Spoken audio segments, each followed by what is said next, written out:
Chapter 1. Let us go to the Civil Affairs Bureau to obtain our certificate. Su Chen scrutinized the enchanting beauty seated across from him. Initially, he had not paid her much attention, but now it was evident that she was truly stunning. Her exquisite features, flawless skin, and the delicate touch of peach-hued eyeshadow accentuated her innocent allure. Her figure was equally remarkable, with exaggerated curves reminiscent of a luscious candy, a waist that could be easily encircled by a single hand, and hips that rose like a full moon, epitomizing the ideal pear-shaped silhouette.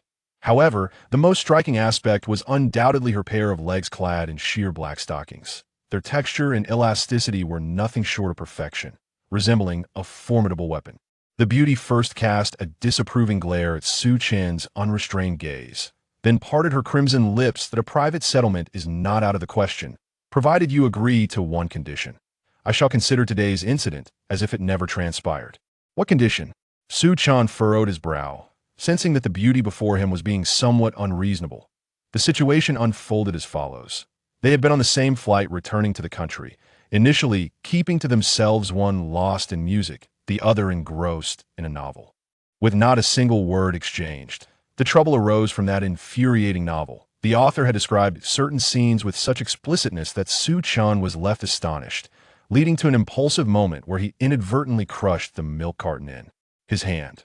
The milk sprayed forth, coating the bowtie's long, black-stockinged legs in an awkward sheen, leaving him feeling quite embarrassed. In a bid to take responsibility, Su Chen swiftly cleaned the milk off her legs before she could react. To his dismay, the beauty turned hostile, insisting that he be taken to the police station. It is worth noting that Su Chen was a well-regarded individual, having spent several years abroad. To return home only to find himself embroiled in such an embarrassing incident on his very first day was a prospect he wished to avoid, knowing his friends would tease him about it for a lifetime. Thus, he opted for a private resolution. Yet, this audacious woman dared to impose conditions. "Marry me," she declared, crossing her arms, her candy-like curves exuding a commanding presence. "What nonsense is this? I merely splashed you with a bit of milk, and now you want me to elevate the situation to such heights. Are you out of your mind?" Any ordinary man confronted with such a beautiful woman would have readily acquiesced without a moment's hesitation. However, Su Chen reacted with vehement rejection. To ask him to sacrifice an entire forest for the sake of a single tree was nothing short of a daydream. Yet, the beauty, far from being incensed by his refusal, nodded in understanding, even displaying a look of appreciation. "Hold your horses, let me finish. The marriage I propose would only need to last for a month. After that, we would divorce, and I would grant you a compensation of 1 million. Rather than a marriage, it seems more like a transaction." Su Chen scrutinized the beauty once more, realizing she was not jesting. His interest was piqued by the proposition. Of course, it wasn't the allure of the 1 million that captivated him. Even a mere honeybee wouldn't be worth that. So what was 1 million really worth?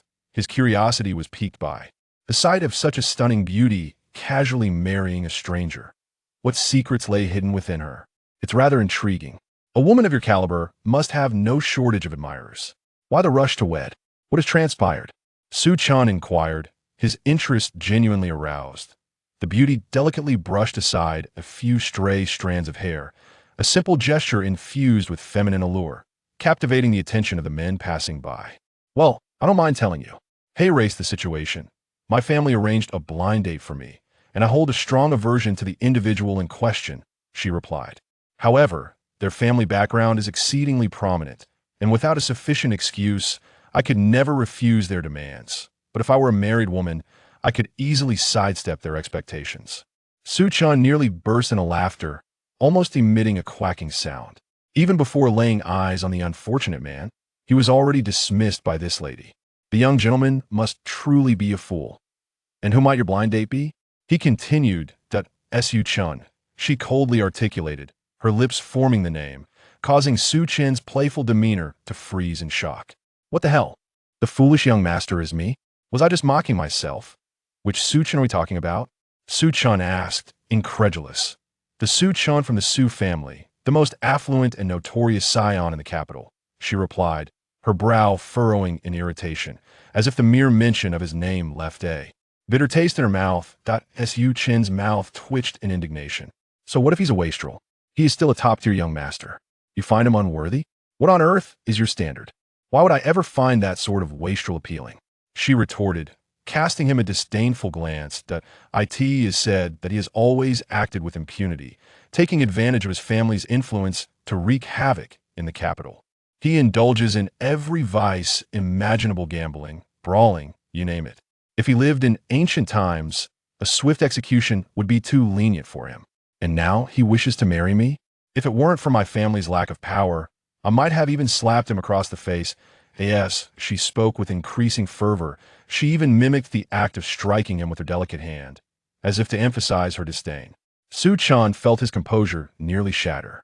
This audacious lady, how dare she insult me so brazenly? And she even suggested slapping me. Does she not fear that I might pin her down? After venting her frustrations, she relaxed her posture and took a sip from her cup. Once finished, it seemed a thought occurred to her, and she turned to Su Chen with a question. You understand the context now, so what do you think of my proposal? Will you accept? If you do, we can head to the civil registry to obtain our marriage certificate immediately. A peculiar smile crept across Su Chen's face, one that caused the beauty to instinctively furrow her brow, as if sensing something unsettling. Very well, it is indeed an opportunity. Too good to refuse, earning $1 million simply by entering into matrimony. How could I possibly decline such a proposition? Let us proceed at once. Immediately, observing his eager reaction, the young woman did not dwell on it, but instead extended her delicate finger and spoke softly.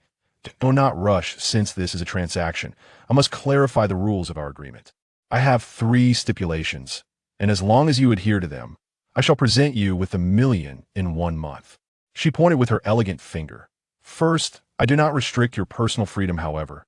You must attend any events that I participate in. Second, while I do not interfere with your normal romantic pursuits, during the month leading up to our wedding, you must not reveal the truth to any third party. Lastly, although we will be wed, you are not permitted to touch me otherwise. I possess 100 ways to ensure your existence in Tianhai City becomes untenable. Particularly emphasizing the final point, she spoke with a weight that indicated its significance. Should anyone else dare to impose demands or stipulations upon Su Chen, he would guarantee to send them crashing against the wall, for he was the architect of the rules. Yet today, he wore a peculiar smile, one that was oddly enigmatic. $1 million, along with 3 simple rules that seems reasonable, and I can acquiesce. Do you have anything else to add? The young woman shook her head. No, those are the only 3 points. Very well then, let us proceed to the Civil Affairs Bureau to obtain our marriage certificate. By the way, I forgot to inquire your name. Su Chen. The young woman gasped in surprise, her expression one of utter astonishment. Chapter 2. I must become a competent and good husband. Upon observing the expression of sheer terror on her innocent face, Su Chen felt an overwhelming sense of delight. However, he harbored an even more wicked thought, so he refrained from adding to her distress and instead feigned nonchalance, inquiring, What? Do you believe I am the notorious playboy? Su Chen, the scion of the Su family? The young lady finally regained her composure, scrutinizing Su Chen closely before exhaling a sigh of relief. Today, he was dressed impeccably in a tailored black trench coat paired with matching trousers, complemented by an elegant white shirt underneath. His overall appearance exuded politeness and sophistication. One could hardly associate such a gentleman with the infamous rake of legend. Of course, the most significant point was that if Su Chen were indeed the notorious figure of the same name, he would undoubtedly be seething with rage at this moment. Yet, despite the peculiar smile upon his face, he exhibited no signs of anger whatsoever. Thus, it was evident he was not that Su Chen, merely sharing the same name. My apologies, I was overly sensitive and misunderstood you, the young lady responded with surprising politeness. Though Su Chen had already mentally scolded her countless times, he maintained his demeanor of calm indifference. Not a problem. In a vast nation like Longhua, there are numerous individuals with the same name, and given how common Su Chen is, during my school days, there were at least 3 others with that name. His light-hearted jest finally eased the young lady's apprehensions. They entered the Civil Affairs Bureau, signing documents and affixing their fingerprints, and soon 2 vibrant marriage certificates were freshly printed. As Su Chen gazed at the marriage certificate in his hand, he traced the name of his bride with his fingers. Tang Yan, the sole daughter of the Tang family, universally acknowledged as a goddess, and the dream of countless men in Tianhai City, a graduate of an Ivy League institution in the United States. She had spent 2 years honing her skills on Wall Street, specializing in management and financial analysis, an entrepreneurial prodigy. 2 years prior, due to a miscalculation by the head of the Tang family, the entire clan teetered on the brink of collapse. In a moment of crisis, Tang Yan returned from the United States and, through her singular efforts, resurrected the Tang family from despair. It was precisely because of this incident that she caught the attention of Su Chen's father, who, after a lengthy investigation, extended an invitation for a matchmaking meeting. Initially, Su Chen had been resistant to the idea of courting Tang Yan. In Western Europe, he was not lacking in female companionship. Moreover, she seemed to be a flighty character, and the notion of being tethered to a single woman was nothing short of a whimsical fantasy. However, Su Chen's father wielded a trump card. If you dare to refuse and not return for the matchmaking, I shall cut off your company's funding tomorrow. This ultimatum gripped Su Chen's very lifeblood. The young heir had no choice but to return to China for the matchmaking. His company in Western Europe was hemorrhaging money daily, and without his father's support, all his hard work would be in vain. To his astonishment, upon returning, he discovered that his intended was quite the peculiar character, one who not only looked down upon him, but was willing to marry a stranger outright to evade the matchmaking. At that moment, he truly wished to reveal his identity and deliver a sharp slap to that insufferable girl's face. However, upon reflection, he realized that marrying Tang Yan could serve as an excellent ruse to placate his family. Moreover, after a month, he could unveil his true identity, allowing Tang Yan to discover that she had wed the very person she despised the most. The thought of the exquisite expressions that would grace her innocent face at that moment sent a thrill through him. It was a perfect scheme, killing 2 birds with 1 stone. What are you thinking? Your smile is quite repulsive, Tang Yan remarked, wrinkling her brow in disdain. Nothing much, just recalling some amusing thoughts. Su Chen replied, forcing himself to suppress the urge to pin her down and give her a good scolding. Let us set aside the frivolities and discuss the matter at hand. Since you have acquiesced to my request, I expect you to play the role of a husband convincingly. We must ensure that no one suspects our marriage is a facade. Whether attending business meetings or casual family gatherings, we need to engage in at least some basic interactions, if not overt displays of affection. Additionally, you will be moving into my home, as we must coordinate our living arrangements meticulously. This task is far from simple, and I hope you will exert your utmost effort. Should you perform well, I might even offer you a little extra remuneration after a month. Tang Yan, with a serious demeanor, began meticulously explaining the various aspects of being her husband. Su Chen, however, was hardly listening. Her words entered through one ear and exited through the other. Tang Yan, sensing his inattentiveness, was about to reprimand him when Su Chen suddenly grasped her hand, applying a gentle force that caused her to tumble into his embrace. Had it not been for the protective airbag, she might have suffered a more serious fall. Understood. My dear wife, I shall be a competent husband this month, he whispered softly to the bewildered Tang Yan. Scoundrel, what are you doing? She exclaimed, her cheeks flushed like a rabbit that had just been startled. This was her first experience with such intimate contact with a man, and she felt as though her heart might burst. Did you forget the 3 rules I set for you? No touching, no touching. Are you seeking your own demise? Unfazed by her fury, Su Chen patted her shoulder and replied in a cheeky tone, Didn't you ask me to play the role of a husband? To ensure that no one suspects we are not a genuine couple? Look at the couples who receive their marriage certificates. All of them are holding hands and embracing, while those who maintain a distance of over a meter are clearly there to file for divorce. If we act too differently, we'll be exposed in no time. Dear, please maintain a little professionalism. As he spoke, he pointed to several couples exiting the Civil Affairs Bureau, their fingers intertwined and smiles radiating sweetness, while one particularly passionate pair shared a kiss right in the street. But you can't just hug me so suddenly. Regardless, physical contact is absolutely unacceptable. I have made my stance clear. Tang Yan's fury was swiftly extinguished by Su Chen's righteous words. Although he had clearly taken advantage of her, she could not help but find some merit in his reasoning. Confounded by her own feelings, she could only stomp her foot in frustration before hastily retreating into the blue Porsche. Observing her fleeing figure, a wicked smile crept across Su Chen's face. This little vixen dares to look down upon me. I shall collect a modest interest first. There is ample time for our game to unfold. However, one must admit, despite her venomous tongue, her physique is truly remarkable. The softness of her form rivals that of cotton candy, indicating that nurturing two little ones poses no challenge at all, one merely a few months old and the other over 200 months. Chapter 3. Old Tang can handle it.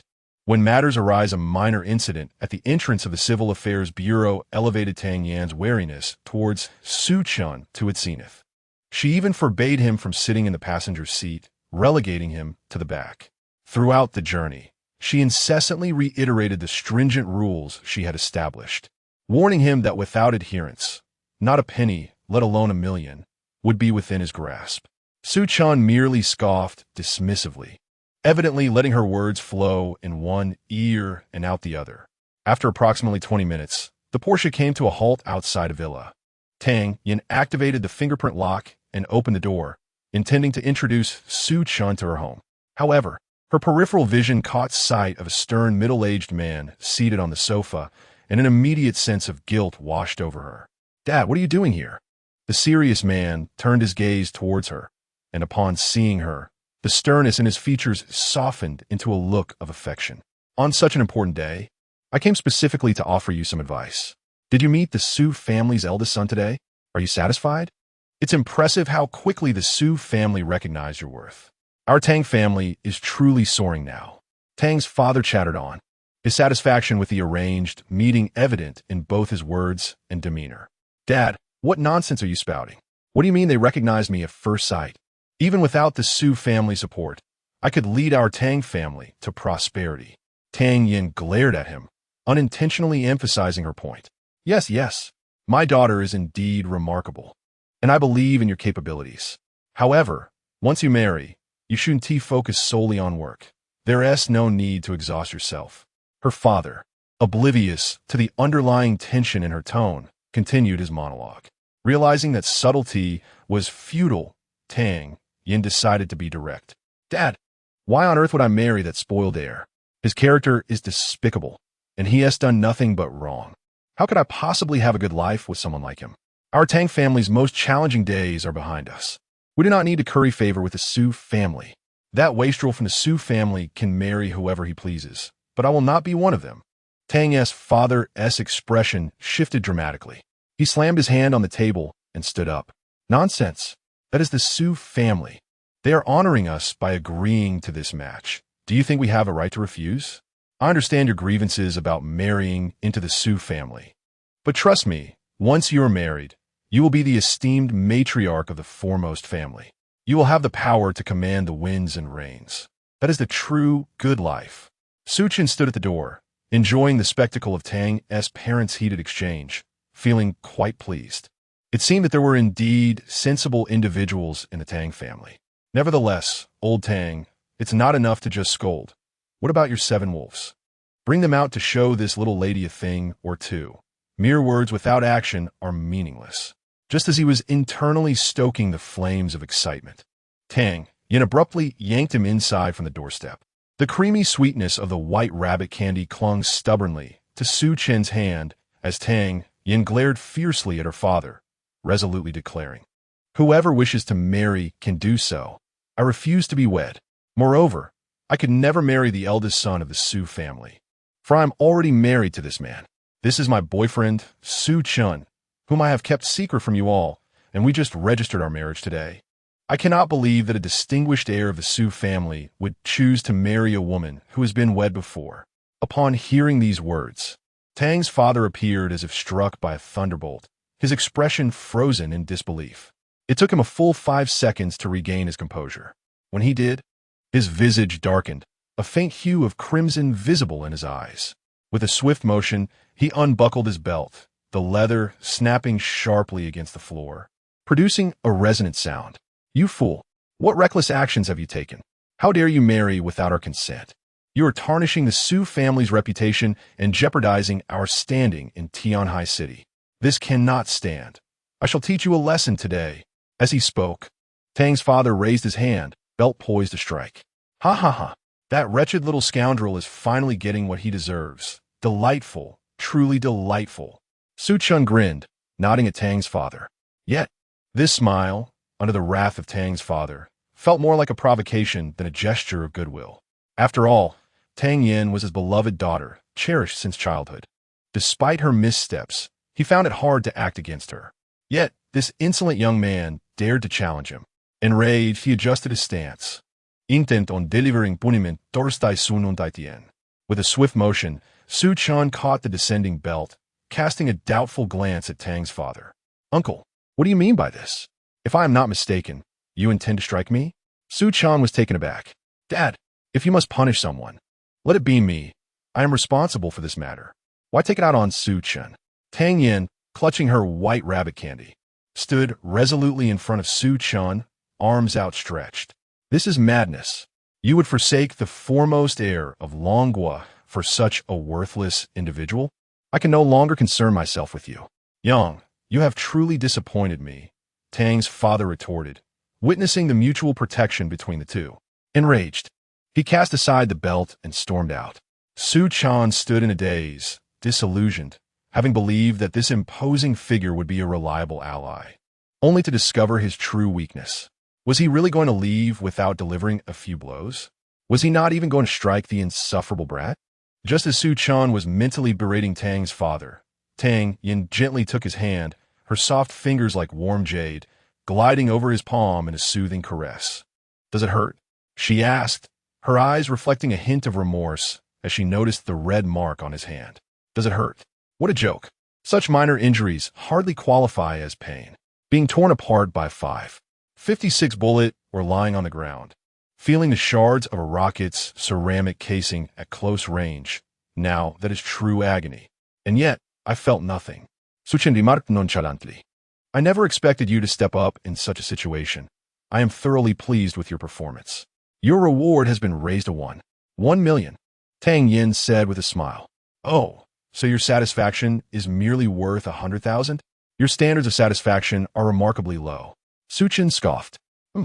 My satisfaction is worth far more than 100,000, especially after you took advantage of me at the Civil Affairs Bureau.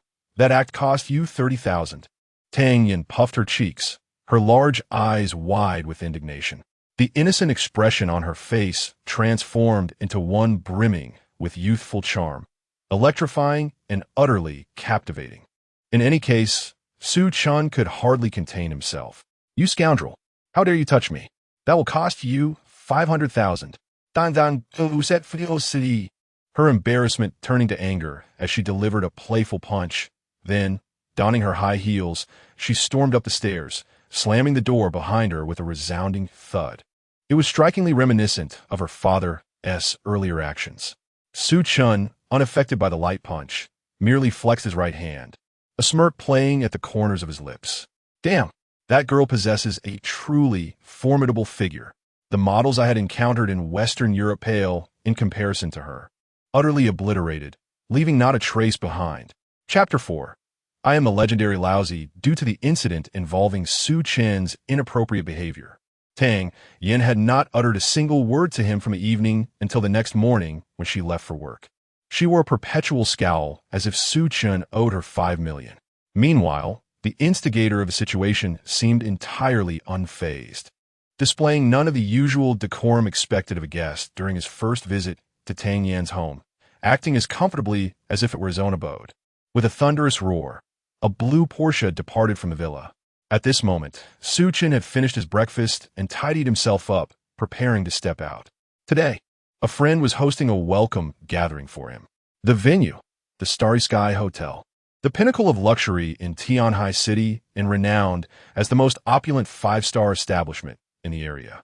The hotel staff were all stunningly beautiful, akin to fresh-faced models. And the cuisine offered was a collection of globally celebrated delicacies. Dining here was characterized by extravagance, authority, and indulgence.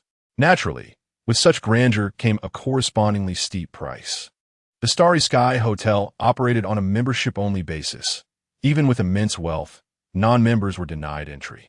The threshold for membership was dauntingly high, requiring an investment of $500,000 to gain access, which was merely the entry-level tier.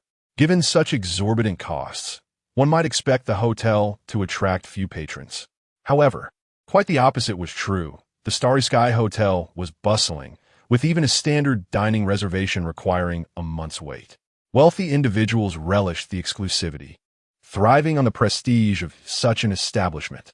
Yet today, a notable announcement hung at the entrance of the usually vibrant Starry Sky Hotel. The establishment had been entirely booked for a private event, with a request for understanding in case of disruptions. This development ignited the curiosity of everyone present. It was well known that the Starry Sky Hotel had never been privately reserved since its inception. There was a tale of a coal tycoon from Hudong who once sought to book the venue for his wedding and offered a staggering $100 million, only to be dismissed outright by the hotel management. Unexpectedly, this coal tycoon, known for his unruly demeanor, attempted to force his way in with over 100 coal workers. However, upon their arrival at the entrance, they were met by thousands of officials, their gazes fixed ominously upon them. The officials apprehended each individual, leaving none behind. The coal tycoon suffered the worst fate. It was rumored that he had his legs broken, and ultimately, his wife left him. It was only then that the public realized the identity of the hotel's formidable owner, the most esteemed heir of Tianhai City, who had boldly proclaimed that unless the legendary Laozi himself arrived, the hotel would never be booked for a private event. Yet today, it seemed that Laozi had indeed made an appearance, as the Starry Sky Hotel was wholly reserved. My goodness, this was something unprecedented. Who could this divine figure be? Could it be the legendary Xiao Zhan? I recall seeing an announcement stating that Xiao Zhan was filming in Tianhai City. What a perfect coincidence. Xiao Zhan, you fool.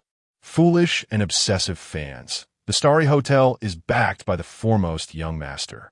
Do you understand what it means to be the foremost young master? Even Xiao Zhan must respectfully address him as brother. The actor still wishes to tread upon the young master's head, utterly clueless. Do you think someone has used money to shatter the young master's promise? After all, there are those willing to spend billions to host a dinner with someone like Buffett. If a sum of over 10 billion were truly offered, perhaps the young master would indeed make an exception. It's plausible, yet I surmise it must involve some influential figure or legendary individual of high status. The onlookers were abuzz with speculation when, unexpectedly, a dusty yellow taxi came to a halt at the entrance of the Starry Hotel. From the vehicle emerged a suave young man, exuding a charmingly roguish demeanor, with a cigarette dangling from his lips and a wallet in hand. He prepared to settle the fare with a relaxed air. "Driver, let us use my card." The driver, observing the bank card in his grasp, felt a wave of disbelief wash over him. "Young man, don't jest with me. Who still uses cards these days? We all use mobile payments. WeChat, Alipay, you understand?" This young man with the card was, of course, Su Chen. Rubbing the back of his head, he revealed a look of helplessness. Having spent the last few years abroad, where even 3G networks were scarce, he was utterly unacquainted with mobile payments. Outside the country, card payments were the norm, but now that he had returned home, his mobile payment services had yet to be activated. Sighing, he reflected on how rapidly the Dragon Kingdom had developed in recent years. It felt as if he had returned as a primitive man. After a moment, Su Chen pulled out his phone and smiled. "Do you accept cash? I can have my friend bring it." The driver nodded, confirming that cash was indeed accepted.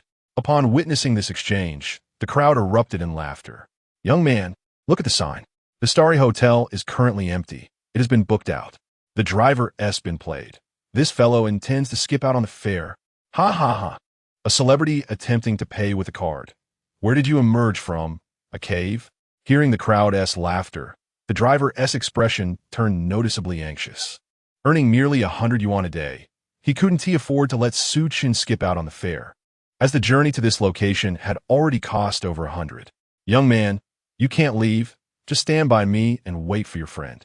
Su Chen exhaled a puff of smoke, glanced at the laughing onlookers, and replied nonchalantly, "Don't worry, it won't be long. In less than a minute." Hurried footsteps echoed from within the starry hotel. Soon, hundreds of hotel staff burst forth, with a line of young, attractive servers standing poised. Their attention focused on three young individuals at the center. These three, two men and one woman, were impeccably attired and radiated an extraordinary presence, unmistakably not of ordinary status. The crowd collectively gasped upon recognizing them.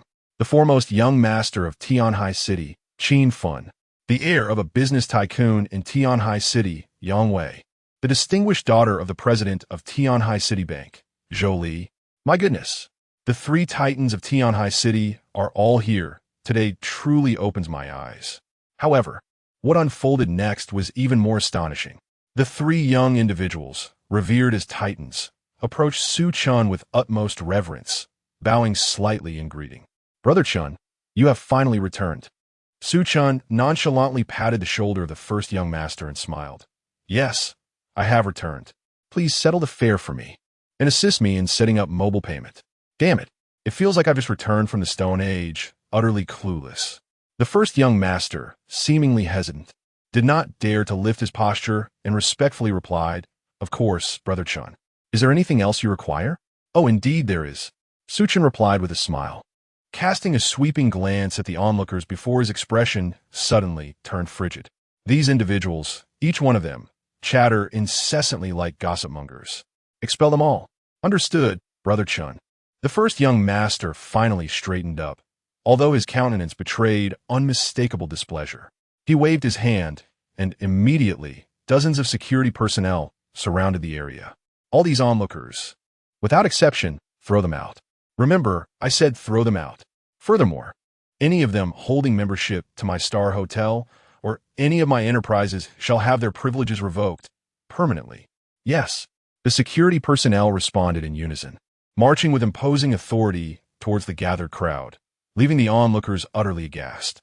They had never anticipated that the young man who had stepped out of a taxi would command such respect from Tianhai City's first young master. Even more shocking was the realization that a mere word from them led to being blacklisted by the first young master, rendering their 500,000 membership cards useless. In an instant, regret coursed through their veins like poison. Who on earth are you? How could you possess such formidable influence? This was the final inquiry from those unwilling to accept their fate. Su Chen, having just finished a cigarette, extinguished the butt with his foot, and in a calm and unhurried manner, replied, Who am I? I am a legendary king of kings. Chapter 5. The hospitality of Tianhai City's first young master in the poetic and picturesque private room of the Starlight Hotel, the most luxurious suite perched atop the establishment. One can behold the breathtaking panorama of Tianhai City. Come, Brother Chen, allow me to toast you with this first glass, as a gesture of welcome. Qin Fan cheerfully raised his wine glass, clinking it with Su Chen's. He deliberately held his glass lower, a sign of respect. Su Chen, accustomed to such deference, raised his glass and downed the contents in one swift motion. However, a frown soon creased his brow. 1998 Merlot? Your taste aligns with that of the Americans, bland and tasteless, with a hint of the oak's unpleasantness. Wine is truly a foolish indulgence. With that, Su Chen unceremoniously splashed the red wine onto the floor. The surrounding attendants were left astounded by this display. Qin Fan had gone to great lengths to host this banquet, and to not only show ingratitude, but also to squander wine in front of him was a blatant affront. Did they truly believe that Tianhai City's first young master would remain passive? In their minds, Qin Fan would surely rise in indignation and deliver a proper reprimand to Su Chen. To their astonishment, Qin Fan did indeed rise, but almost fell to his knees before Su Chen. I am so sorry, Brother Chen. I forgot your preferences. It was my mistake. I shall arrange for a replacement immediately. This scene nearly widened their eyes in disbelief. The once arrogant first young master now appeared utterly subservient. What manner of person was this Su Chen? Could he truly be the legendary figure of immense power? Su Chen, however, Borenonge. After all, it was a banquet hosted in his honor, and the demeanor was quite respectful. He patted Qin Fan on the shoulder with a smile. No need to be overly concerned. I merely find the wine unsatisfactory, not you. Please, sit comfortably and bring me a bottle of authentic Fetian Matai. Only domestic spirits can truly please my palate. Upon hearing this, Qin Fan sighed in relief and hurriedly instructed the attendants to present a case of exquisite Matai. The clear liquor rested quietly in the elegant glasses, its distinctive aroma wafting through the air, hinting at its potency. With a single gulp, the fiery liquid coursed through him, igniting his spirit, and he exhaled deeply, feeling invigorated. Now this is what one calls wine. The foreign swill is nothing but horse urine. Our dragon nation has been brewing since the time of Dukong, boasting over a millennium of history that utterly eclipses these inferior grape wines. Su Chen mused. Though he was not a connoisseur, he relished the occasional sip. Especially after a battle, a taste of authentic Matai was a true indulgence. Regrettably, in Western Europe, acquiring Matai was more challenging than procuring weaponry, leaving him with no choice but to endure that inferior swill. I'm glad you enjoy it, Brother Chun, but don't just focus on the drinks. Come, sample the dishes. Our chef is a retired master of state banquets. You must experience his culinary skills. Qin Fan had come to a realization. Despite Su Chen's many years abroad, he exhibited neither a penchant for foreign things nor any admiration for them. Rather, he scoffed at them. This fellow had a distinct preference for domestic products. Indeed, the mere whiff of this fragrance overshadowed Michelin fare by his several streets. Young Qin was delighted. Su Chen revealed a satisfied smile, igniting an overwhelming excitement within Qin Fan. He had finally discerned the preferences of this esteemed young master. Brother Su Chen, what brings you back this time? Why is your first stop not Kyoto, but our Tianhai City? Inquired Zhou Li, the daughter of the president of the Tianhai City Bank. Initially, everyone felt a bit reserved, as they were in the presence of the foremost heir of Longhua. Though they were considered titans in Tianhai City, their standing paled in comparison to Su Chen, akin to fireflies against a bright moon, insignificant. Furthermore, rumors portrayed this young master as lawless and malevolent.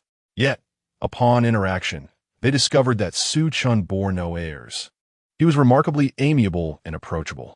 Thus, the young lady could not resist the urge to indulge in a bit of gossip about this prominent figure. Oh, I was enjoying a splendid life in Western Europe, dealing with rioters one day and pirates the next. Life was quite flavorful. Then, unexpectedly, Old Chun put a financial stranglehold on me, coercing me to return for an arranged marriage. The reason I arrived in Tianhai first is that my prospective match is here. Su Chen candidly relayed to the three. Upon learning the truth, the trio was utterly astonished. The foremost heir of Longhua needed to engage in matchmaking? What a ludicrous notion. Did he lack for women? Brother Chen, you need an arranged marriage? What woman could you desire? With a mere beckon, wouldn't she dutifully come to your bed? Yang Wei chuckled, attempting to ease the shock in the atmosphere. Come to my bed dutifully? Su Chen's thoughts immediately turned to the ethereal Tang Yan. If he were to beckon her, she would likely not only refuse, but also spit in his direction. He could swear that she was precisely the type to commit such folly. Not necessarily. Status is a curious thing. If you deem it significant, it becomes so. If you regard it as trivial, it is merely that. With a shake of his head, Su Chen extinguished the topic. Enough of this chatter. Today, you shall host me in celebration. I am truly delighted. Come, my friends, let us raise a glass. We shall not return until we are intoxicated. With his lead, the atmosphere at the table surged. The revelry continued until 3 in the afternoon. Zhou Li was the first to succumb, resting her head on the table, soon followed by Yang Wei, who crawled beneath it. Although Qin Fan had a better tolerance than the two, he was still no match for Su Chen and found his vision blurring. Another drink would surely induce nausea. Observing the situation, Su Chen decided to take his leave while the going was good. Qin Fan promptly seized his arm, his face flushed like that of Guan Yu, revealing an expression understood only among men. Young Master Su, it seems that alcohol can no longer accompany you. Your tolerance is rather extraordinary. However, I have prepared other delightful spectacles for you. Why not take a look before you leave? Oh, a new performance? Then let us see it, Su Chen responded, his smile betraying his anticipation for the forthcoming entertainment. Upon hearing his agreement, Qin Fan immediately sprang to his feet and clapped his hands twice. Soon, The rooftop resonated with vibrant DJ music, and amidst the pulsating beats, a group of peculiar little zombies emerged from backstage. Indeed, a troupe of zombies clad in Lolita fashion, Qing Dynasty official attire, and daringly short dresses pranced before the four of them. These little zombies were all stunningly beautiful women, their delicate faces adorned with lipstick mimicking blood, and yellow talismans affixed to their foreheads. Yet, rather than evoking fear, their attire possessed an unusual allure. As the energetic DJ music played, the little zombies began to writhe and dance with a certain stiffness, occasionally sticking out their pink tongues and displaying their white canine teeth, exuding a simultaneously fierce yet endearing expression. Amidst the chaotic revelry, the aesthetic appeal soared.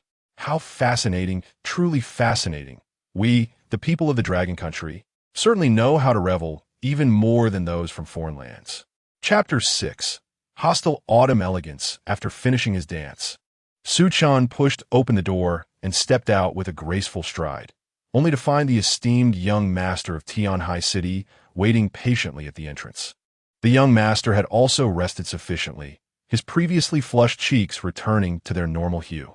Upon seeing Su Chen emerge, he immediately donned a fawning smile. "Young Master Su, are you satisfied with today's events?"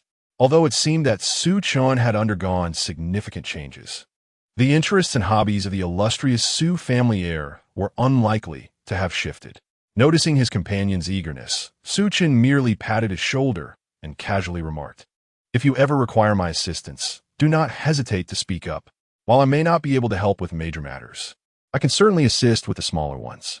Though his words were simple, Qin Fun's eyes sparkled with the joy of winning a substantial lottery prize. Su Chen's promise felt like a pathway to success, and it was no exaggeration to say that as long as Qin Fun did not commit any fundamental errors, he could soar to great heights based on this assurance alone. Tianhai City was merely his starting point. Later that evening, when Su Chen returned home, he stood at the entrance and, noticing the house was brightly lit, assumed Tang Yan had already returned. He entered the door using his fingerprint, a convenience that Tang Yan had prepared for him the day before. "Tang Yan, is there anything to eat? I haven't had dinner yet." In his distraction with the demonic purge, he had forgotten to eat. "President Tang has not returned.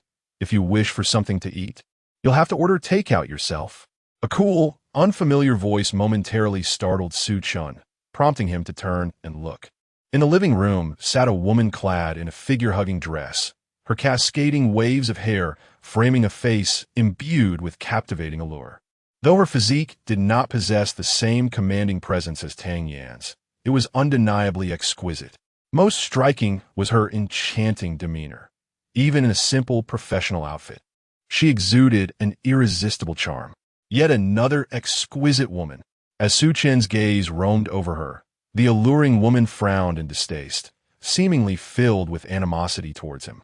"What are you staring at? Keep looking, and I'll have your eyes plucked out." "Oh, such a temper. Who do you think you are? Raising your voice in my home?" Despite her striking beauty, Su Chen was not one to be cowed. He met her hostility head-on. "You, scoundrel. This is President Tang's home, not yours." The woman appeared incensed, rising to her feet. "This is Tang Yan's home, which makes it my home as well. I am her husband. You should know that. But you, what exactly are you?" As he assessed her, Su Chen continued to spar verbally, showing no signs of retreat. "I am Qiu Yeyun, President Tang's general manager. You have no right to be her husband, and I will never approve of your union." Anger radiated from Qiu's alluring face.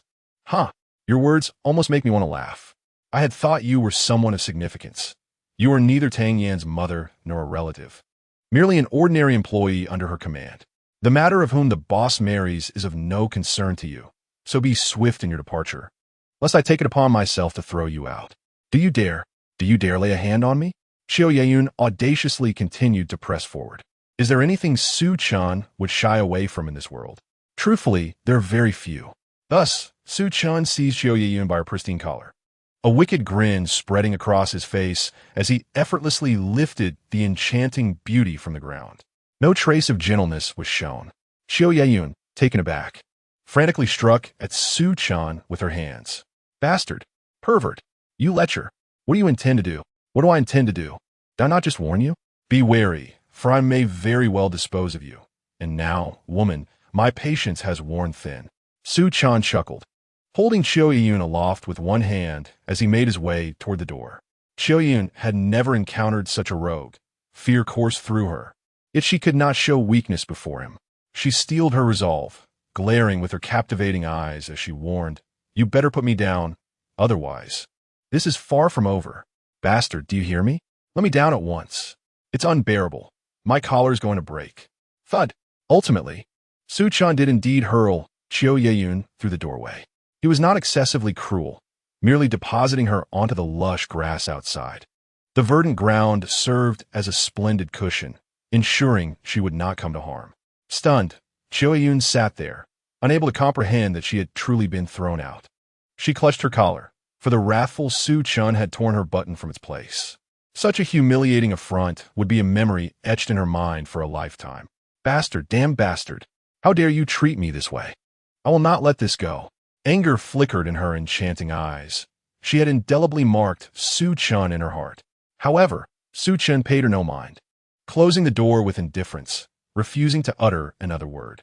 This minor incident did not dampen Su Chen's spirits, for dinner had yet to be served, and Tang Yan had not yet returned.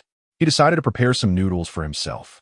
It was not that the young master Su was unwilling to indulge in finer fare, but rather his culinary skills were limited to the art of noodle making. Just as the noodles reached perfection and he was about to lift them from the pot, the door swung open, revealing a weary Tang Yan returning home. After all, he was a guest in her abode, consuming her provisions, so Su Chen casually inquired, "I made some noodles. Would you like some?" Tang Yan paused momentarily, lifting her gaze to Su Chen, who donned a pink apron belonging to her and was using chopsticks to serve noodles into a bowl. For reasons unbeknownst to her, this simple scene evoked a profound sense of tranquility and comfort within Tang Yan. Thus, she found herself uttering, "Sure, I haven't had dinner yet. I'll take some." All right. 2 pairs of chopsticks and bowls, a couple feigning marriage, gathered around a table, slurping noodles. Strangely, there was an inexplicable sense of harmony in the air. After finishing the noodles, comfortably reclining in her chair and rubbing her round belly, Su Chen crossed her legs and inquired, "What transpired today? Why do you appear so troubled? Hey. Did the little lady encounter some unhappy event? Do share, so I may find amusement." Tang Yan glanced at him, then at the empty bowl she had devoured clean, her large eyes betraying a myriad of thoughts. After a long pause, she finally spoke, "I've encountered a bit of vexation at the company. We are currently developing a project that necessitates land acquisition. Our company has ample financial resources for land compensation. However, there is one individual who remains perpetually dissatisfied, acting as a stubborn obstacle. We have communicated extensively with him, and after much effort, we finally met his expectations regarding the demolition compensation. Yet, he has presented a condition that is particularly irksome." Su Chen's interest was piqued. What condition could possibly vex our esteemed Tang? "You want me to accompany him for a meal," Tang Yan replied. Suddenly, the entire living room fell into a profound silence. Chapter 7. The unapproachable fat man. Su Chen squinted, an almost imperceptible chill enveloping the room, causing the temperature to drop several degrees. His possessiveness was profound. He wouldn't even permit others to touch the toys he had played with, let alone allow Tang Yan, who was still his nominal wife, to be courted by anyone else. Regardless of feelings of love, such behavior alone was enough to incite Su Chen's displeasure. "To think you dare invite my wife to dinner, how audacious!" Tang Yan sat beside him, and as he narrowed his eyes, delightful goosebumps appeared on her delicate arms. She shivered slightly and, feeling somewhat bewildered, inquired, "What is going on? Why do I suddenly feel a chill?" Perhaps it was due to the window not being securely shut. Su Chen chuckled, and the icy aura dissipated in an instant. Tang Yan rubbed her arms, dismissing her concerns, and proceeded to gather the dishes, taking them to the sink to wash.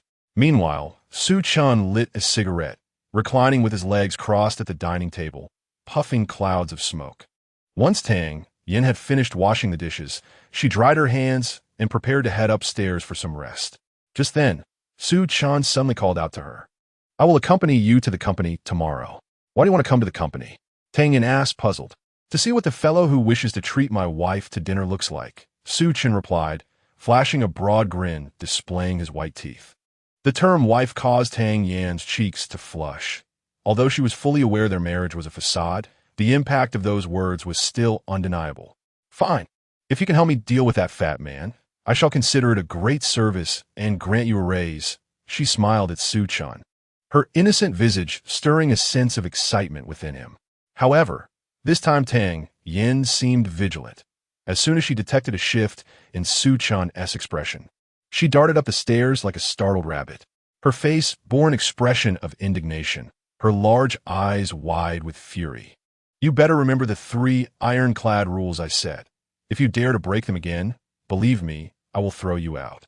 Seeing his prey so alert, Su Chen realized that this hunt would surely end in failure. He yawned inside. I understand. I've heard it countless times today. I'm not suffering from senility. Oof. Having seen through Su Chen's schemes, Tang Yan felt quite triumphant as she proudly ascended the stairs to rest. Yet, unbeknownst to her, ever since Su Chen had mentioned helping her the next day, the weariness on her face had vanished in an instant.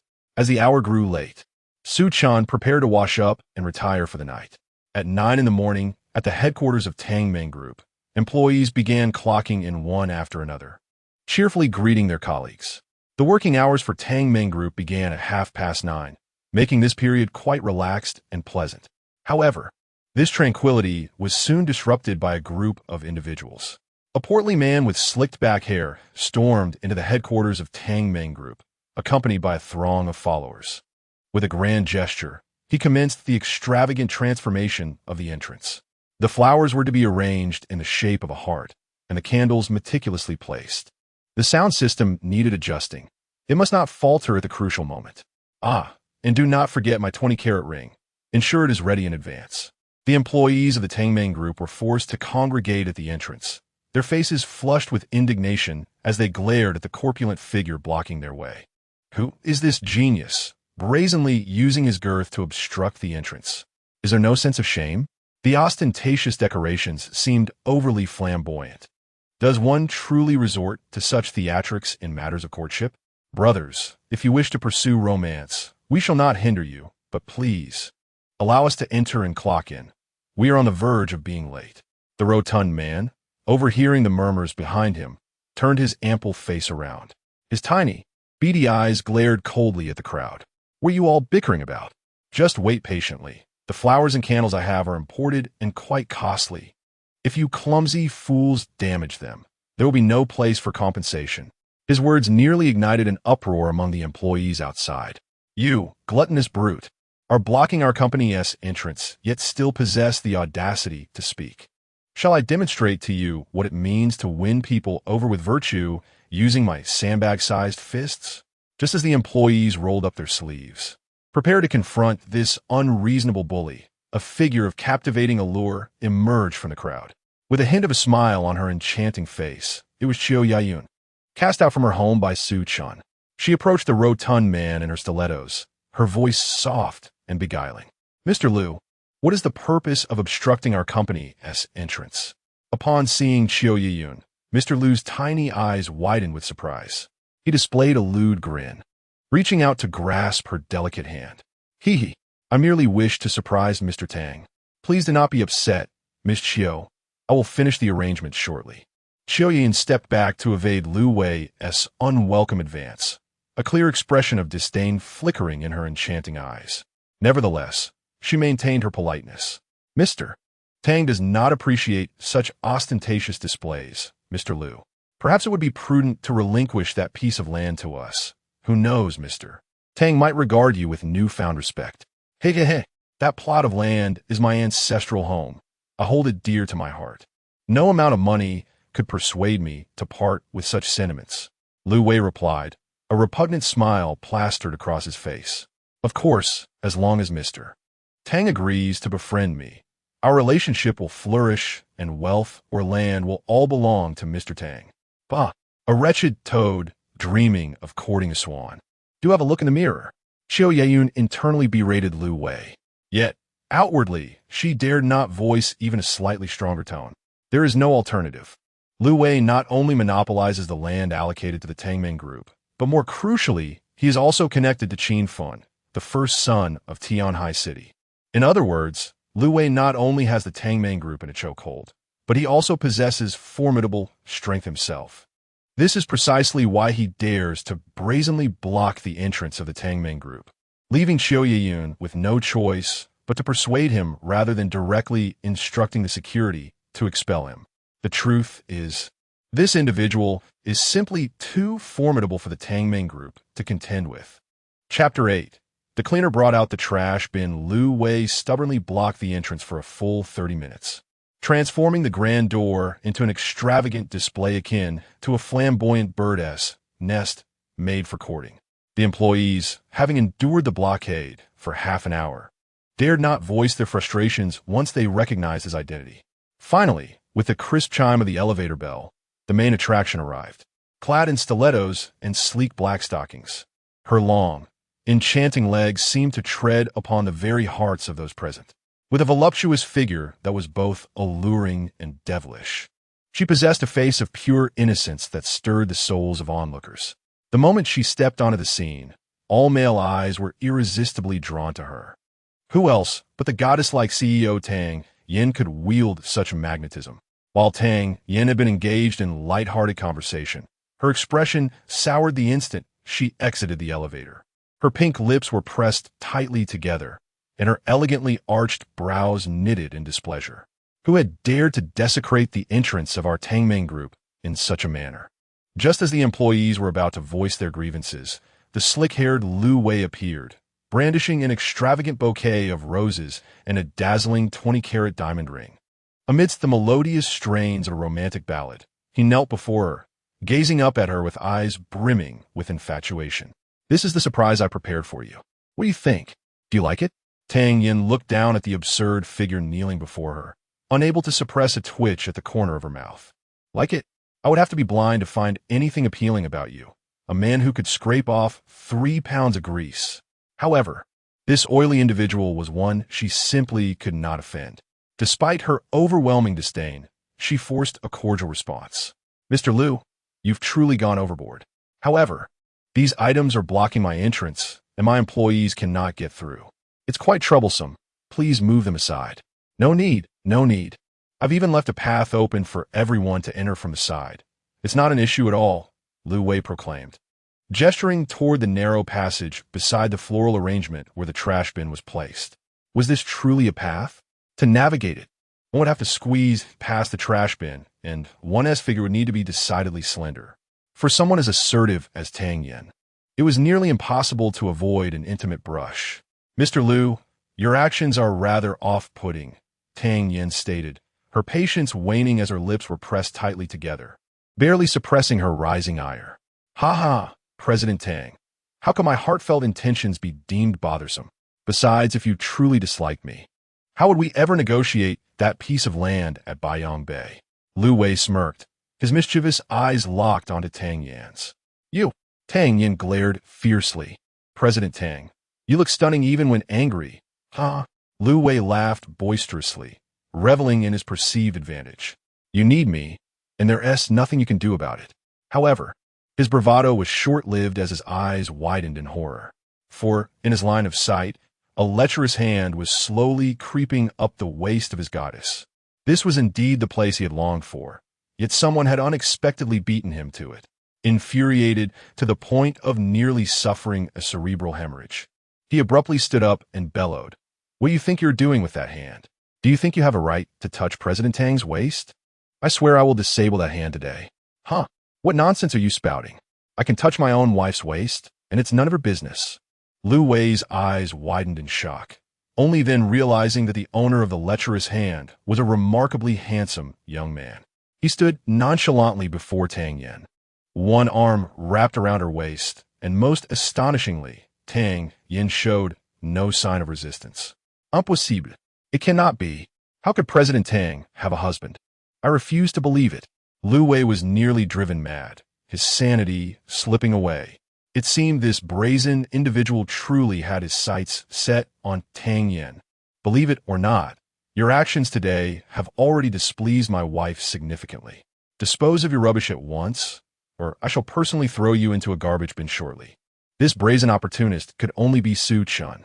In such a public setting, this audacious man clung tightly to Tang Yan, reveling in the stiffness of her body. He was ecstatic. Do you know who I am? How dare you speak to me in such a tone? You can forget about ever acquiring that land in Baiyang Bay. Lu Wei brandished his ultimate weapon once more. President Lu, please don't be angry. Blocking the entrance is not the solution. Let us enter and discuss this matter calmly. Sensing the tense atmosphere, Qiu Yeyun stepped in to mediate. No need. Let us speak plainly today. As you can see, this man is indeed my husband. I, Tang Yan, am already married, so I hope you will cease these antics. Please take care of your belongings. As for that land, if you refuse to sell it to us, our Tangming group will simply revise our plans. Now, Yeyun, please see our guest out. Tang Yan had come to a realization. Lu Wei was nothing but a despicable person. Rather than allowing him to persist in his harassment, it was better to clarify her stance now, cutting off his delusions while Su Chen was present. Upon witnessing his tried-and-true tactics fail, Lu Wei began to panic. President Tang, wait. We can still discuss the land. I merely wish to befriend you. You've misunderstood, truly. While speaking, this insufferable man attempted to grasp Tang Yan's hand. Startled, Tang Yan recoiled sharply into Su Chen's embrace. Hiss, you audacious little vixen. How dare you collide with others? Su Chen raised an eyebrow. Although he wished to see Tang Yan in a difficult position, he was, after all, her husband. As her husband, she was his woman. Anyone who dared to extend their claws toward his wife was courting death. Before the crowd's eyes, a fleeting shadow seemed to dart past, followed by the sharp crack of the glass door shattering into countless fragments. The flamboyantly adorned entrance, resembling a bird's nest, was violently breached by a corpulent figure, scattering debris in all directions. Upon closer inspection, this rotund silhouette was none other than Lu Wei, who had just moments ago been preparing to grasp Tang's delicate hand. This notorious figure was now covered in shards of glass, howling in agony as if he were a pig being slaughtered during the festive season. To dare touch my woman, truly, one must be oblivious to their own insignificance. He lamented. Janitor, bring forth the trash bin. Su Chen stated coolly, nonchalantly brushing off non-existent dust from his trousers. It was evident that the very individual who had sent the infamous Lu Wei flying was none other than this ruthless man. Everyone stood frozen in shock, including Tang Yan, who was still cradled in his embrace. It is worth noting that the reason for their tolerance towards Lu Wei was not due to their elevated moral character, but rather because of the formidable connections he wielded. With ties to the most prominent heir of Tianhai City, he was essentially untouchable, cloaked in a protective aura that deterred any adversaries. Yet today, not only had someone dared to provoke him, but they had also dispatched him with a single kick. Was this madness unfolding before their very eyes? Chapter 9. Trash belongs in the bin. Qiu Yeyun was the first to regain her composure, furrowing her delicate brows. She spoke in a tone rife with reproach. What are you doing? Do you even know who he is, daring to act so recklessly? Of course. I know who he is. Su Chen chuckled, his smile radiating brilliance, yet somehow evoking an unsettling chill. He is nothing but a piece of trash. Has the janitor not yet brought the trash bin? Gasps of disbelief echoed throughout the room. Not only did you strike him, but you also insulted him as garbage. This will surely earn Lu Wei's ire. Even Tang Yan, who had been contemplating severing ties with Lu Wei, felt a twinge of fear towards Su Chen's actions. She instinctively grasped his hand and urged, Lu Wei is a relative of the first young master, with a vast network in Tianhai City. We cannot afford to provoke someone of his stature.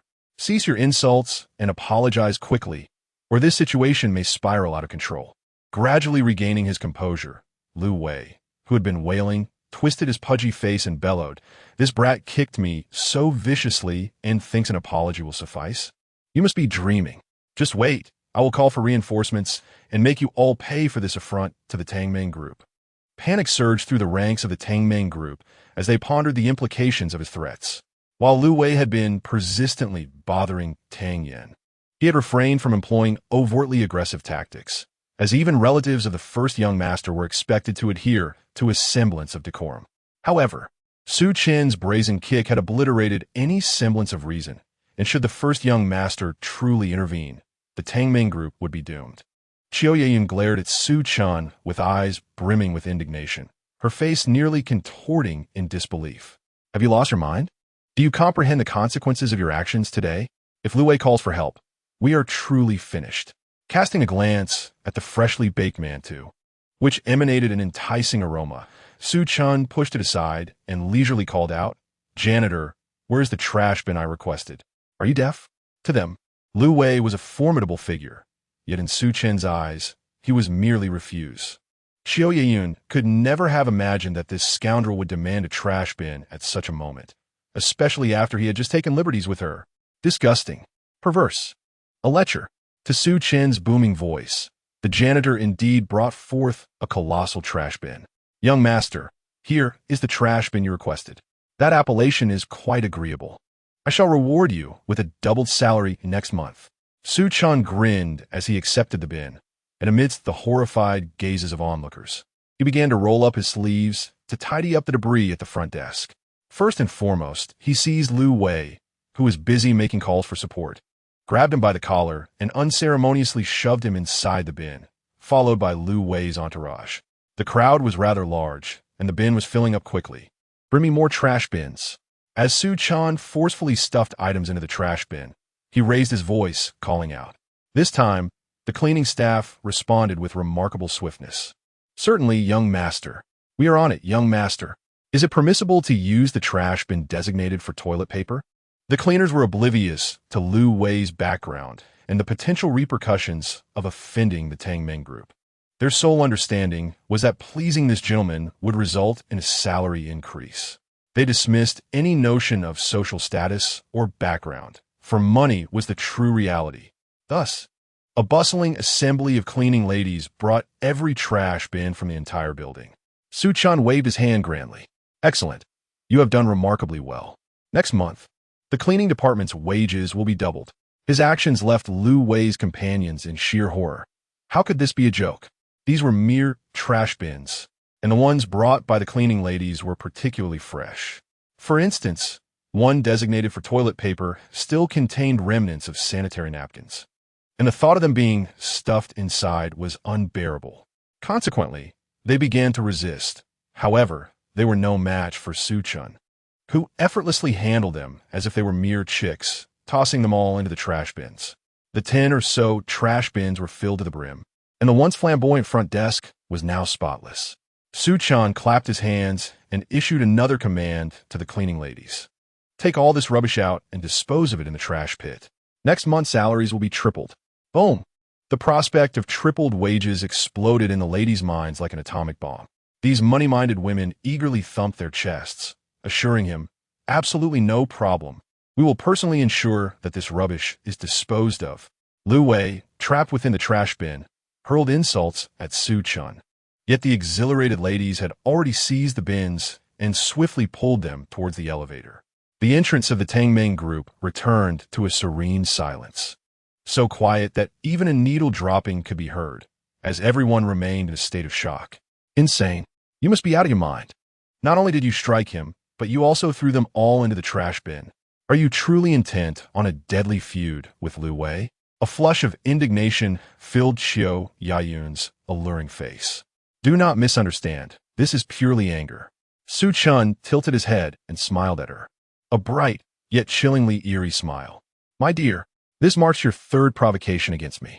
Kindly mind your tone, or next time, I shall not merely toss you out of your home, but instead, I shall expel you from the company.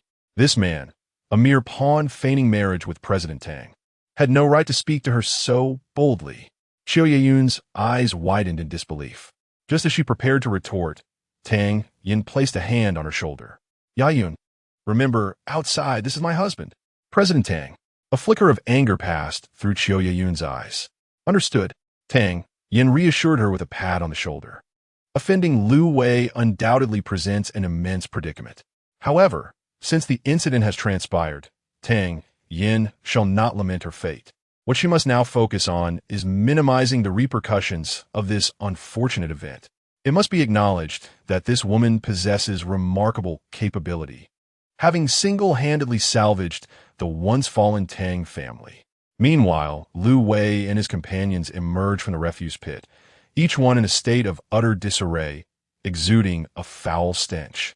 To make matters worse, one of them bore a ghastly crimson mark on his forehead, a sight almost too grotesque to behold.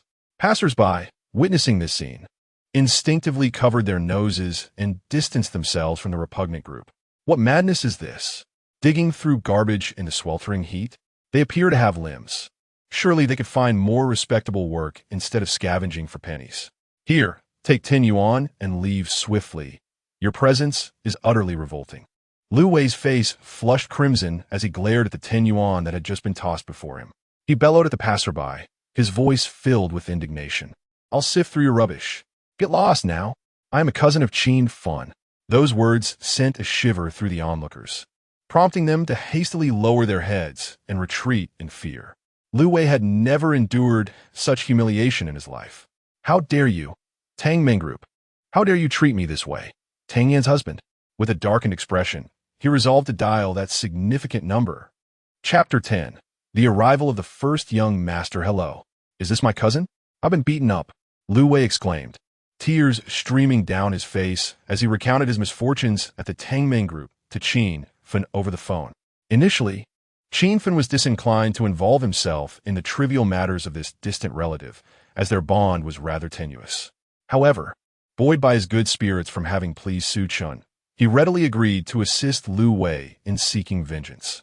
Upon hearing Qin Fun's acquiescence, Lu Wei, filled with excitement, raised his fist towards the direction of the Tang Meng Group. Damn you, Tang Yan, and your wretched husband. My cousin is on his way. Just wait for your doom. Approximately 10 minutes later, a discreet black Audi A6 glided to a stop beside Lu Wei and his companions. The tinted windows, evidently modified, slowly descended, revealing the haughty profile of Tianhai City's illustrious young master. He surveyed the disheveled group before him, his brow furrowing in discontent. Although Lu Wei was merely his cousin, he was still part of Qin Fun's circle. The sight of Lu Wei, covered in filth and exuding an unpleasant odor, was a disgrace to his esteemed reputation. Bless he who dares to act so brazenly in Tianhai City, Qin Fun declared, his voice laced with determination.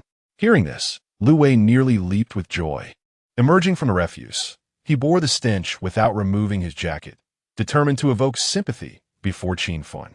The more miserable he appeared, the angrier Qin Fun would become, thus ensuring a more severe reckoning for Tang Yan and her associates. It seemed his initial plan was unfolding perfectly. Cousin, you've finally arrived. You must stand up for me. You have no idea how arrogant that person is. Without a moment's hesitation, he shoved me into a garbage bin. I even revealed my identity, yet he dismissed me, claiming that the first young master meant nothing before him. Cousin, this isn't just an affront to me. It's a blatant disrespect towards you. Lu Wei's talent for embellishment was commendable, as Qin Fun's face was rapidly turning a deep shade of crimson. Enough of this prattle. Lead the way. I am genuinely intrigued by those who dare to disregard my presence. With a grim expression, Qin Fun clasped his hands behind his back and followed Lu Wei towards the Tang Meng Group. Upon reaching the entrance, the receptionist, upon spotting Lu Wei's return, intended to alert Tang Yan. However, she froze in her tracks upon noticing the young man behind Lu Wei. Wasn't he this the renowned young master of Tianhai City, who only graced television and newspapers? How could he possibly be here? Lu Wei had mentioned he was the first young master's cousin. Could it be that Lu Wei had brought him along for revenge? This was truly catastrophic. Lu Wei, observing the receptionist's stunned demeanor, exuded an air of arrogance, akin to a fox relying on the tiger's might. With wide, astonished eyes, he proclaimed loudly, "Let Tang and her husband come out. My cousin, Qin Fun, is here to take charge. Oh my heavens, is that truly the legendary first young master, Qin Fun? This is disastrous." The receptionist was so startled that she frantically called Tang Yan. Tang, something terrible has happened. Young Master Qin, the first young master of Tianhai City, has arrived. This call sent shockwaves through Tang Yan Group. The arrival of the first young master was undoubtedly ominous news. Even the previously arrogant cleaning staff felt a twinge of anxiety, fearing they might be imprisoned. In Tang Yan's office, upon receiving the receptionist's call, even she was momentarily taken aback for a full 3 seconds. Qin Fan was here, and so soon. Wasn't Lu Wei a distant relative of his? Could it be that they shared a close bond, prompting him to rush over upon hearing of Lu Wei's troubles? Tang Yan was frantically devising a strategy in her mind, while the instigator, Su Chen, lounged casually on the sofa, quietly reveling in the deep worry etched on her beautiful face. Since he was the first young master, he surely wasn't the type to be an unreasonable, spoiled second-generation heir. If we explain ourselves properly, he should not be too difficult to deal with. Su Chen, come with me quickly. Remember, this is the first young master. We must be sincere. Don't act foolishly like you did this morning. We cannot afford to offend him. Tang Yan finally thought of a solution after much anxiety.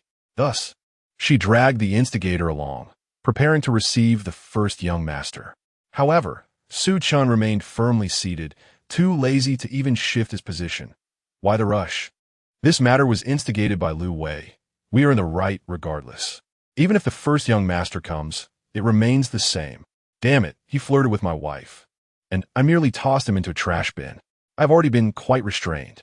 If this were in Western Europe, I assure you he wouldn't see the dawn of the next day. He barely finished his words before abruptly cutting himself off, nearly revealing too much. Enough boasting. Get up. Tang Yan, not delving deeper into her thoughts, tugged at Su Chen's arm, desperately attempting to pull him off the sofa. As a frail woman, she was no match for Su Chen's strength. No matter how much effort she exerted, she was powerless if he chose to remain still. We are in the right and should be fearless. Let him come to us. Just as he finished speaking, a loud bang echoed through the office as the door was kicked open. Accompanied by a foul stench, the notorious figure reappeared. Tang, you are quite bold, leaving us waiting outside while you play around in here. It seems your Tang Yan Group truly has no intention of continuing operations. The esteemed young master has been so neglected by you all. I truly believe your mind has deteriorated. How is it that I never realized you were such a foolish woman? The unparalleled scion, witnessing his beloved in the embrace of another man, felt his heart bleed. In a fit of rage, Lu Wei unleashed a torrent of vitriol, seeking to vent his frustrations. However, he remained oblivious to the presence of his powerful ally, the illustrious first son of Tianhai City. Upon catching sight of Su Chen, his countenance paled to an alarming degree, so pale that it would rival a corpse left in a morgue for a week. Cousin, what do you suggest we do to handle them now? Lu Wei, having exhausted his tirade, inquired with a brazen demeanor towards Qin Fan. The response he received was a resounding slap across the face, delivered with such force that it nearly propelled Lu Wei off his feet. Trembling, the first son of Tianhai City chastised with a voice laced with terror, I will take care of your entire family. What on earth have you done that is so foolish? Chapter 11. The first young master departed. Tang Yan's emotions were akin to a tumultuous roller coaster, oscillating between excitement and apprehension upon learning of Qin Fan's arrival. An urge to apologize alongside Su Chen surged within her. Yet she found herself at the mercy of this scoundrel, inciting a blend of shame and anger within her. When Lu Wei burst through the door, accompanied by Qin Fan, her heart raced with trepidation. The mere thought that this esteemed young master could exert pressure on the Tang Yan Group left her feeling utterly vulnerable in Tianhai City. However, to her astonishment, Qin Fan swiftly incapacitated Lu Wei with a single blow, leaving her utterly bewildered. What on earth had transpired? Overwhelmed by the shocking turn of events, she momentarily forgot about the wicked hand resting on her waist. Su Chen observed the adorably bewildered expression on her innocent face while savoring the softness of her skin, feeling a profound sense of satisfaction. He had not anticipated that she could be so endearing. He mused about how rich her expressions would be when his true identity was revealed a month later. No, he must not allow any slip-ups at this moment. Suppressing his restless heart, he addressed the first young master, who was relentlessly employing military tactics against Lu Wei. Enough, young Master Qin. Cease this at once. Further violence may lead to dire consequences. Qin Fen immediately halted, standing frozen in place, his demeanor as timid as a schoolboy before his teacher. Do you know each other? What is your relationship? Tang Yan inquired, her eyes widening as she scanned the faces of Su Chen and Qin Fen. Just as Qin Fen was about to articulate a response, Su Chen coughed discreetly and interjected, "We happen to meet while studying in Western Europe." He is the first young master of Tianhai City. At the mention of this title, Qin Fen's legs nearly buckled in fear. Who dared to invoke such a title in Su Chen's presence? It was tantamount to courting disaster. He wished to clarify that he did not deserve such a designation. Yet upon noticing Su Chen's frantic gestures, a spark of realization ignited within him, and he simply replied, "Indeed, we became acquainted during our studies in Western Europe." Su Chen sighed with relief, discreetly giving a thumbs up to the hand encircling Tang Yan's waist. Qin Fen wiped the sweat from his brow, feeling an overwhelming sense of fortune. It seemed that Su Chen had concealed his identity before this woman, and he was grateful to have avoided a potential catastrophe, one that could have been even more grievous than Lu Wei's transgression. The thought of it left Qin Fen feeling rather vexed. How unfortunate that Lu Wei had chosen to provoke Su Chen. It was akin to illuminating a latrine with a lantern, an act of sheer folly. Indeed, since Su Gu is present, this situation is merely a misunderstanding. I just recalled an urgent matter requiring my attention at the company, so I shall take my leave. Next time, I would be delighted to invite Su Gu and General Tang to the Starry Hotel as my guests, Qin Fen declared, eager to extricate himself from the awkwardness. Very well, if you have matters to attend to, I shall not keep you. However, do remember to tidy up the mess before you depart, Su Chen replied, nodding. Of course, I shall take my leave now. Su Gu, please contact me if anything arises, Qin Fen responded hastily before exiting. After speaking, the distinguished young master of Tianhai City politely bowed to the two individuals before hastily dragging Lu Wei away. His steps were so swift. It seemed as though something unspeakable were pursuing him from behind. The arrogance he exhibited upon arrival was utterly replaced by a state of utter disarray as he departed. Once outside on the street, the young master finally exhaled a sigh of relief. Having barely secured a connection with Su Chen, he nearly found himself back at square one today, all due to the incompetence of his cousin. The thought of this ignited a fiery rage within Qin Fen. Meanwhile, Lu Wei remained in a daze, only aware that he had been met with a barrage of military-style punches from his cousin upon entering, without comprehending the reasons behind it. Qin Fen, with a swift kick, sent him crashing to the ground, speaking in a tone of chilling indifference that Lu Wei had never encountered before. "You wretched fool! You nearly cost me my life today. If it weren't for the fact that you are my cousin, I would have surely killed you." The coldness of his words sent a shiver down Lu Wei's spine, and he could discern the murderous intent in Qin Fen's voice.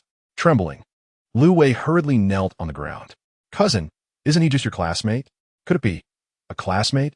What a ridiculous notion. I am the foremost young master of Tianhai City. Do you truly believe I could study abroad? Have you ever used your brain?" Indeed, he was the foremost young master, the future heir of Tianhai City. His credentials must be transparent. How could he possibly attend school overseas? Lu Wei stared in bewilderment. Then, who exactly is this Su Chen? Who could instill such fear in me? And named Su Chen, who else in the entirety of Long Country could it be? Qin Fen replied coldly. Yes, the name Su Chen, capable of making the first young master tremble with fear. Who else but the true first young master of Long Country possesses such power? The realization struck Lu Wei like a bolt, causing him to nearly lose control of his bladder. He had inadvertently offended the first young master and had the gall to pursue the latter's wife at her company. Goodness, I am truly courting disaster. Cousin, I implore you to save me. It was my lust that clouded my judgment.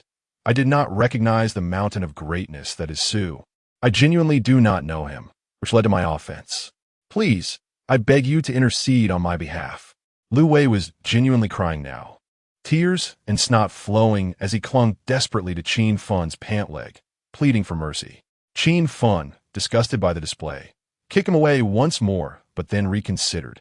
After all, this was his cousin, bound by blood. He could only endure the repulsion and offer some advice. You are truly an ungrateful wretch. Right now, I cannot even save myself, let alone speak on your behalf. My only advice is this: no matter the means, do whatever it takes to ingratiate yourself with young Master Su. You are but a mere individual. If Su Xiao finds you somewhat agreeable and chooses not to hold your transgressions against you, your troubles may be diminished from grand to trivial. However, should you continue to displease him, it would be wise to select a rather auspicious resting place for yourself. Lu Wei, in a state of despair, collapsed onto the ground. Cousin, you must offer me some insight on how I might curry favor with Su Xiao. Su Xiao, being of the utmost elite, possesses everything he desires. Individuals of my standing lack even the means to appease him. Qin Fan furrowed his brow, contemplating for a moment, before a spark of inspiration struck him. Su Xiao has a penchant for women. It appears that General Tang has captured his particular interest. You could commence your endeavors from this angle. However, allow me to caution you. He seems reluctant to reveal his true identity in the presence of General Tang. Exercise caution, for should you inadvertently disclose his identity, you would find yourself beyond salvation. Indeed, is Su Xiao not the husband of General Tang? While the reasons behind Su Xiao's affections for General Tang elude understanding, what she requires is certainly within my grasp. Lu Wei's eyes suddenly sparkled with realization. He had finally discerned the path to his salvation. Without delay, he expressed his gratitude to Qin Fan and, like a man possessed, sped toward home in his vehicle. Chapter 12. My Profession? A real-life chicken dinner as the illustrious first young master and the unparalleled oil tycoon contemplated how to appease Su Chen. Someone was glaring fiercely at him. Tang Yan, arms crossed, wore a face of icy composure. Su Chen, you have gone too far. This is the third time you have violated my established rules. Are you truly willing to forego 1 million? Su Chen cupped his face, which bore a distinct imprint of a slap. This prominent young master, having been struck, exhibited not a trace of anger. I just resolved a significant dilemma for you, and yet you express no gratitude and resort to violence. This is utterly excessive. One matter should not interfere with another. I genuinely appreciate your help with Lu Wei, but you cannot assault me. Tang Yan was on the verge of an explosion. Alas, she was still an untouched maiden, having never even held a man's hand. Yet, this lecherous Su Chen had taken advantage of her momentary lapse in attention, which was simply intolerable. An error. Was it not your slippery waist that led to this? And look at your attire. Why must a perfectly good dress be marred with 2 gaping holes at the sides? Whom can we blame for that? Su Chen's retort was truly unyielding. I am weary of conversing with you, you incorrigible rogue. Just remember, this is your final warning. Should you dare to repeat this. Tang Yan's beautiful eyes scanned her desk until she finally found a craft knife. With a deft motion, she drew the sharp blade across the surface, leaving a conspicuous mark. If you dare to touch me again, I shall sever your hands. Enraged, she stuffed the craft knife into her bag. Seeing her distressed demeanor, Su Chen couldn't help but chuckle. The notion that such a modest craft knife could inflict harm was laughable. He would surely be the subject of ridicule among peers. However, having already gained an advantage and indulged in some mischief, he refrained from further provoking her. To be fair, Tang Yan's figure was indeed captivating. Her rounded posterior was undeniably addictive, and the thought of savoring her essence during the month of their marriage stirred excitement within him. Knock, knock, knock. Su Chen acknowledged that when this thought crossed his mind, his heart raced. Oblivious to the impending danger, Tang Yan remained unaware of the intentions of the man beside her. Still immersed in the sense of security her newfound weapon provided, she wore a faint smile and suddenly turned to the green-eyed Su Chen, inquiring, by the way, Su Chen, what do you do? What is your family background? We have known each other for 2 days, and I know nothing about you. Why? Are you planning to investigate my background, Miss Tang? Su Chen, shaking off the chaotic thoughts in his mind, grew somewhat vigilant. No, I'm merely curious. If you wish to share, please do. If not, it is of no consequence. Tang Yan feigned indifference, yet her adorably delicate ears stood erect, revealing a heart at odds with her demeanor. It was clear that honesty would not suffice, so with a flick of her eyes, Su Chen spun a web of deceit. It matters not. My father is merely an unremarkable small-time entrepreneur running a venture capital firm, and my mother is a gentle and devoted housewife. As for my grandfather, he possesses a modicum of ability, yet remains a nameless figure within the bureaucratic system. Such humble descriptions could only be uttered by Su Chen. In Kyoto, one would surely spit in disdain at such modest claims. However, Su Chen's father, Su Tian, this seemingly unremarkable businessman, is in fact the true tycoon of the Dragon Kingdom. His conglomerate comprises countless enterprises, operating as the unseen puppet master behind the scenes. His wealth remains a mystery, but the well-known figure, Teacher Ma, was merely a pawn he set forth to divert attention. Su Chen's mother, Yang Qinro, indeed embodies the qualities of a gentle and virtuous homemaker. Yet her true identity is far more formidable than Su Tian's. Before marrying Su Tian, she was heralded as a princess of the Dragon Kingdom. This title, of course, derives from that inconspicuous man, Yang Jinyuan, Su Chen's grandfather, the last formidable marshal of the Dragon Kingdom. It is no wonder that Qin Fin treats Su Chen with such deference, nor that Su Chen is regarded as the foremost young master of the realm. His lineage is genuinely formidable. Unbeknownst to Tang Yan, who remained blissfully unaware, she nodded with genuine interest, evidently convinced by Su Chen's fabrication. Her large, playful eyes sparkled, her fair complexion glowing in the sunlight. "And what about you? What do you do?" With a cough, Su Chen replied with a smile, "I merely play games." "Play games?" Tang Yan was taken aback, unable to fathom that Su Chen's profession revolved around gaming, and she had yet to witness him indulge in such activities during the past few days. "What games? I've never seen you play." With a cheeky grin, Su Chen leaned back against the soft sofa, cradling his head. "The games I play cannot be enjoyed domestically. They're only accessible abroad. I engage in a real-life version of Battle Royale, which is thrilling, and occasionally dabble in counterterrorism simulations." Tang Yan, unfamiliar with gaming, was bewildered by terms like Battle Royale and counterterrorism. Yet, witnessing Su Chen's enthusiasm, she sensed no deception. Initially, she presumed his background to be complicated, given his connections with Qin Fin, but found him rather ordinary instead. Strangely enough, upon realizing his conventionality, Tang Yan felt a wave of relief wash over her.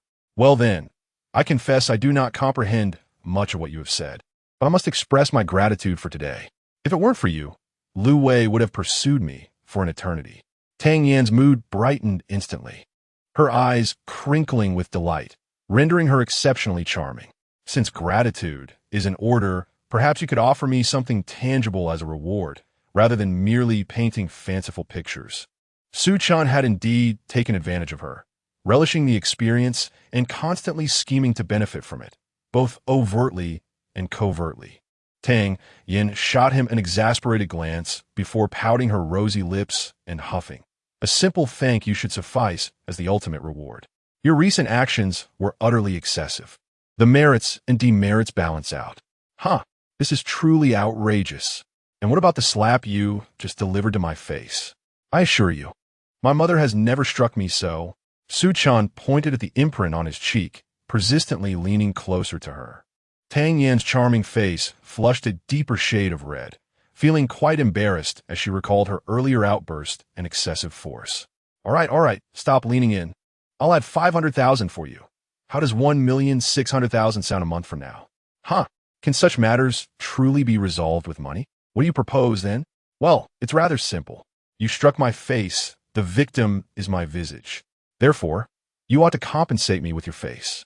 I won't hit you in return. I'll merely give you a kiss, and then both our faces will be victims, thus balancing the scales." "Get lost. You lecherous scoundrel. Are you dreaming?" Tang Yan promptly brandished her utility knife. Chapter 13. Men are creatures of focus in the end. Su Chen refrained from planting a kiss on the beautiful woman's face, especially since she had already brandished her metaphorical knife. Out of sheer boredom, he began to meander through the halls of Tang Meng Group. Possessing a remarkable talent for social interaction, he struck up conversations with anyone he encountered. Within half an hour, the entire office was aware that he was the new esteemed son-in-law.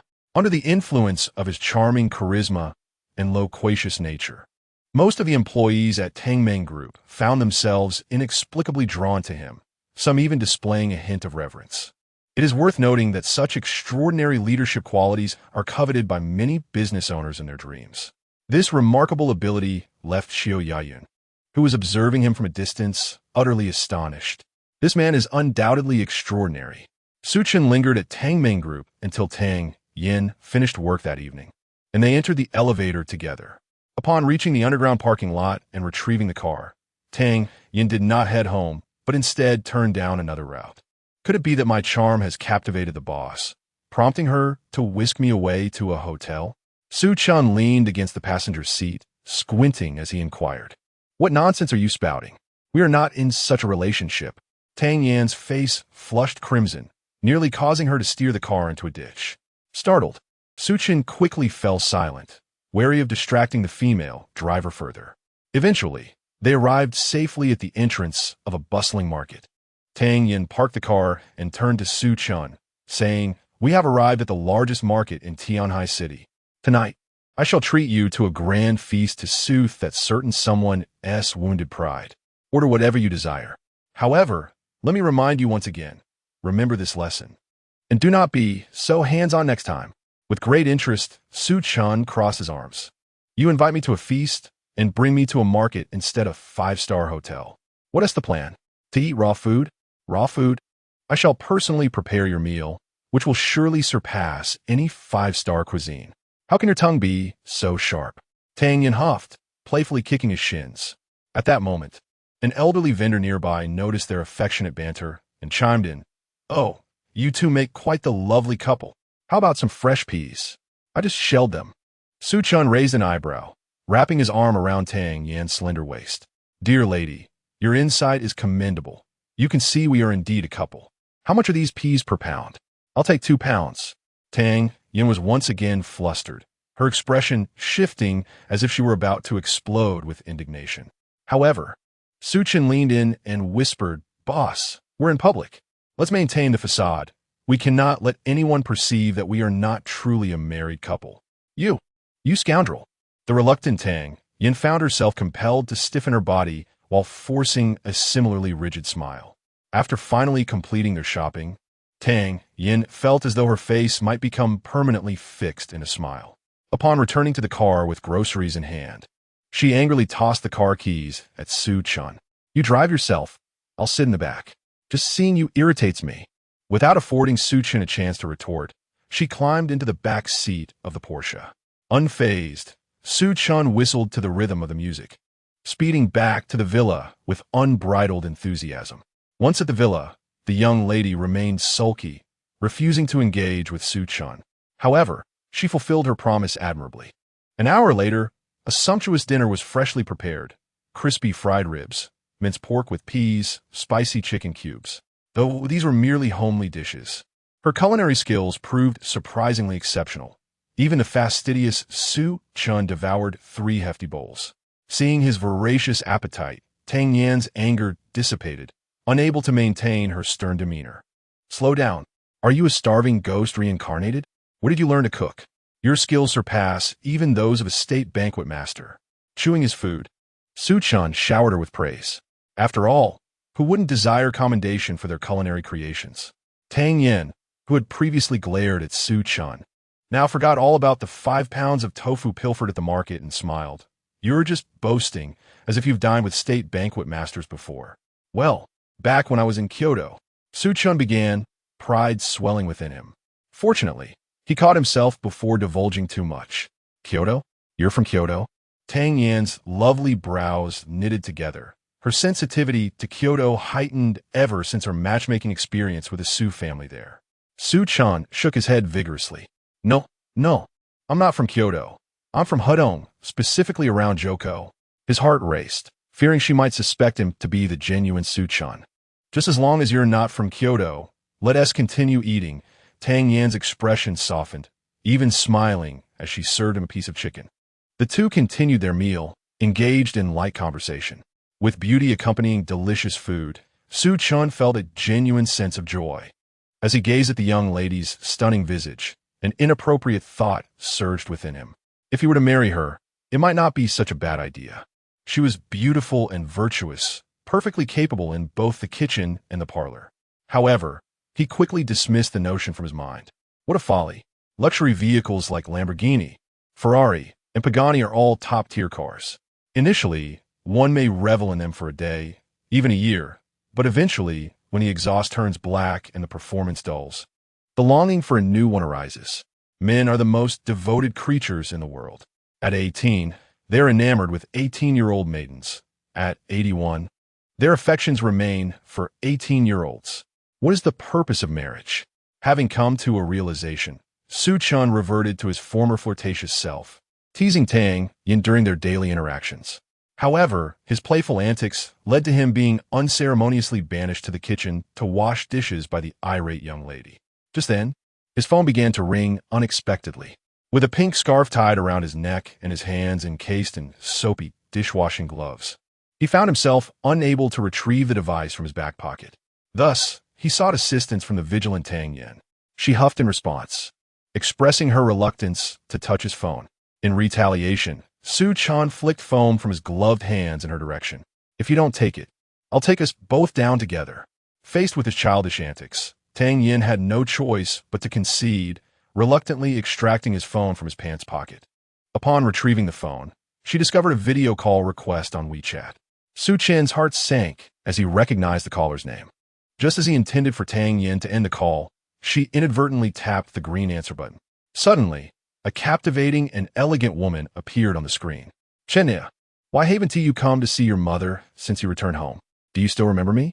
she exclaimed. "Wait, you're not Chenia. Child, who are you?"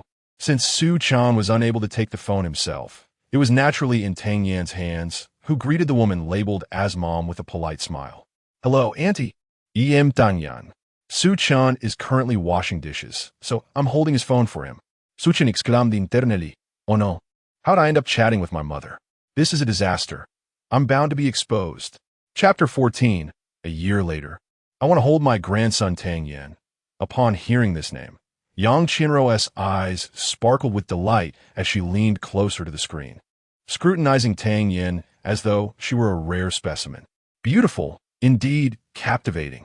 At that moment, before she could finish her thought, Su Chen swiftly snatched the phone away from her, having discarded his dishwashing gloves. "Mom, what prompted you to video call me? We just spoke at noon, didn't we?" Tang Yan frowned slightly, feeling a peculiar oddity in Yang Qianruo's words. What had old Su finally selected? However, with the phone now in Su Chen's possession and his current status preventing her from inquiring too deeply into his family affairs, she could only return to her room. Laden with confusion, seeing Tang Yan retreat to her room, Su Chen finally exhaled in relief. "Look at you, dressed like that at Tang Yan's place. In such a short time, you've truly won her over. You are impressive." Yang Qianruo's eyes narrowed into gleeful slits. Humph, that little rascal's talent for charming women is indeed unparalleled. A dignified, middle-aged man entered the screen, his tone dripping with disdain. Yet the upward curve of his lips belied his true feelings. "Isn't this the bride you chose for me? Why, now that I've won her over, are you still unhappy?" With no one else in the living room, Su Chen ceased to pretend, lounging back with a cocky demeanor. "Happy? I'll only be happy if you can settle down and marry her properly, allowing me to hold my grandson." The authoritative figure, Su Tian, declared. "I simply cannot comprehend why you incessantly urge me to marry and have children at such a young age. If you are so lonely, why not adopt a few from the orphanage? It would benefit society." Su Chen retorted, his sharp tongue as irreverent as ever. Su Tian nearly lost his temper, glaring at the screen with an intensity that suggested he might leap through it. "You insolent brat, what nonsense are you spouting?" Yet he continued, "Do you know why I'm so eager to hold my grandson? It is because I see you as utterly useless. I've given up hope on you, and I wish to nurture a little darling while your mother and I still have the energy. Otherwise, the Su family's lineage is doomed, and I shall have no explanation for our ancestors." Rolling his eyes, Su Chen replied, "I admit I was once a wayward youth, but I have changed. Look at the company I established in Western Europe, robust and flourishing. Do you know what they call me there? The King of Satan from the East. I assure you, if you visit Western Europe and mention my name, you will walk with pride." Su Tian's face was a portrait of disdain. The king of Satan?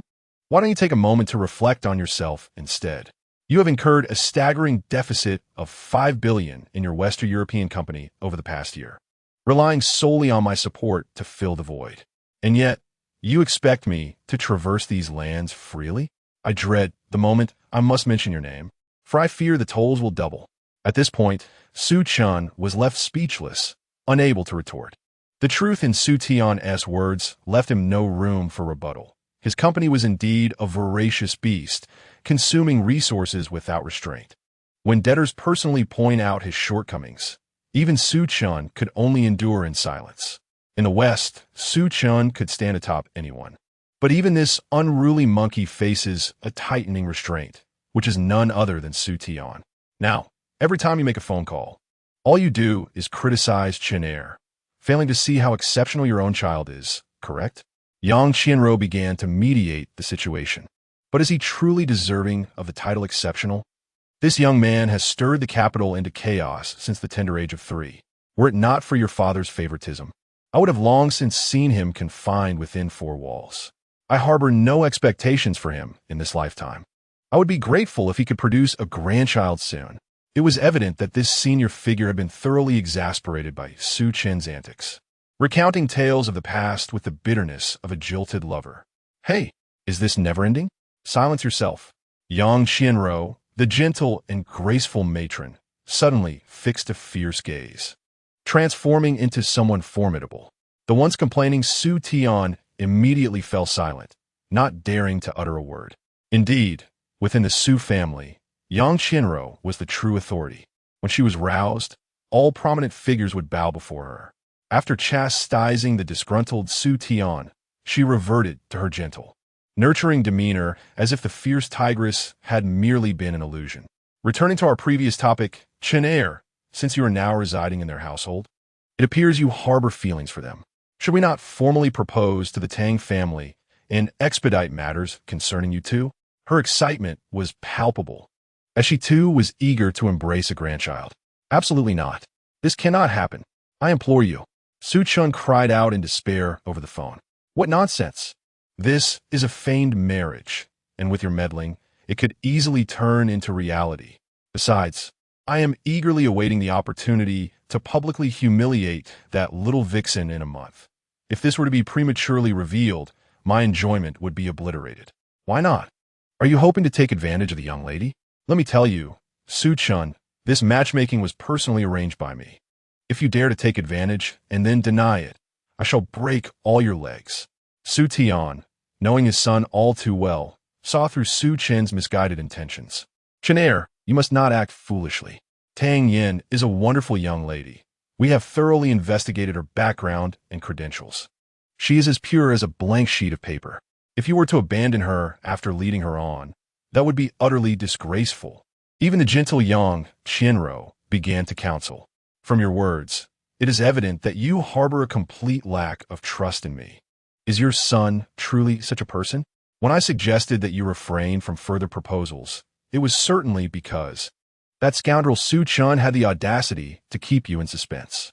Only after he had thoroughly piqued your curiosity did he dramatically present the marriage certificate before you. The reason is that Tang Yan and I are already wed. Boom! That vibrant crimson booklet detonated in the minds of the elders like an atomic bomb. They are well aware of their son's reckless nature.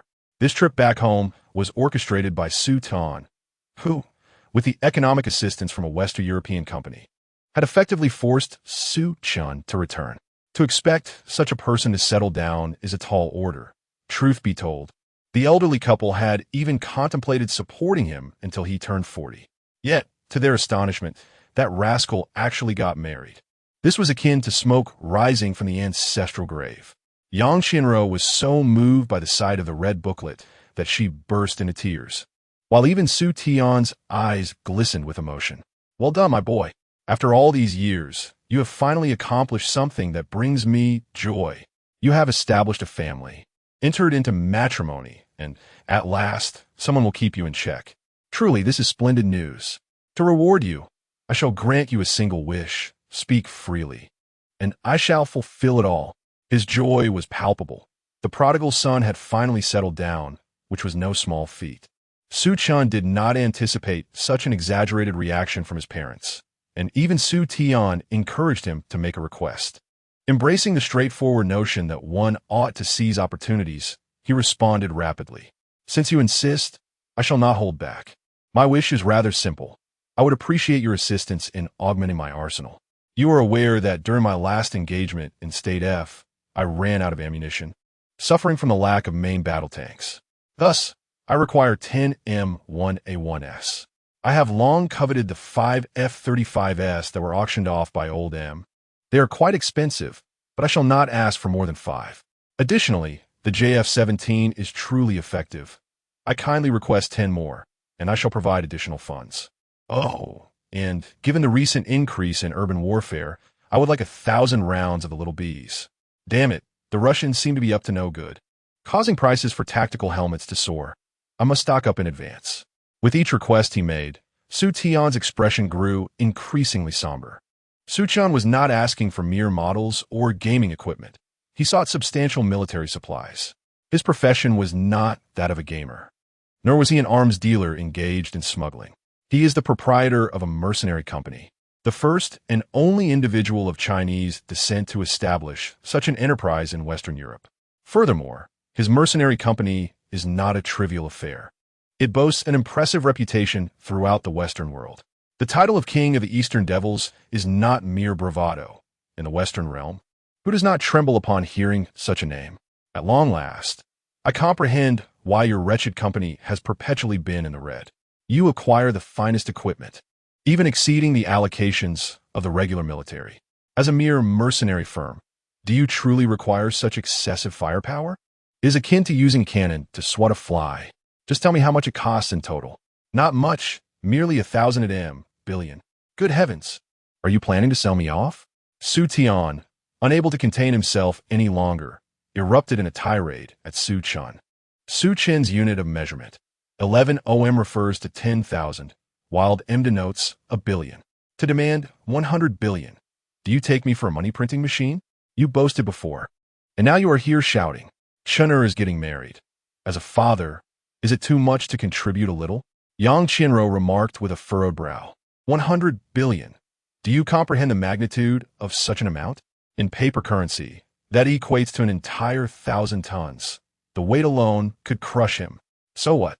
Yang Qianro raised an eyebrow. Upon witnessing his wife's expression, Su Tian realized he must swallow his broken teeth in silence. Consequently, he could only vent his frustration upon Su Chen. "You little rascal, I shall grant you 100 billion, but mark my words, 1 year hence, I expect to hold a chubby grandchild in my arms. Should you fail to deliver, you must return the 100 billion that has ensnared me today. That is a fair request. If you allow us to become grandparents in a year, I shall bestow upon you another 100 billion as a gift. Should you fail, you will obediently take Tang Yan back to the capital." Yang Qianro added with a smile. "It's over. I'm in deep trouble. Father has been too ruthless, and now he has ensnared himself. Where am I to find a grandchild for you in a year?" Chapter 15. Not even for free? Then I shall add more money the following day. At 6 in the morning, Tang Yan rose from her slumber. As was her custom, she indulged in a luxurious bath. Admiring her exquisite figure reflected in the bathroom mirror, a satisfied smile gracing her lips. Who would benefit from her beauty in the future? Even a goddess, while bathing, may entertain whimsical fantasies akin to those of a little girl. Just as the thought escaped her lips, a suave figure materialized in her mind. "Boss, do not be so stingy." Tang Yan instinctively covered her cheeks in alarm. How did she think of him? No. She had someone she cherished. Such fanciful musings were entirely inappropriate. She hurriedly rinsed off, applied a simple touch of makeup, and left her abode with her handbag in hand. Upon entering the living room, Tang Yan instinctively reached out to awaken Su Chen. However, the events from the bathroom that morning caused her hand to retract. In a month, they would part ways. It was best to keep their relationship at a distance. Ultimately, she refrained from uttering a word, quietly departing the villa. Driving towards the office, she headed straight for Tangming Group, the morning's minor incident already cast aside. With her mindset recalibrated, She prepared to embrace a new day of work. Yet, just as she was about to step into the company, a familiar, striking figure suddenly darted out from the side. Taken aback, Tang Yan slipped in her high heels, tilting dangerously to one side, on the verge of falling. "Be careful." A fragrant silhouette swiftly caught her in an embrace, slender arms securely wrapping around her waist. As Tang Yan slowly raised her gaze, their eyes met, and a rosy romantic atmosphere enveloped them. In that moment, she felt a delightful flush spread across one side of her face. "Thank you, Yun. It's nothing, Tang Zong. Please be more cautious." Xiao Yun smiled as she helped her up, the sight of the two stunning women appearing rather peculiar. Just as they exchanged glances, an incongruous voice suddenly broke the moment. "I'm so sorry I startled you, Tang Zong. I truly deserve to be punished." The striking figure, Lu Wei, knelt before them. Panic etched across his face as he frantically slapped his own hands, appearing utterly deranged. Tang Yan frowned slightly at his erratic behavior, preparing to assist Lu Wei to his feet. "Mr. Lu, what are you doing?" "It's not necessary. I merely slipped and Yun caught me, didn't she?" Upon seeing her outstretched, porcelain-like arm, Lu Wei recoiled as if confronted by a venomous serpent. "Thank you, Tang Zong, for your understanding. You're truly magnanimous. Not only does your beauty rival that of a celestial being, but your grace matches it as well. I should aspire to be like you." He raved frantically, showering her with flattery, regardless of its appropriateness, as he lavished praise upon her. Tang Yan gazed at Lu Wei, who resembled a pug in his demeanor, and felt an overwhelming sense of unfamiliarity. Was this not the same Lu Wei who often held his head high, exuding an air of superiority as if he were the second most important person in the world, with his cousin being the first? Due to land acquisition issues, she had frequently interacted with him, and he had always maintained an aloof and condescending attitude. Yet now, kneeling before her with a servile expression, was this truly Lu Wei? "Mr. Lu, please do rise and speak with me properly. What is your purpose for coming here today?" Unable to endure his current state any longer, she urged him to stand. Only then did Lu Wei muster the courage to rise from the ground, though a disingenuous smile still adorned his face. "I have come specifically to discuss the land acquisition with you, Ms. Tang. There is nothing to discuss regarding that land. I mentioned this yesterday. Our Tangming group will revise the proposal on our own. If you think you can use that piece of land to coerce me, you are sorely mistaken." Tang Yan thought to herself, how could there exist such a repulsive man? Upon hearing her words, Lu Wei's expression shifted dramatically, and he nearly fell back to his knees. "Ms. Tang, you misunderstand. Please, do not alter the proposal. You must proceed with the acquisition of that land. I have brought all my documents with me today specifically to sign the contract." As he spoke, he retrieved a thick stack of papers from his briefcase. Tang Yan glanced at it and immediately recognized the documents as proof of land ownership. Was Lu Wei serious? Did he truly intend to transfer that land to her? A sense of confusion washed over her. This piece of land was crucial to Tangming Group's strategic plans. Otherwise, Lu Wei would not have acted so confidently before.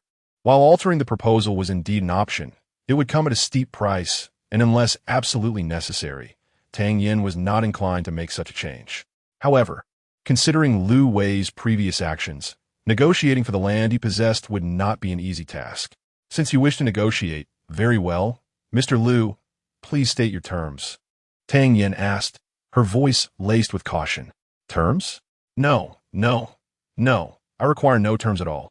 I am giving this land directly to Tangming Group. I do not want a single penny in return," Lu Wei declared, extending the ownership certificate with both hands. "Nothing in return? A gift?" Tang Yan and Xiao Yun exchanged glances, both reading the same thought in each other's eyes. This was undoubtedly a trap. Though the exact nature of Lu Wei's intentions remained unclear, the total value of that land was 3 million. The notion of giving away such a valuable asset for free was absurd.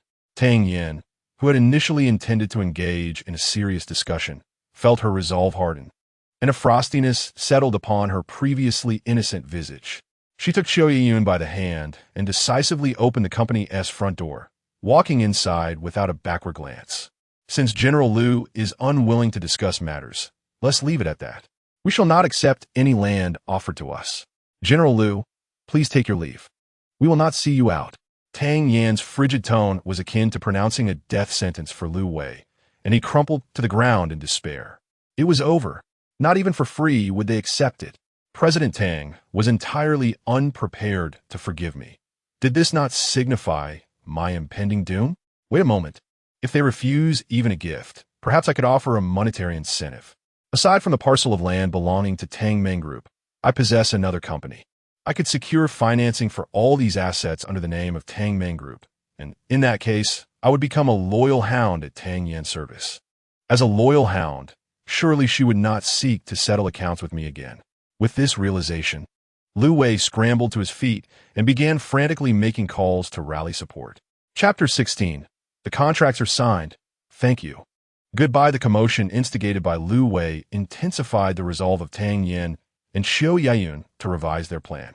The two fervently scribbled notes in their office, deliberating over various strategies. Regrettably, they discovered that bypassing Liu Wei's land would potentially triple their costs. Tang Yan slumped dejectedly in her chair. This won't do. If we modify the plan like this, our entire liquidity will fall short. If the cash flow breaks, the consequences could be dire. Indeed, I shall contemplate alternative solutions. Xiao Yayun consoled, gently grasping her hand. Tang Yan gazed at her delicate, fair arm, and a smile unexpectedly brightened her face. Thank you, Yayun. Regardless of the decisions I make, you are always there, silently supporting me. Xiao Yayun smiled in return, her innate charm transforming her into a captivating fairy in Tang Yan's presence, her eyes soft as autumn waters. How can you say that? You flatter me, she replied, her alabaster fingers softly tracing Tang Yan's delicate chin, gradually leaning toward her lush, rosy lips. Tang Yan shyly closed her eyes, but suddenly, a suave figure appeared before her. He stood with crossed arms, observing her with a bemused expression. Boss, have you forgotten who your husband is? Boom! It was as if a nuclear bomb detonated in Tang Yan's mind, and she abruptly opened her eyes. Xiao Yayun's enchanting face was mere inches away, yet she instinctively pushed her away. Gasping for breath like a fish out of water, she felt Xiao Yayun's gentle touch on her back. What is it? General Manager Tang. Are you feeling unwell? Liu Wei's situation has me quite distressed. I apologize, Yayun. Tang Yan lit. It was the first time she had ever deceived Xiao Yayun. The latter, oblivious to the falsehood, assumed Tang Yan was genuinely troubled by Liu Wei's matters and resumed her efforts to solve the problem. Tang Yan clutched her chest tightly. Why? Why did she continually think of Su Chen? He was merely her shield. In a month, they would have no further connection. What was happening to her? Was she unwell? As she pondered, an urgent knocking echoed through the office. Xiao Yan lifted her head, irritated by the interruption. Who is it? Why the frantic knocking? General Manager Qiu, it's bad. Liu Wei is back, called the receptionist from outside. What does he want again? I don't know. But he seems to have brought a whole entourage of lawyers and looks rather menacing. Tang Yan furrowed her beautifully shaped brows, slamming her hand on the table and rising abruptly. Liu Wei has gone too far. We have decided against his land and are preparing to revise the plan. Yet he persists, this time bringing lawyers. I shall see what tricks he intends to play. Indeed, I shall accompany you. Let us together discern what games he intends to play, replied Xiao Yayun in agreement. The two exited and made their way directly to the front desk, where they found Liu Wei, flanked by a dozen lawyers, encircling the legal team of Tang Meng Group, exuding an air of intimidation. Cease this at once. Liu Wei, what on earth are you attempting? Release our legal team. Tang Yan reprimanded him, her expression one of displeasure. Liu Wei, alarmed, hurriedly approached her to clarify. Ms. Tang, you have misunderstood me once again. I have not detained your legal personnel. We are merely in the process of signing contracts. Signing contracts? What contracts could possibly warrant our attention? Tang Yan remarked, feeling as though Liu Wei had lost his senses that day. Liu Wei quickly extracted the legal personnel from the lawyer assembly and pointed to a substantial stack of contracts in their arms, stating, "This is the land transfer contract for Baiyang Bay. This is the deed transfer contract for Jinfeng Trading. And this is my asset transfer contract. I have transferred all my assets to the Tang Meng Group. From this moment forth, I am your subordinate. Ms. Tang, please feel free to command me as you see fit. What nonsense is this? You have transferred all your assets to the Tang Meng Group? Tang Yan's eyes widened in disbelief. Indeed, Ms. Tang. The team of lawyers you invited has meticulously prepared all the transfer documents. I have reviewed them, and there are no issues. It merely requires your signature. The legal personnel adjusted their glasses and stated earnestly. Hearing this, Tang Yan finally grasped the gravity of the situation. Lu Wei was indeed serious about transferring all his assets under her name. But why? Was he out of his mind? Lu Wei was not a significant figure. Yet with Qin Fun's backing, his total assets amounted to nearly 10 million. Why would he relinquish everything so easily? He was not her own kin. What justified such an extreme act? Ms. Tang, please do not be astonished. All of this is my way of atoning for my previous transgressions. I was blind to your worth and inadvertently offended you. Ever since, I have struggled to eat or sleep, and after much contemplation, I believe this is the only way to convey my sincere apologies. Please accept this. If you refuse, I shall remain right here at your company's entrance. With that, this unparalleled sycophant sat resolutely at the front door, adopting a posture akin to a guardian deity. Tang Yan was utterly perplexed by Lu Wei's actions. Suddenly, the image of that audacious figure flashed through her mind once more. Ah yes, just yesterday, Lu Wei had been brimming with arrogance. Yet after Su Chen's intervention, he seemed transformed, utterly cowed. Today, he had brought all his assets to finance the Tang Meng Group, which was less an apology and more a performance for Su Chen. What kind of influence did Su Chen wield to elicit such a profound change in Lu Wei? Was he not from an ordinary family? Is this because of Su Chen? Tang Yan inquired slowly, gazing into Lu Wei's eyes. In an instant, Lu Wei seemed as though struck by lightning, rendered utterly speechless. It is worth noting that Qin Fen had previously warned him to never reveal Su Chen's identity. Otherwise, he might as well find a more auspicious burial site and prepare for his own demise. Now, despite concealing the truth, it appeared that Tang Yan had managed to deduce it. Was he not doomed? No, he resolved to struggle against fate, refusing to accept his unfortunate destiny. This matter had nothing to do with Su Chen. His actions were solely motivated by his relationship with Qin Fun's cousin. As Qin Fun's elder cousin, he should have upheld his image, yet he had misused his identity, tarnishing it instead. Thus, he resolved to turn over a new leaf and reform himself. This encounter with you shall be the first step in my redemption. Lu Wei, having associated with Qin Fun for some time, while somewhat slick, was still quite astute. Tang Yan's doubts began to dissipate amidst his fervent vows. Your willingness to change is commendable. After all, the first young master is the heir to Tianhai City and will undoubtedly attract much attention. The negative information you have contributed will serve as ammunition for those who seek to undermine him. Since you sincerely wish to amend your ways, I shall not accept your company nor seize your land without compensation. We shall proceed with a fair transaction. Lu Wei, suddenly anxious, hastily thrust the contract into Tang Yan's hands without a second thought. I have already signed the contract. Whether you accept it or not is of no concern to me. I have urgent matters to attend to, so I shall take my leave. Should you need anything in the future, feel free to contact me.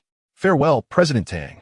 With that, he hurried away with his legal team, seemingly fearful that Tang Yan might return the contract. Tang Yan stood there astonished, suddenly possessing an unexpected windfall of 10 million in assets. Chapter 17. A trip back to my hometown. Tang Yan held the documents, staring blankly for several seconds before finally coming to her senses. Gazing at the transfer certificate for the Bayongbei land, she asked somewhat adorably, "Do we no longer need to revise our plans?" Of course, President Tang. Not only do we not need to amend our plans, but we can also resume work with the construction team that has been idle for quite some time, saving us a significant amount of time. Xiao Yeyun could hardly conceal her delight. It is worth noting that Lu Wei, that insufferable opportunist, had held them up for more than half a month over this piece of land. During that time, the construction crew had been at a standstill. Although work was halted, the workers' wages continued to be paid, which amounted to a considerable expenditure. Yeyun, please arrange for a few legal professionals to re-examine the contract. If everything is in order, let's proceed with acquiring the land. As for Gene phone commerce and other matters, those can be set aside for now. The priority is to get our construction team moving. After all, as a female CEO, Tang Yan did not dally. Despite the peculiar events surrounding Lu Wei today, this piece of land was undeniably crucial for them, and she prioritized obtaining it without hesitation. With the contract in hand, Choi Yun went to consult the legal team, while Tang Yan settled in her office, feeling an immense sense of relief. Resolving the land issue felt akin to lifting the five-finger mountain off Sun Wukong. Did Lu Wei merely wish to maintain Qin Fun's image? This explanation had a ring of plausibility, but it hardly justified the extent of his actions. It must have something to do with Su Chen. Perhaps he secretly intervened on my behalf to plead with the first son. Indeed, that must be it. He and the first son are classmates, and only he could persuade the first son to rein in Lu Wei's antics. Tang Yan's astute mind swiftly unraveled the intricacies of this situation. That rascal, quietly working so diligently for my sake, deserves a phone call of gratitude.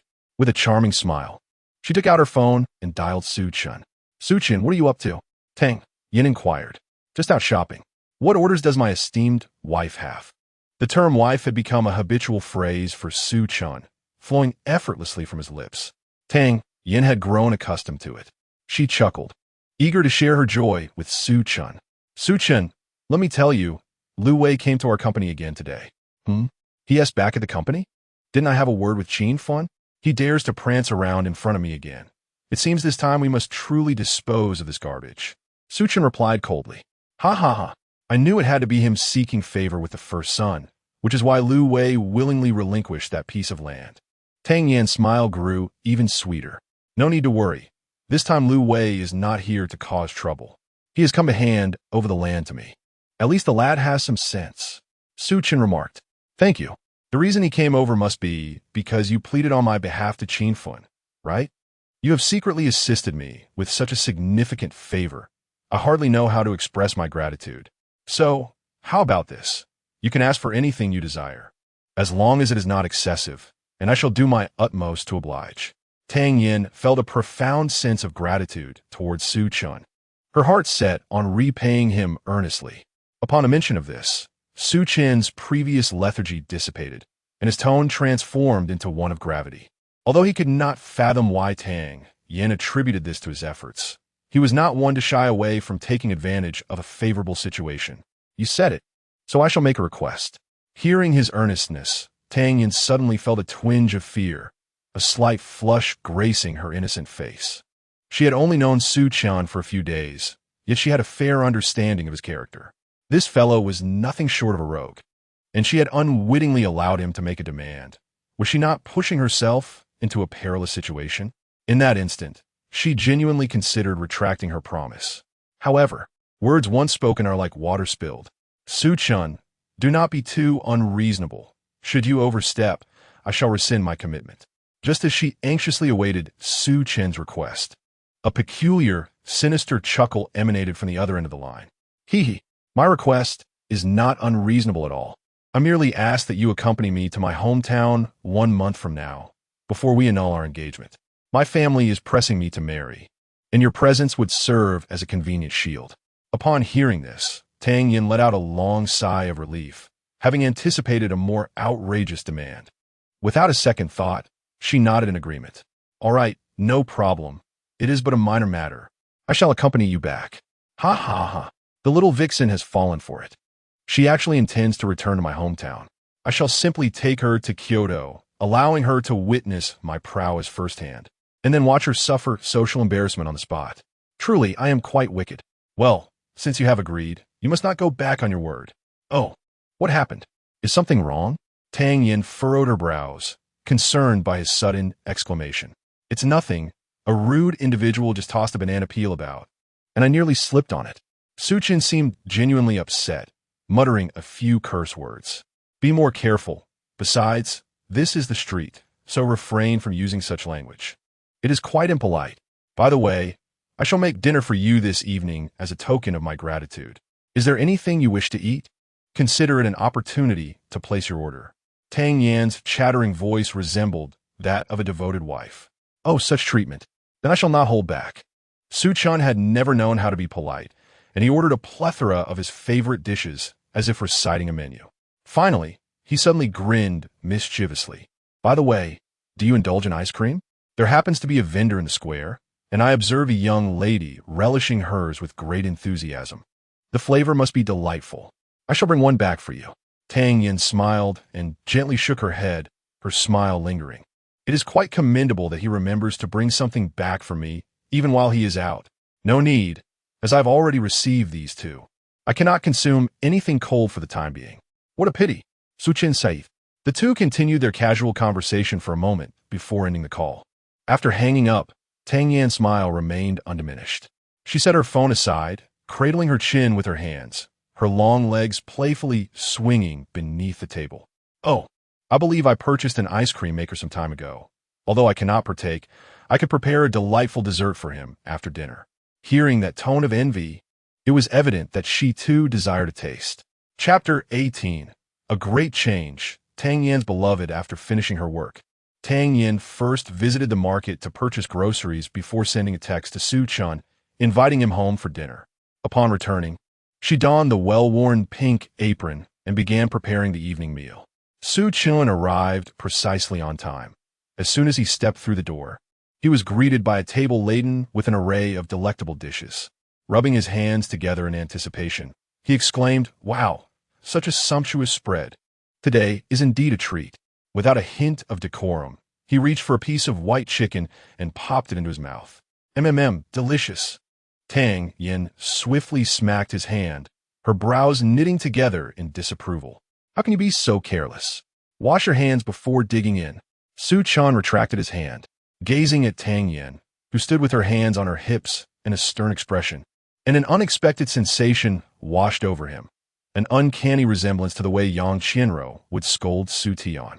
Indeed, this couple had always shared a sweet rapport at home. After a moment of contemplation, he chuckled and turned to head to the bathroom. "You're just like my mother with all this nagging." The dinner was savored with great delight, and Su Chen indulged in 3 heaping bowls. With a satisfied belly, he slumped onto the sofa, reluctant to move, when a sudden sigh escaped his lips. "Ah, boss, I find myself regretting something." "Regretting what?" Tang Yan, busy clearing the dishes, lifted a lock of hair from her forehead, intrigued by his tone. "Regretting that in a month, when our marriage ends, I will no longer be able to enjoy such exquisite meals." He lamented, a wistful expression crossing his face. Tang Yan's cheeks instantly flushed crimson, nearly dropping the dish she was washing. Even if we don't divorce, I can't possibly cook for you every day. I have my own work to attend to and many matters to handle." Su Chen was momentarily taken aback, captivated by the rosy hue on her delicate face. Truthfully, he felt a stirring of emotion. Shaking his head, he forcefully dismissed the feeling, reverting to his usual playful demeanor. "Oh, I was merely jesting. Please don't take it to heart." Tang Yan, recognizing his teasing, wrinkled her nose and huffed in feigned indignation, turning away to ignore him. After finishing the dishes, she suddenly approached Su Chen, towering over him, her demeanor reminiscent of a formidable presence. Obscured by the sight of her, he was momentarily perplexed when, like a magician, she produced an ice cream cone from behind her. "Here, I made this myself. Although we have an ice cream machine at home, it has been ages since I last used it, so it may not be the most aesthetically pleasing, but the taste is quite delightful. Do try it." He took the ice cream, bewilderment flickering across his face as he accepted it. Just as he stood there, momentarily entranced by the treat, Tang Yan's gentle voice chimed in once more. "Why the strange expression? Do you not like it? From your tone earlier, I thought you were quite fond of ice cream." "Oh no, how could that be? I truly adore this delightful treat." Su Chen smiled as he took a lick. The young lady is quite innocent, unaware even of the ice cream stick. Upon seeing Su Chen's satisfied expression, Tang Yan joyfully swayed her high ponytail and went upstairs to rest. As Su Chen savored the ice cream, a sinister smile crept across his face. "The young lady's craftsmanship is indeed remarkable. The ice cream is splendidly made. However, my skills are also commendable. I shall treat the young lady to my creations another day." While lost in thought, a sudden drip broke the silence, prompting Su Chen to instinctively glance at the phone resting on the table. It belonged to Tang Yan, who had forgotten it there while washing dishes. As he picked up the phone, intending to return it to her, he noticed a WeChat notification illuminating the screen, which left him momentarily stunned. Darling, without you by my side, I feel so lonely at night. Today is yet another day I miss you. What the hell? Who sends such nauseating messages late at night? He raised an eyebrow, momentarily forgetting the ice cream, and swiped through Tang Yan's phone to uncover the identity of this audacious individual. Though the phone was password protected, such barriers were trivial for Su Chen, who had learned a few tricks from the hackers employed at his company. Unlocking the device was a matter of moments. Once inside, he eagerly began to investigate the man who dared to flirt with his wife in the dead of night. Soon, he stumbled upon a contact labeled Little Chiu Chiu. This was the scoundrel behind the messages. As he delved into the chat history, his initial curiosity turned to icy fury. Su Chen had assumed Little Chiu Chiu was merely another lecher like Lu Wei, harassing Tang Yan. To his dismay, he discovered that Tang Yan had already formed a connection with this Little Chiu Chiu. Their exchanges, laden with intimate discussions and dreams of the future, revealed a bond so harmonious that even through text, he could sense the depth of their feelings. Su Chen felt nauseated. It turned out that the young lady not only harbored no affection for him, but her refusal of arranged matches stemmed from her long-standing feelings for someone else. Little Chiu Chiu had even consoled her, assuring her that it was fine as long as she could endure this difficult period. I genuinely wish to silence you permanently. Su Chen was a man of intense possessiveness. He would never relinquish toys he had played with to others, especially when Tang Yan was still his nominal wife. The content of those messages was a blatant affront to his boundaries. I nearly developed a modicum of fondness for you, only to discover you are such a wretched creature. In disgust, Su Chen hurled the ice cream into the trash bin and wiped his hands disdainfully. Just then, the sound of water echoed once more, and Little Chiu Chiu sent another message. We haven't spent time alone in ages. Tomorrow night at 9 o'clock, room 301 in the 7 Days Hotel. Let us not miss this chance. Bang! A fist struck the marble tabletop, shattering its surface with cracks. The loud noise causing Tang Yan to peek her head out from the room. What happened? What's going on? The same gentle and warm voice lingered in the air. Yet now Su Chen found it utterly repugnant. It's nothing. There was a fly on the table. When I swatted it away, I inadvertently smashed the table, he said. His face darkened with displeasure. Since he was turned away from Tang Yan, she could not see the expression that graced his features and could only inquire with concern. Are your hands unscathed? It's nothing. No need for your concern, Su Chen replied coldly. Sensing his unusual demeanor, Tang Yan approached him, intent on uncovering what had transpired to cause such an abrupt shift in his disposition. However, it was as if he possessed eyes in the back of his head. The moment she moved, he retreated to his room, harboring no desire to engage with her. Why be angry for no reason? Tang Yan sighed, approaching the table and observing the marred surface of the marble, which was now riddled with cracks. Her brows furrowed in dismay. She turned and rummaged through a cabinet, finally retrieving a small first aid kit, which she placed outside Su Chen's door. Why exert so much force to swat a fly? Did you injure your hand? Would you like me to apply some medicine for you? Receiving no response from within the room, she refrained from pressing further, simply stating that the first aid kit was outside before she departed. Chapter 19. The beginning of carnage. Su Chen sat on the bed, his gaze dark and brooding, reminiscent of a ravenous wolf starved for 3 days. Should any living being appear before him, he would undoubtedly rend it to shreds. He paid no heed to the commotion outside the door, his mind consumed by tumultuous rage. So, you dare to accept an arranged marriage with the Su family while still having a man? It appears that the Tang family genuinely seeks their own demise. With a frigid demeanor, he muttered a few words through clenched teeth before retrieving his mobile phone and dialing a number. The call was swiftly answered, and a commanding voice resonated from the other end. Who is this? It is I, Su Chen. The authoritative tone softened considerably. What unexpected pleasure, young Master Su. Is there something amiss with how young Master Qin has attended to you? No. I am quite satisfied with Qin Fun's hospitality. However, there is one individual with whom I am extremely displeased, and I wish to see him removed from this country. This? Young Master Su, what do you mean? I intend to transport this person to Western Europe, and I require your assistance in suppressing this matter. Is that agreeable? Young Master Su, kidnapping and murder are unlawful acts. Qin Ming, Tianhai City will continue to function smoothly without your presence. Very well, I understand what needs to be done, young Master Su. Upon ending the call, Su Chen reclined on the plush bed. You little vixen, daring to treat me like a fool. Prepare yourself. Starting tomorrow, you shall descend into your own hell.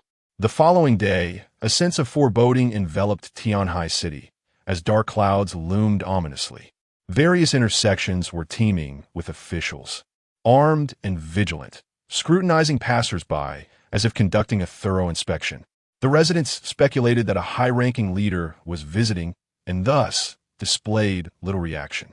Su Chen sat solemnly atop the starry hotel, surveying the entirety of Tianhai City from his lofty perch, akin to a deity surveying his domain. The esteemed young master stood anxiously to one side, ultimately unable to restrain himself from offering counsel. Young master, do not act impulsively. Should this matter come to the attention of others, it could lead to considerable trouble for you. You are a person of great value. Why stoop to contend with an ordinary individual? Come now, do you think anyone else in Tianhai City is privy to this? Su Chen replied coolly. Immediately, Qin Fan felt a chill run down his spine, hastily bowing to clarify, we will certainly adhere to your commands, young master. It's just that one must always be prepared for the unexpected. There is no what if. Even if there were and others discovered it, so what? I'm already a notorious wastrel, burdened with a reputation. I fear nothing. An aura of icy determination emanated from Su Chen, rendering even the esteemed young master hesitant to offer further counsel. Attend to your own affairs and cease your incessant chatter. Now be gone. Understood, young master. Thus, the illustrious young master found himself obliged to bow and retreat before Su Chen, leaving the expansive top floor occupied solely by Su Chen and the previously dancing little specters. Boredom beckons. Let us engage in a game. What game would you like to play, young Master Su? Today, the little zombies are not clad in their usual zombie attire, but rather adorned in fantastical forms that align with Su Chen's preferences. There are small foxes with tails, kittens with ears, as well as cow spirits and little dog demons, an eclectic array indeed. These internet celebrities were initially nurtured by Qin Fan, and now they accompany Su Chen. Not only do they indulge in the finest cuisine, reside in grand accommodations, but they also enjoy the service of dedicated attendants for their travels, truly reveling in a life of opulence. They are inherently materialistic young women, and thus, immersed in such an environment, they feel as if they are in a dream, overflowing with gratitude towards Su Chen. Of course, the most significant factor is Su Chen's youth and striking handsomeness. His physique, slender when clothed yet robust when revealed, offers a dual satisfaction to their desires. It is worth noting that had they not encountered Su Chen, they might have ended up with a middle-aged man burdened by excess. Consequently, their obedience to Su Chen is unyielding. Su Chen, having procured a robe from somewhere, draped it over himself and glared fiercely. Bold little demons, I can see at a glance that you are not of this realm. Reveal your true forms at once, great dragon of might. The little fairies immediately responded with feigned gasps of surprise and allure. Damn that Tang Yan. How could she have a man outside? But what of it? I am not lacking in women. Su Chen reveled at the starry hotel until nightfall. Glancing at the time, he realized it was nearly time to depart. With a wicked grin, he strode out of the starry hotel. Little Qin, mark my words from this moment forth. Not a single male mosquito shall be permitted to escape from the 7 Days Hotel. Yes, young Master Su. At the 7 Days Hotel, Tang Yan held a room card for room 301, staring at the elevator before her, suddenly feeling a twinge of guilt. Ding! The elevator doors opened slowly, and in the empty cabin, she seemed to envision that charming figure, smirking mischievously as he inquired, Wife, why haven't you returned yet? Tang Yan clutched the room card tightly, taking a deep breath. Ultimately, she turned and returned to the front desk. I apologize. I must attend to some matters and will not need the room card for now. The receptionist courteously nodded, refraining from probing into the guest's reasons. Simply taking back the card. Regardless, perhaps it would be best to meet after this month has passed. Although it is merely a contractual marriage, I am, after all, Su Chen's wife. It feels rather odd to be out without him. Tang Yan concocted an excuse in her mind and, using her phone, informed Xiao Qi that she had urgent matters at home. She then picked up her bag and walked towards the exit. However, as she stepped outside, she encountered two officials from a court. Seeing her emerge, they waved and beckoned her over. Tang Yan felt a flicker of confusion, uncertain why court officials were present. Yet she obediently approached them. "Greetings, Mississippi. We have an urgent task at hand, and all individuals entering and exiting this hotel must be temporarily detained. I apologize for any inconvenience this may cause you," the official stated in a routine manner. "I haven't done anything. Why are you detaining me?" Tang Yan exclaimed, her eyes wide with disbelief. "We are not accusing you of any wrongdoing, but this is an urgent mission. Please cooperate, and once the task is completed, you will be released," the official asserted, firmly escorting her into a police vehicle. Tang Yan remained oblivious to the gravity of the situation, merely feeling unfortunate to have crossed paths with these officials executing their duties. Meanwhile, as Tang Yan was taken away, a dashing young man with an air of nonchalance approached the front desk. He gently tapped his slender fingers on the counter. "Please hand me the key card for room 301. The front desk attendant regarded him with a puzzled expression before politely responding, "I apologize, sir, but the guest in room 301 specifically instructed that the key card be given only to a Miss Tang Yan. If you're a friend of the guest, you may have her call the front desk, and then I will be able to provide you with the key card." The charming young man raised an eyebrow, his expression reflecting considerable impatience as he glared at the attendant. "Give me the key card immediately." The attendant furrowed her brow, about to refuse, when the hotel manager rushed over in a flurry. "Quickly, hand the key card to young Master Su. Do you wish to court disaster?" Startled by the manager's outburst, the attendant hastily surrendered the key card to the charming young man.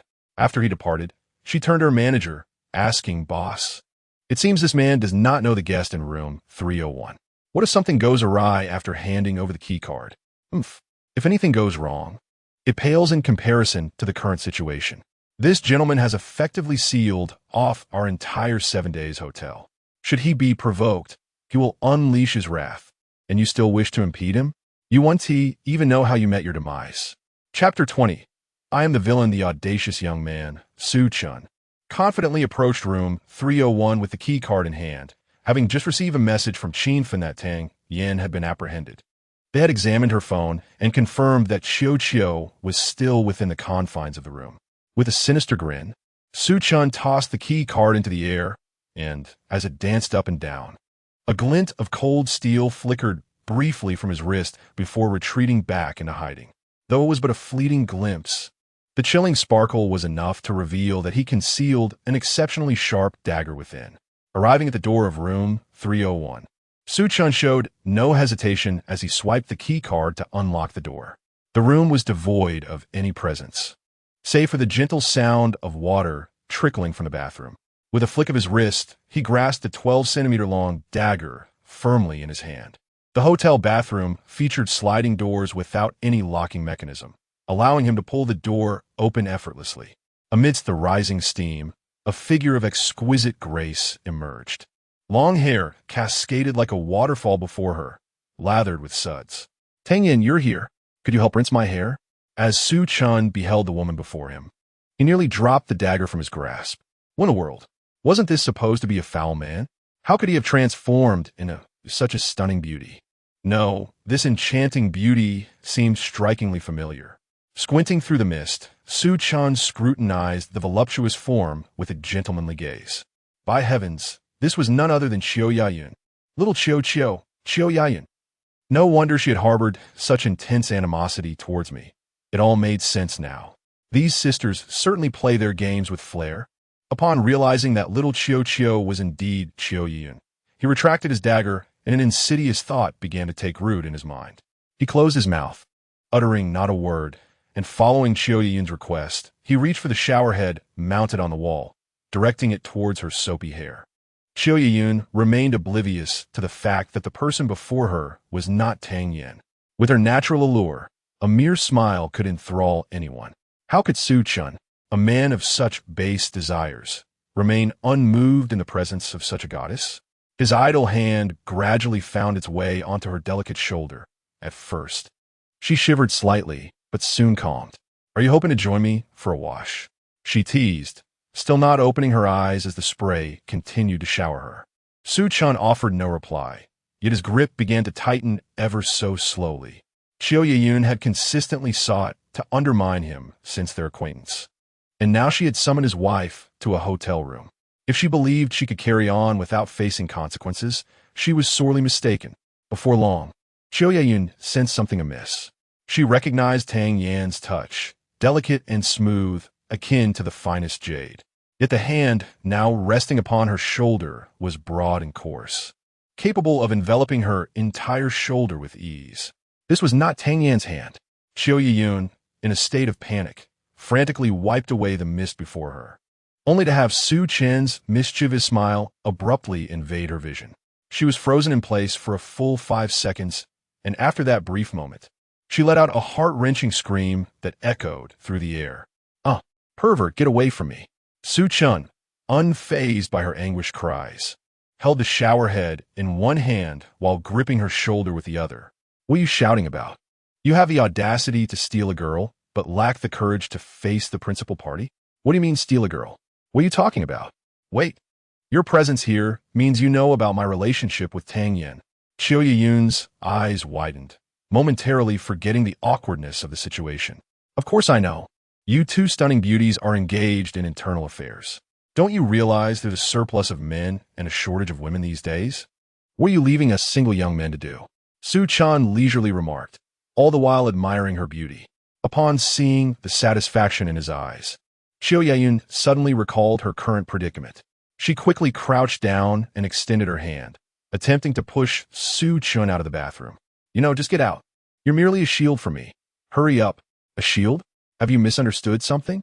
Su Chen remained steadfast, effectively blocking Qiu Yeyun in the bathroom. "I'm not a mere shield. Allow me to introduce myself again.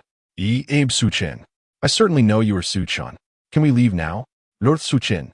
Qiu Yeyun gritted her teeth, vowing that once she dressed, she would make Su Chen pay for this humiliation. She would not let this slight go unpunished. "Lady, it seems you still haven't grasped the essence of my words. I am Su Chen, the Su Chen of Kyoto. How dare a mere Tang family member send a lesbian to court me? Are you challenging my boundaries?" Su Chen boldly declared his identity before Qiu Yeyun, revealing his true self. Indeed, he decided to drop the facade, laying his cards on the table. He had discovered a more diabolical method. If having Tang Yan accompany him home could lead to her social demise, this new idea could potentially cause her to implode on the spot. "What? Su Chen, you are indeed the infamous Su Chen." Qiu Yeyun was taken aback. "No, it can't be. I refuse to believe it. What is there to disbelieve? You were present the last time Qinfen came by, weren't you? Did you not notice how he held me in such high regard? Who else could command a respect to the esteemed first young master, if not someone named Su Chen?" Su Chen's smile was the final blow to Qiu Yeyun's defenses, leaving her speechless, her mouth agape in shock. Heavens! Su Chen was indeed the legendary young Master Su, and he had uncovered Tang Yan's long-hidden secret. This was it. It was truly over. "Every fault lies with me. It is I who have offended you. It is I who compelled Tang Yan to refrain from blind dates. It is I who proposed the pretense of marriage. All of it is my fault. If retribution is to be sought, let it be directed solely at me. And spare Tang Yan from any distress, if you would be so kind." Upon learning of Su Chen's true identity, Qiu Yeyun felt her heart sink into despair. Spare Tang Yan. Do you not realize what a farcical scandal this would become if others were to discover it? The wife of the illustrious first young master being a woman of ambiguous orientation.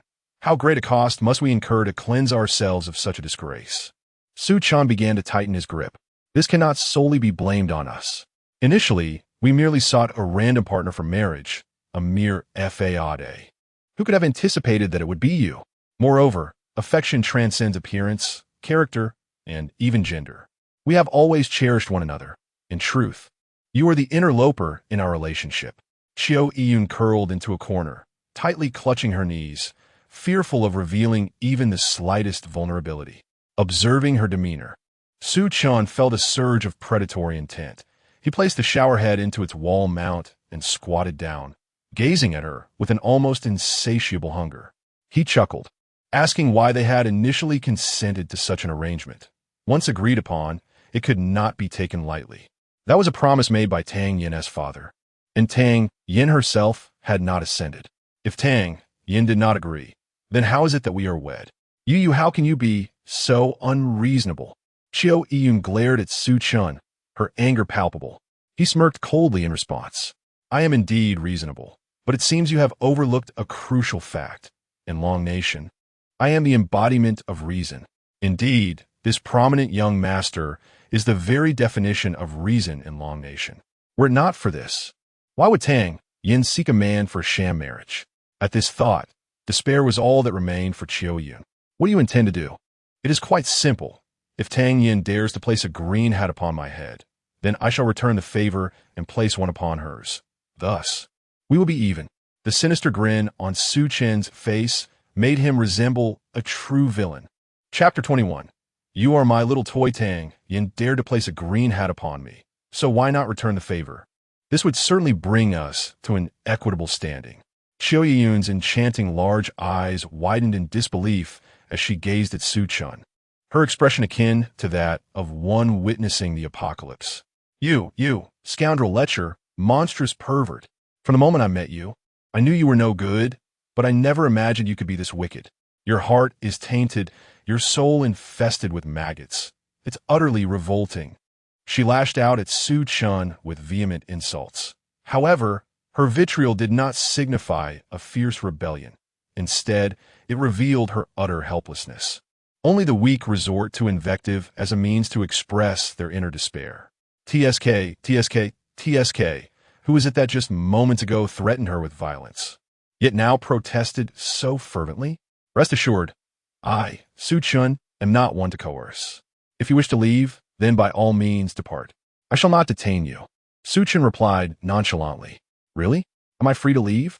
Her breath quickened, reminiscent of a drowning person clutching at a last straw, hopeful, despite knowing its futility. Of course. However, should you choose to go, it will be Tang Yan lying in your place. Just as she grasped a lifeline, Su Chen wrenched it away, leaving Chiao Yun utterly despondent, curled up and biting her lip in anguish. Finally, after a prolonged silence that seemed to stretch for an eternity, she nodded, her eyes glistening with unshed tears. I understand. I will not leave, but please remember your promise. If you take me, you shall not harm Tang Yan. She stubbornly fought back her tears, her reddened eyes fixed intently on Su Chen. Pray tell, what right do you have to negotiate with me now? Your only duty is to satiate my hunger. Only by doing so will I refrain from pursuing other prey. Do you comprehend? Su Chen smiled, eliciting a torrent of tears from Chiao Yun. That wretched scoundrel. The following morning, Su Chen and Chiao Yun were roused by the insistent knocking at the door. Furrowing his brow, Su Chen inquired irritably, what business could there be at such an early hour? Young Master Su, may I inquire if the 7 days hotel still requires sealing off? Furthermore, can we release those we have detained? The voice outside belonged to Qin Fun, respectful and deferential. Oh, release them all. It was my mistake. This is all a misunderstanding. You may withdraw your men, Su Chen replied with a hint of embarrassment. He had nearly forgotten that Qin Fun was still holding a substantial number of individuals from the previous night's escapade. Is that true? Excellent. A misunderstanding is a relief.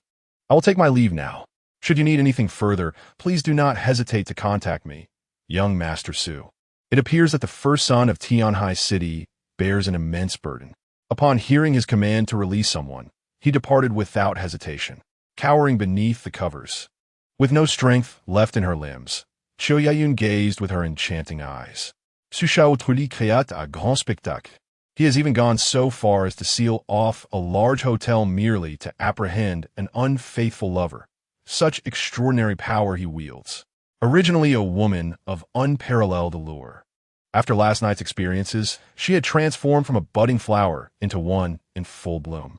Though she remained the same person, her charm had ascended to an entirely new level, reminiscent of the bewitching Daji, captivating all with her every gesture.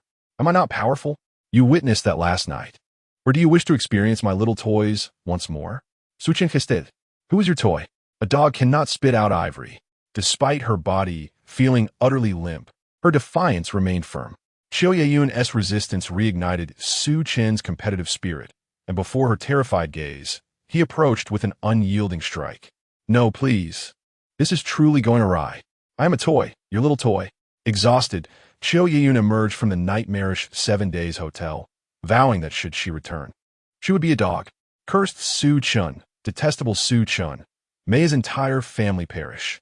Lost in her thoughts, tears began to flow once more. Yet, after the outbursts of anger and sorrow, life must persist. Moreover, the Tang Yan group had just secured the coveted plot of land, with an abundance of work ahead. Thus, gritting her teeth, she resolved to continue her duties. Upon arriving at the office, Qiu Yeyun felt the weight of prying eyes upon her. The stares made her uncomfortable, exacerbated by her recent ordeal, causing her emotions to erupt. What are you looking at? Have you completed your tasks? Why do you all fixate on me? Before Su Chen, she was a defenseless plaything, but at the Tang Yan group, she held the esteemed position of general manager, second only to President Tang Yan, under whose authority all trembled. Yeyun, why the fury? Perhaps everyone is gazing at you because you suddenly appear more beautiful today. What whitening products have you used? Your allure seems to have ascended to a new echelon.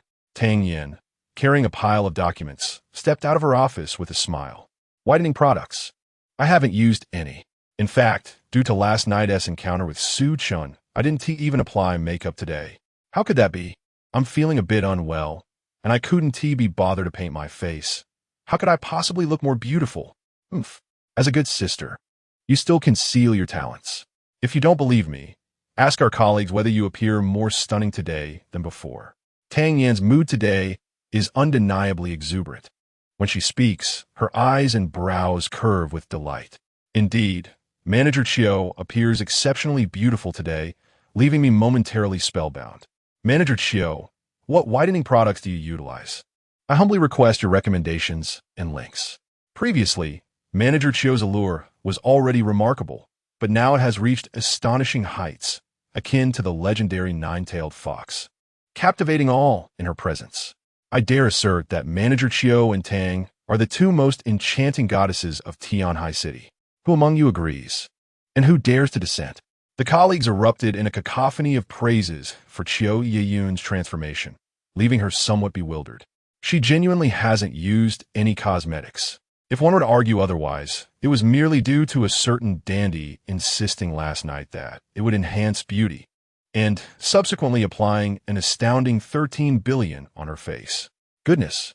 Chapter 22. Tang Yan. I shall protect you, I assure you. I have not used any cosmetics. Come with me, Tang. I have something to discuss with you. With that, Qiu Yeyun grasped Tang Yan's hand and led her into the office. Upon entering, she first ensured that no one else was present before locking the door securely. This action, reminiscent of a thief-proofing measure, left Tang Yan feeling quite perplexed. Yeyun, what is the matter with you today? You seem quite odd. Are you upset because I missed our appointment yesterday? I explained over WeChat that I was detained by the authorities until this morning and couldn't use my phone in the meantime. Yeyun shook her head, indicating that was not the reason. I understand you couldn't make it last night. However, what I need to tell you is, indeed, she intended to reveal the harsh truth to Tang Yan. The wretched Su Chen had threatened her, coercing her through unscrupulous means, subjecting her to at least 4 harrowing experiences. Yet, as the words hung on her lips, she hesitated to continue. Who was Su Chen? The quintessential scion of Longhua. His power was beyond her imagination. Merely because of Tang Yan's faux marriage and her involvement with someone else, he had the audacity to blockade an entire hotel with the authorities. Such a brazen rogue. If he were to learn that she dared defy his wishes and disclose the truth to Tang Yan, the repercussions would be utterly catastrophic for both of them. Thus, she faltered. What is it? Are you facing difficulties at home that require my assistance? Just let me know if you need help. Tang Yan's gentle voice further diminished her courage to unveil the truth. Taking a deep breath, Yeyun forced a broad smile. It's nothing. I merely want to advise you to keep your distance from Su Chen in the future, or I might feel jealous, left with no choice but to obscure the reality. She resorted to this euphemistic approach to steer Tang Yan away from that lecture. I am currently in a married state. How can I possibly distance myself from him? If I do not appear somewhat affectionate in front of others, and if that Su Xiao discovers our sham marriage, we would be in grave peril. Do not worry. It is only for a month. Once this month is over, I will spend ample time with you, Tang Yan reassured her with a smile. However, her words abruptly awakened Yayun to the reality of Su Chen's character, a debauched, second-generation scion, a scoundrel. While others might have varied opinions of him, to Yayun, he was simply a lecher, an unrivaled, ultimate lecher. With such a man, and with Tang Yan in prolonged solitude with him, one could easily imagine the potential consequences. No, she absolutely could not allow Tang Yan to remain in such a perilous situation. Tang Yan, why not come and live with me? I'm quite worried about you staying with Su Chen. Given your striking beauty, what if one day he succumbs to his baser instincts and takes advantage of you? Xiao Yayan grasped Tang Yan's hand urgently. Ha ha ha. There is no need to fear. I have long been prepared, Tang Yan replied, as she proudly retrieved a sharp utility knife from her bag, the very one she had previously used to threaten Su Chen. I am armed and ready. Should he dare to take advantage of me, I shall retaliate fiercely. So do not fret. I will take care of myself. She spoke with such confidence, as if she had Su Chen completely under her control. Little did she realize, however, that she had been taken advantage of on several occasions, while that utility knife had merely remained dormant in her bag. What could a grown man possibly fear from a knife that was only capable of cutting paper? Qiu Yiyun recalled Su Chen's fervor from the previous night. His seemingly unassuming physique was, in fact, composed entirely of muscle. Each movement exuded strength. Would such a man truly fear a utility knife wielded by a woman? To be blunt, even if Tang Yan brandished a fire axe, it was unlikely that Su Chen would feel intimidated. Wait, I have a brilliant idea. I could move in with you. After all, I'm a woman too. You and T suspect our true identities. Moreover, with the two of us together, we can look out for one another. With me around, he would never dare to harm you. Xiao Yayun's eyes sparkled with excitement at her clever notion. Isn't that a bit inappropriate? After all, we are married now. If our families were to see us together, it would feel rather strange, Tang Yan said, her gaze evasive, avoiding direct eye contact. Before Su Chen's arrival, she had been thrilled at the prospect of Qiu Yin moving in, but now, for reasons she couldn't quite comprehend, she felt a subtle resistance to the idea. It seemed as though Qiu Yiyun's presence subtly disrupted their intimate world. Your family knows about our relationship. I'll simply explain that our project requires extra work. And for convenience, I'm moving in with you. Qiu Yun spoke decisively, as if she had already settled the matter. No matter how many excuses Tang Yan concocted, she ultimately found herself nodding in agreement. From this moment forth, I shall be Tang Yan's guardian angel. Su Chen, you lecherous wolf. Do not even think about taking advantage of Tang Yan under my watch. Qiu Yayun silently clenched her small fist, filled with determination. At 6 o'clock in the evening, an impatient Qiu Yayun grasped Tang Yan's wrist. Come on, Tang Yan, let us go back and pack your things. I'm moving in today. So soon? My home isn't even ready yet. Tang Yan exclaimed, her lips parted in surprise, her eyes reflecting a hint of reluctance. In her haste, Qiu Yayun failed to notice Tang Yan's hesitance and pulled her from the office chair with determination. What are you tidying up? Is there not a room for me in your home? The most that needs changing are just the blankets, and I can easily take care of that. Faced with the unusually assertive Qiu Yayun, Tang Yan found herself momentarily at a loss and could only nod in agreement. All right, then wait for me a moment while I inform Su Chen that I will be late returning to prepare dinner. What? You are still cooking for him at home? Qiu Yayun was taken aback. Although Tang Yan was skilled in the culinary arts, she was not particularly fond of cooking. She would only whip up something for herself when she was in a good mood, even when she wished to eat her own cooking. It often required a great deal of flattery to persuade her. Why should that lecherous Su Chen receive such preferential treatment? Haven't we been hearing so many discussions on Douyin about how dining out is unhealthy? That is why I thought to cook more at home. It's not specifically to cater to Su Chen. The little vixen's mind is still quite nimble. That is true. Nowadays, takeout is filled with Hextech products, and consuming too much of it will inevitably lead to problems sooner or later. Chapter 23. Dinner is served today. Su Chen chose not to visit the Xingchen Grand Hotel. Though reluctant to admit it, he had indeed been satiated by Qiu Yeyun last night. This distinguished young master languidly reclined on the sofa, his gaze lost in the delectable memories of that unparalleled feast. The television in the villa was broadcasting promotional material for Huangshan tourism: slender willows, jade peaks, winding paths to the celestial caves. Such beauty is rarely seen on earth, a sight reserved for the heavens. Stealing a glance at the screen, Su Chen acknowledged the alluring landscape and contemplated when he might take Qiu Yeyun to explore Huangshan together. Previously, he had regarded this woman with disdain, as she had consistently opposed him. However, following last night's encounter, he realized she was indeed a bewitching enchantress. If she were a sorceress, he must confine her within his tower of demon suppression. Otherwise, should she roam free, she might wreak havoc upon the world. An unforgivable sin. While lost in these musings, his phone, nestled in his pocket, vibrated gently. Unhurried, Su Chen retrieved it to find a message from Tang Yan. The land acquisition was successful, which means a surge of work at the company. Yeyun will be staying at our home for a few days. I'm giving you a heads up to remind you not to take advantage of her, or I might just stab you with a craft knife. Accompanying her message were 2 bloody knife emojis, an attempt to convey her fierce demeanor.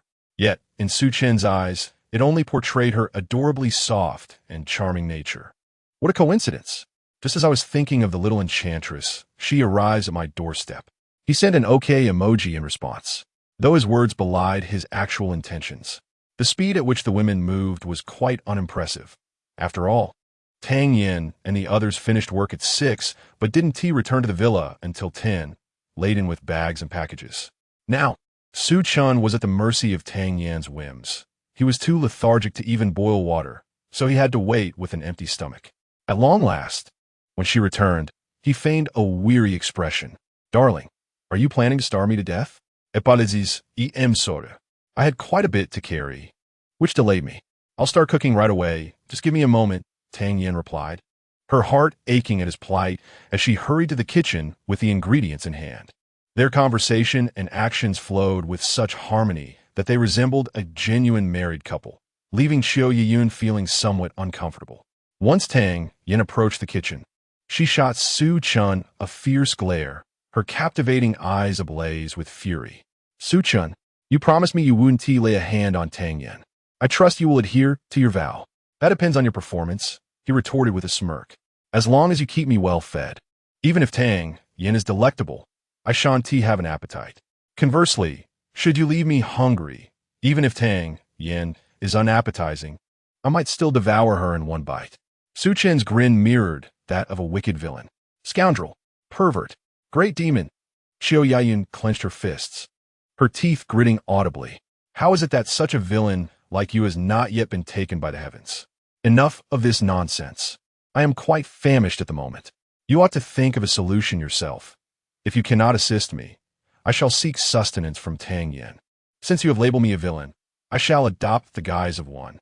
Upon hearing this, Qiu Yeyun's countenance paled in fear. She reached out and grasped Su Chen, desperate to prevent him from actually approaching Tang Yan. "No, I was wrong. I shall never speak such words again. I implore you, do not go to find President Tang. Just decide what you wish to do swiftly."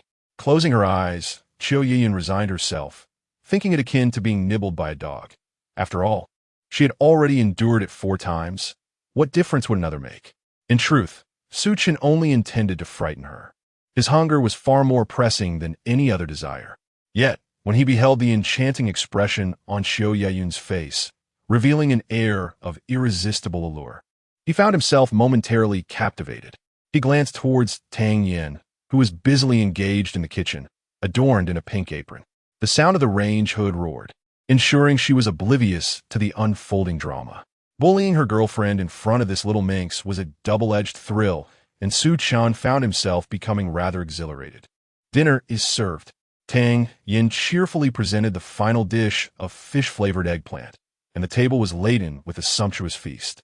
Su Chen could hardly contain his anticipation, eagerly reaching for a piece of braised chicken wing. However, before he could seize it, Tang Yan deftly intercepted with her chopsticks. He looked at her, his displeasure evident. "What gives? Are we not allowed to eat?" "Of course, before we indulge, we must first celebrate. Celebrate Yayun's official move into our home. Welcome." With that, Tang Yan raised her beer and exchanged a knowing glance with Su Chen. He sighed, but, under her watchful gaze, lifted his own beer in response. "Welcome, welcome. A warm welcome." "Thank you, President Tang." Xiao Yayun, ignoring Su Chen's welcoming remarks, merely clinked her beer with Tang Yan's. Su Chen arched an eyebrow, sensing that this little toy was somewhat unruly and in need of proper training. At that moment, Xiao Yayun felt a chill at the nape of her neck, akin to being stalked by a famished wolf. Out of the corner of her eye, she caught Su Chen's gaze, filled with mischief. After much internal struggle, she reluctantly complied and clinked her glass with his. "Yes, thank you as well." Tang Yan observed the harmonious interaction between the two, a satisfied smile gracing her face. She took the initiative to serve Su Chen a piece of braised chicken wing, proclaiming, "Now, it is late, and surely everyone is hungry. Let us eat." Su Chen, having long suppressed his appetite, was eager to replenish his energy after such a taxing day. He quickly entered into a mode of fervent consumption, swiftly finishing a bowl. Tang Yan wrinkled her cute little nose, slightly displeased. "Eat slowly. It's as if someone is competing with you. Eating too quickly increases the burden on your digestive system, which is detrimental to your health." She continued to murmur this admonition while deftly taking Su Chen's bowl and returning to the kitchen to fill it to the brim once more. Xiao Yayun observed her actions, her delicate brows knitting together in deep concern. Just as she was about to voice her thoughts, Tang Yan suddenly pointed to a small puddle of water beside the sofa and inquired, "Who among you two knocked over the water? Can't you at least wipe it up?" The words that were poised on Xiao Yayun's lips were abruptly swallowed, and her charming face flushed a deep crimson.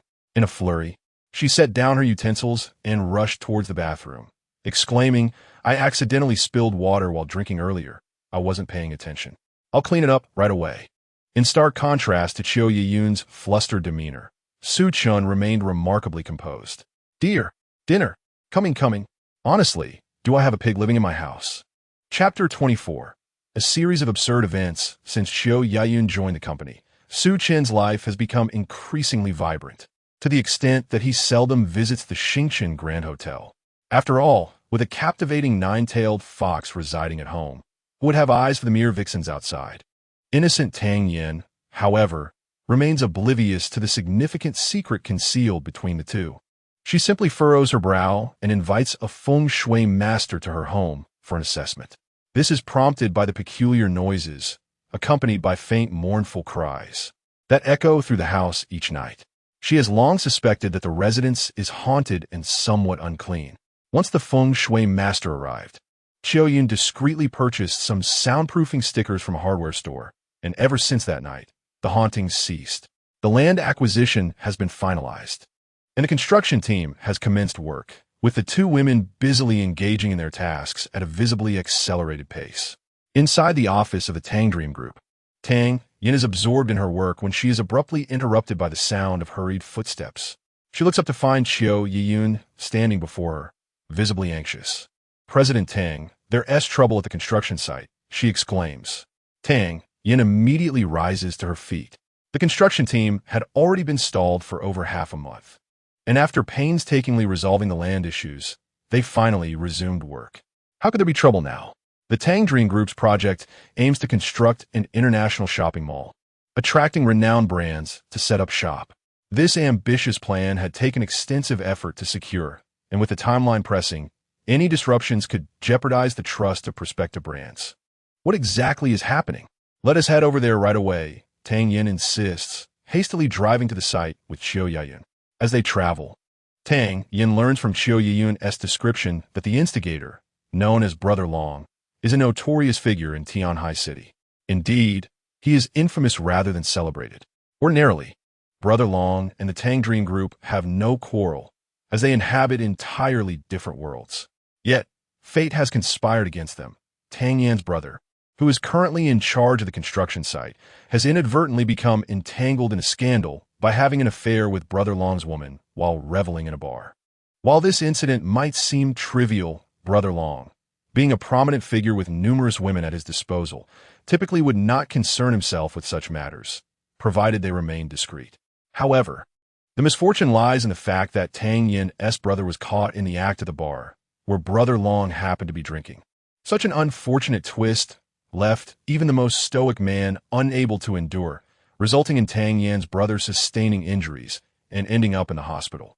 Brother Long, still unsated by vengeance, has now laid siege to the construction site, demanding an explanation from Tang Yan. She finds herself exasperated by this nonsensical turn of events. I should never have placed my trust in Wang Fei to reform. A scoundrel will always remain a scoundrel. Indeed, Tang Yan's brother is named Wang Fei, and he is not her biological sibling. Tang Yan's mother passed away when she was just 12, and Wang Fei is merely a burden brought in by her father's subsequent marriage. This individual, akin to the infamous Su Daxiao, indulges in debauchery without restraint. However, while Su Daxiao possesses the means to cover his tracks, Wang Fei finds himself at the mercy of others, often requiring medical attention after violent encounters. This stark contrast illustrates the disparity between them. Upon arriving at the construction site, she was greeted by the sight of hundreds of men blocking the entrance. All workers in hard hats being forcibly expelled. A man adorned with tattoos, brandishing a baseball bat, sat atop a BMW with a shattered sunroof, exuding an air of brazen defiance as he smoked. This BMW, indeed, belonged to Wang Fei. Tang Yan inhaled deeply. As a woman, she felt a profound aversion to engaging with such a man. Yet, circumstances left her no choice but to confront him. "You must be Long Ge," she stated, approaching the BMW and looking up at him. Long Ge gazed down at Tang Yan, momentarily taken aback by her beauty. Why is it that she, a mere mortal, could possess such exquisite allure? He gulped. Tang Yan felt a wave of disgust as she observed his Adam's apple bob, yet she knew the matter needed resolution. Despite her revulsion toward the man before her, she pressed on. "Are you indeed Long Ge?" "Ah, that would be me. I am a renowned Long Ge. Such beauty and figure must surely belong to the legendary General Tang. What an honor it is to meet you." Long Ge beamed as he leaped from the car and extended his hand in greeting. Noticing the tattooed arms, Tang Yan discreetly placed her delicate hand over her chest, disregarding his attempt at a handshake. "I am aware of the situation. It is evident that Wang Fei erred, and I am here to negotiate compensation on his behalf." Seeing the stunning woman refuse his handshake left Long Ge somewhat disappointed. Her hands, so fair and exquisite, resembled fine jade. What a pity not to touch them. Nevertheless, he mused that this was merely a temporary setback. "Your brother is a beast, brazenly placing a green hat upon my head in your presence. General Tang, what kind of compensation can rectify this? A man's most vital possession is his dignity. Can a man who has been humiliated retain any semblance of respect? Clearly not. Your brother's actions have relegated me to the status of a mere fool. To speak candidly, we live in a society governed by law. Rewind a decade. And should your brother not be retrieved from the river by tomorrow, I, Long Ge, would write my title in reverse." He raised his arm, and his multitude of followers echoed his sentiment, their voices melding into a formidable roar. "Yes, yes, yes." Hundreds of voices resounded in unison, creating an intimidating atmosphere that caused Tang Yan's workers to instinctively retreat several steps. Though Tang Yan shared their fear, she understood her role as the pillar of strength. Retreat was not an option. Biting her lip, she steeled herself against the pressure of their menacing presence and lowered her voice to continue speaking. "Brother Long, how do you intend to resolve this? Please propose a solution. Surely, you cannot remain stationed at the entrance of my construction site indefinitely. The project has a stipulated timeline, and failing to meet, it would be exceedingly troublesome. Originally, I had hoped to extract a few million from that scoundrel Wang Fei to mend my wounded spirit. However, Who could have anticipated that I would find such a connection with General Tang? A radiant smile spread across Brother Long's face, his yellowed teeth gleaming in the sunlight. If General Tang could accompany me for a drink at the bar, this matter would be settled. What do you say, General Tang? I believe I'm extending you a courtesy here. Observing the repugnant grin on his face, Tang Yan struggled to suppress her nausea. As a stunning beauty, and indeed a top-tier one, she was acutely aware of the sinister intentions concealed within Brother Long's request. Her expression instantaneously turned frosty. I apologize, but my schedule is exceedingly busy with company affairs, and I cannot spare the time for drinks. Please propose an alternative condition. Chapter 25, The Rampant Dragon Brother. I apologize, but due to the pressing matters within my company, I am unable to spare time for a drink. Perhaps we could consider alternative terms. Upon hearing her words, Dragon Brother's previously jovial demeanor instantly turned frigid. He offered a cold smirk and replied nonchalantly, "Since President Tang is so occupied, I shall make a concession. I propose 5 million as compensation for emotional distress, and we shall consider this matter settled." 5 million? Is that not excessively high? I acknowledge that my brother was at fault this time, yet as far as I know, that woman of yours is hardly virtuous. I can offer you a maximum of 500,000 in compensation, not a penny more. Tang Yan indeed desired to resolve the issue peacefully, but that did not imply she was willing to be treated as a fool. To demand 5 million was truly outrageous. Nonetheless, 500,000 was already quite generous. Were it not for the urgent timeline of the construction project, she would honestly prefer to offer nothing at all. 500,000, do you think I, Dragon Brother, am a beggar? Your brother has slept with my wife, and you offer me 500,000? I could just as easily give you 500,000. But how about you bring your sister-in-law out, so that I may indulge myself before your brother? Dragon Brother's demeanor shifted abruptly, his temper flaring. He glared with his piercing eyes at Tang Yan, his baseball bat striking the ground with an ominous thud. Tang Yan instinctively took a few steps back. She was no stranger to negotiations and had led numerous significant business discussions herself. Yet, in her experience, even when negotiations fell apart, they could still sit down amicably for a meal. But this man before her, would he resort to violence if the discussion soured? To put it plainly, she was merely a woman. Despite achieving the position of president at a young age, the presence of physical intimidation instilled a primal fear within her. Had she known, she would have invited Su Chen along. With him present, Dragon Brother would undoubtedly have tempered his arrogance. Dragon Brother, do not be so arrogant. Your physical assault was already a conclusion in itself. Our President Tang's offer of 500,000 is exceedingly generous. Should you wish to persist in this matter, do not blame us for being unyielding. Just as Tang Yan retreated in this unreasonable negotiation, Qiuyan stepped boldly in front of her. Dragon Brother squinted, assessing the suddenly appeared woman. Another stunning beauty. Moreover, this one seemed even more alluring. She exuded an intoxicating charm that was undeniably captivating, igniting a fire within Dragon Brother. What did you say? Do not blame us for being unyielding. Oh, how I fear. I am curious to see just how you intend to be unyielding. Dragon Brother's words elicited a chorus of laughter from his underlings. Ha! We have always been the ones to threaten others. It is a first for us to be threatened ourselves. In the city of Tianhai, if Brother Long claims the second position, no one dares to assert the first. Obediently heed Brother Long's words, or you shall taste the bitterness of consequence. My friend, the weight of your words carries an unspoken meaning. Ha ha! Do not misunderstand. These two young ladies are undeniably captivating. Should they truly endure my trials, I would willingly sacrifice a decade of my life. A mere decade? I would give up 20. Being mere ruffians, they lack restraint in their speech. Various crude and vulgar remarks enveloped the two young women, causing their eyes to redden and their chests to rise and fall with intensity, which only served to further excite the small-time delinquents. Ha ha! Do not resist in futility. Either pay me 5 million, and I shall leave immediately, or accompany me to a bar for a drink, and we shall dismiss today as events. There are only these two options. A third does not exist. Brother Long, arms crossed, gazed at Tang Yan and her companion with a mocking expression. Tang Yan bit her lip, her mind wrestling with indecision. just as she lifted her head, intending to agree to pay Brother Long 5 million. Qiu Yeyun suddenly grasped her hand. Do not rush. Wait a moment. She glanced at Tang Yan in confusion, preparing to inquire what they were waiting for when a piercing siren blared in the distance. The previously boisterous ruffians fell silent, their faces displaying fear and anxiety. Brother Long's eyes narrowed, his grip on the baseball bat tightening until his knuckles turned white. Very well, you two audacious women dare to call the police. Initially, I considered settling for 5 million, but since you have chosen this path, let me make it clear. Unless you both please me in the future, this matter shall remain unresolved.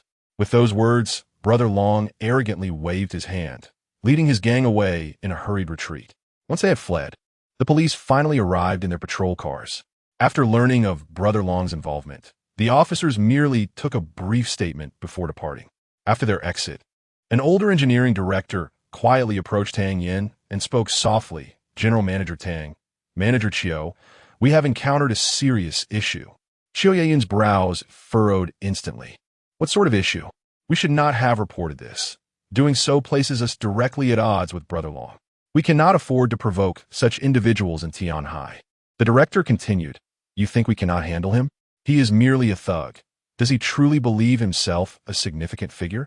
I refuse to believe the authorities cannot deal with him. Qiu Yeyun replied earnestly. Ah, my esteemed manager, you are still young and unaware of the complexities involved. Brother Long merely needs to send a few lackeys to cause trouble, and we find ourselves powerless against him. Even when the officials eventually arrive, those few henchmen will merely be detained for a few days before being released. Thus, the authorities are truly powerless against him.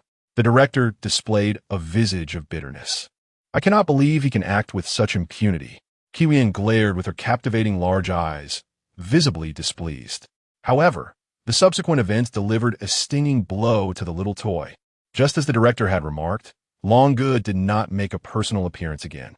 Yet, without fail, a few henchmen would come each day to provoke trouble.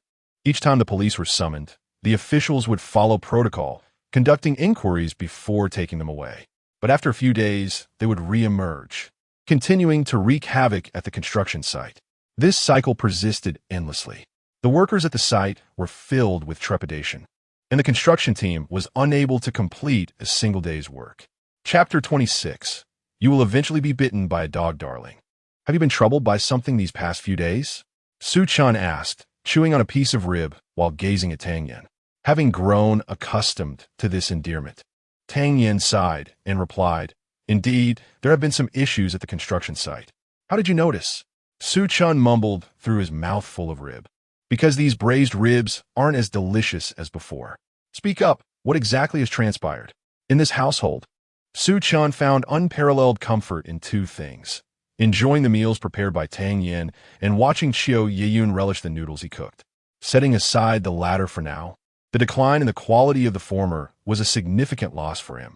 To ensure he could savor his meals, he needed to address the minor concerns plaguing his beloved. My apologies, I've indeed been a bit distracted lately. Perhaps I should redo it. Tang Yan's immediate thought was to start over, which left Su Chen somewhat astonished. Though she had been increasingly kind to him, her suggestion to remake the dish caught him off guard. He grasped her small hand and pulled her back into her chair. All right, don't you feel tired preparing such a lavish spread every evening? Not all. I find cooking quite effortless now, Tang Yan replied with a smile, her pure expression reminiscent of a delicate blossom. Goodness, this woman is truly meant to be a wife. I can't let her slip away. Su Chen was almost mesmerized by her healing smile, taking a deep breath to regain his composure. Enough of changing the subject. What has happened at your construction site that has affected your culinary skills? Do tell. Noticing the seriousness in his gaze, Tang Yan pondered for a moment before recounting the entire sequence of events to Su Chen. Perhaps it was the pent-up frustration needing an outlet. Or perhaps she had unconsciously begun to regard Su Chen as family. She even revealed her familial relationships to him. It's because of this matter that I've been feeling rather irritable. Once it's resolved, I will ensure that Wang Fei no longer holds any power. A man who trifles with others' wives is utterly despicable. Tang Yan slammed her palm on the table, visibly disdainful of men with loose morals. Su Chen, still gnawing on the rib, found a certain camaraderie with this unseen brother-in-law. "Chow, what exquisite taste," he remarked sarcastically. "So you've been troubled by this issue for so many days? What do you mean this issue? Do you have any idea how repulsive that Longu is? He sends different people to my construction site to create disturbances daily. Even if the authorities are called, they apprehend one group only for another to take their place. Our site is practically at a standstill. If we miss the deadline for the mall's completion, the reputation of Tang Ming Group will suffer greatly." Tang Yan wore a serious expression, and on her innocent face, this demeanor surprisingly exuded a hint of adorableness. Su Chen found it somewhat difficult to restrain his hands. He reached out and gently pinched her delicate and fair little face, playfully tugging at it. "Is this all it takes? How can a president and a business elite be so easily thwarted by such simplistic means?" Tang Yan frowned and swatted away Su Chen's audacious hand, rubbing her cheek. She wasn't angry and refrained from mentioning her 3 cardinal rules, as she had grown accustomed to his playful antics. "What does my identity have to do with this? I have never dealt with people like him.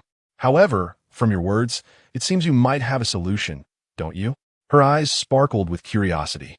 "When it comes to dealing with such minor nuisances, I possess 1,000 methods. However, if you wish to acquire my assistance, dear wife, you must offer me some form of compensation. Do you expect to receive it for free?" Su Chen cast a disdainful glance at her. Tang Yan felt her cheeks flush under his gaze and playfully smacked his arm, retorting, "Am I someone who takes advantage of others? It's merely compensation. If you help me resolve this matter, I will raise your reward to 5 million in a month." The little vixen was resolutely part of the money-raising faction, quick to offer more at the slightest provocation. Discussing money tends to dampen the mood. "I do not desire payment." "Then what do you want?" Su Chen scrutinized the little vixen. Today, she wore a butterfly-collared shirt paired with simple, fitted jeans. The large collar, combined with her ample bosom, gave a tantalizing allure. Thus, her simple shirt exuded a deep V effect. The jeans, snug and elastic, perfectly enveloped her stunning legs. If she were a mythical creature, she would undoubtedly be the embodiment of leg perfection. His gaze was fixated on Tang Yan, and a familiar smirk crept onto Su Chen's face. "It's quite simple. Dear wife, allow me to caress your leg once more." "What did you just say?" Tang Yan sprang to her feet, her bosom exuding fierce energy as she confronted Su Chen. "Do you believe I wouldn't kick you out of my house with one swift motion? All right. No more touching. How about a kiss on my cheek instead? You've stayed in Western Europe, so you must be familiar with the custom of a cheek kiss." Su Chen said with disappointment. It was evident that he genuinely wished to feel those long legs once more. Tang Yan experienced a moment of internal conflict. Had this been before they had grown close, not only would a cheek kiss have been out of the question, but even allowing Su Chen to stand too close would have been unacceptable. However, after spending time with him, her boundaries had been breached time and again. Fine, a cheek kiss it is. It merely serves as a gesture of gratitude. It certainly does not imply any deeper connection between us.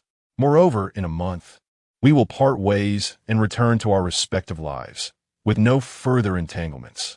Taking a deep breath, Tang Yan gradually settled back down, her expression stern and serious as she spoke. "Very well, a kiss on the cheek it shall be. I'm not unfamiliar with bestowing such gestures upon others in Western Europe. Provided you assist me in resolving this matter, I shall grant you a kiss on the cheek." The smirk on Su Chen's face grew ever wider. "With your bashful demeanor, you claim to have kissed others? Pray, deceive someone else. Furthermore, shall you merely bestow a kiss upon the cheek and leave it at that? My dear, I must assert that you are still quite youthful." Upon learning that Su Chen was willing to lend a hand in addressing Long Ji's predicament, Tang Yan felt as if a great weight had been lifted from her chest. The previously oppressive mood suddenly brightened. She had not the slightest doubt regarding Su Chen's capacity to resolve the issue with Long Gu. She only knew that once he took action, neither Long Gu nor Hu Gu stood a chance against him. In her elation, she even prepared another dish for Su Chen, and indeed, this time it met his expectations splendidly, leaving him thoroughly satisfied. However, at that moment, Tang Yan realized that one individual was conspicuously absent from the dining table. She furrowed her brow and inquired, Where is Yi Yun? Why haven't I seen her during mealtime? Su Chen, reclining on the sofa while picking his teeth, nonchalantly replied. She went to take a shower, claiming she was too dirty from being gnawed on by a dog. What? Yi Yun was bitten by a dog? Why did you not inform me of such a significant matter? What is there to discuss? You shall soon find yourself in a similar predicament. Tang Yan, Chapter 27. An eye for an eye. The following morning, Tang Yan began knocking on Su Chen's door at the break of dawn. After a prolonged delay, Su Chen finally opened the door. Let's depart swiftly, Tang Yan urged, eager to resolve the issues at the construction site. It was evident that the deadline was pressing. Otherwise, she would not be in such a haste. Calm down. Allow me to freshen up first, Su Chen replied, taking his time in the bathroom. Ultimately, amidst Tang Yan's incessant prodding, he reluctantly stepped outside. Xiao Yiyun was also aware of Su Chen's task for the day. The trio quickly purchased some breakfast from a nearby street vendor and proceeded towards the construction site. Upon arrival, they were confronted by two ruffians with strikingly bright yellow hair. Blocking the entrance, armed with baseball bats, they hurled threats at the laborers attempting to enter. Get lost. Anyone who dares to set foot through this door will face the consequences of my bat. The laborers, being from the lower echelons of society and inherently docile, dared not confront the thugs and stood helplessly at the entrance. Witnessing this scene, Tang Yan immediately turned to Su Chen in distress. See that? Brother Long allows his subordinates to completely block my entrance, threatening anyone who tries to enter. I am utterly unable to commence work at the site. Reporting this to the police is futile. These individuals display no fear. After a few days, they will return. I am utterly at my wits' end with these scoundrels. Su Chen's lips twitched slightly. Although he had anticipated such a scenario, the incompetence of these two ruffians exceeded his expectations. Could such feeble figures truly obstruct the entrance? In Western Europe, he was certain. Never mind, that thought was too gruesome. This was Long country. Remember what you promised me. Witness how I will resolve this. Su Chen said languidly, then strode confidently towards the thugs. The yellow-haired thug, noticing someone approaching, brandished his baseball bat menacingly and shouted, "Step aside. Did you not hear what I just said? Anyone who dares to enter this door will face the wrath of my bat." What the hell? Before he could finish his sentence, he was lifted off the ground, and with a dull thud, he crashed against the massive iron gate. His head jerked back, and he fell unconscious. Su Chen slowly withdrew his leg and glanced at the other stunned thug. What? Is your bat equally courteous? Startled, the second thug dropped his baseball bat in a panic. What a joke. I was standing right here and did not even see how you struck. After witnessing a bow's exclamation followed by his collapse, he realized that even a pig would understand that this was not someone to be trifled with. With a forced smile, he stammered, "How could that be? My bat is not a weapon. It's merely for playing baseball. Yes, indeed, I'm a baseball enthusiast. Since you wish to maintain civility, why not hastily vacate the premises?" With a thunderous roar, Su Chen unleashed a chilling aura that nearly caused the young man with the yellow hair to lose control of himself in fear. That icy presence felt as if it were being scrutinized by a ferocious beast, utterly terrifying. We should leave at once. Under Su Chen's penetrating gaze, the young man dared not utter a single word, hastily dragging his unconscious companion away. To an onlooker, it would seem as though Su Chen were a formidable force of nature. See, the matter has been resolved, Su Chen declared, gesturing towards the now vacant iron gate. Tang Yan stared in disbelief, rendered speechless by the spectacle.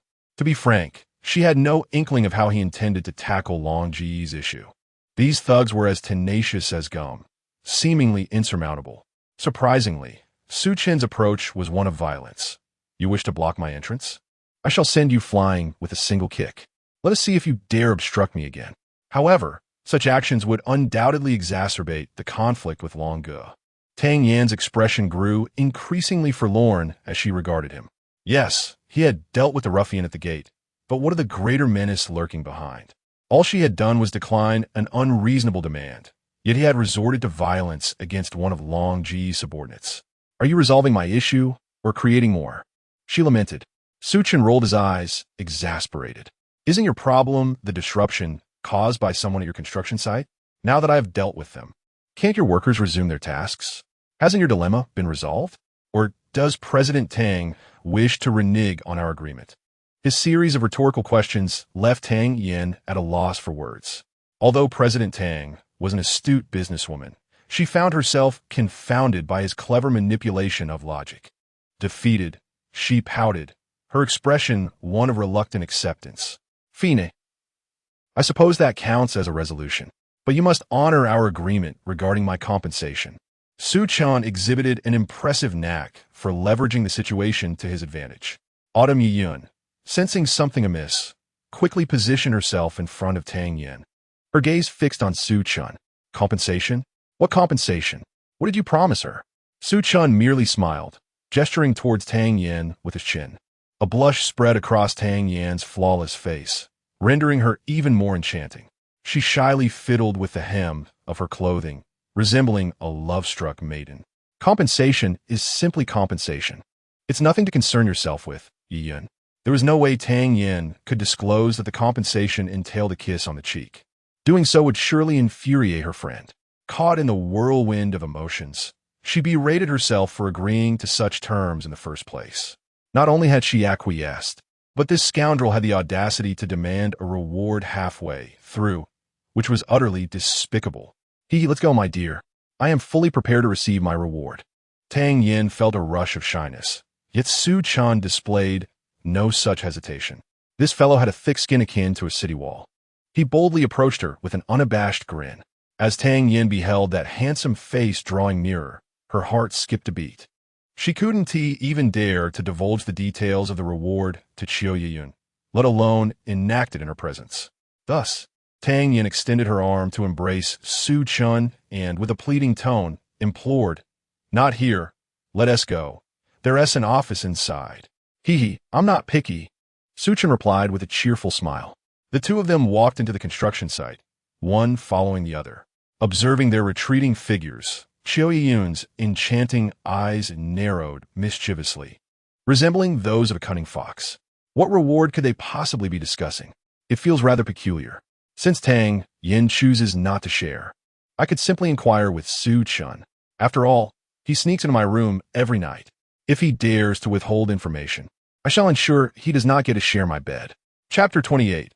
A unique greeting kissed the young man, known as Xiao Ma, who was nearly frightened to the point of losing control by Su Chen, hurriedly dragged the unconscious Bao away from the construction site.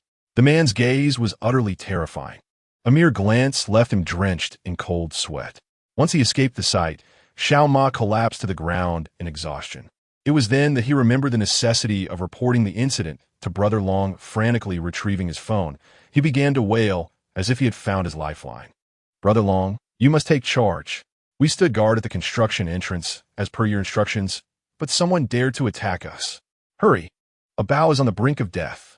While the young man outside sought assistance, the true instigator remained inside the office, wearing a sinister smile as he gazed at the woman before him.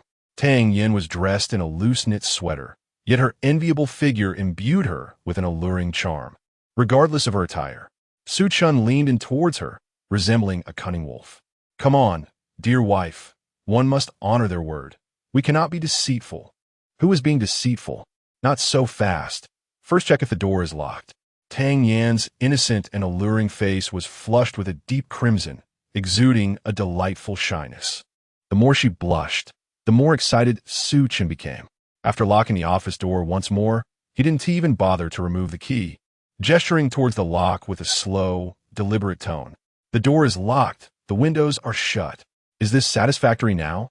Tang Yan meticulously surveyed her surroundings, her seriousness akin to that of an underground operative preparing for a rendezvous. Once she confirmed that everything was securely closed, she took a deep breath and feigned nonchalance. "All right, I am ready." With a beaming smile, Su Chen leaned closer, and as Tang Yan watched his handsome face draw nearer, her heart raced uncontrollably. Good heavens! Su Chen was indeed the first man she had ever taken the initiative to kiss. She felt utterly bewildered for agreeing to his request. Never mind. It's merely a greeting kiss, akin to a handshake, just a gesture of gratitude.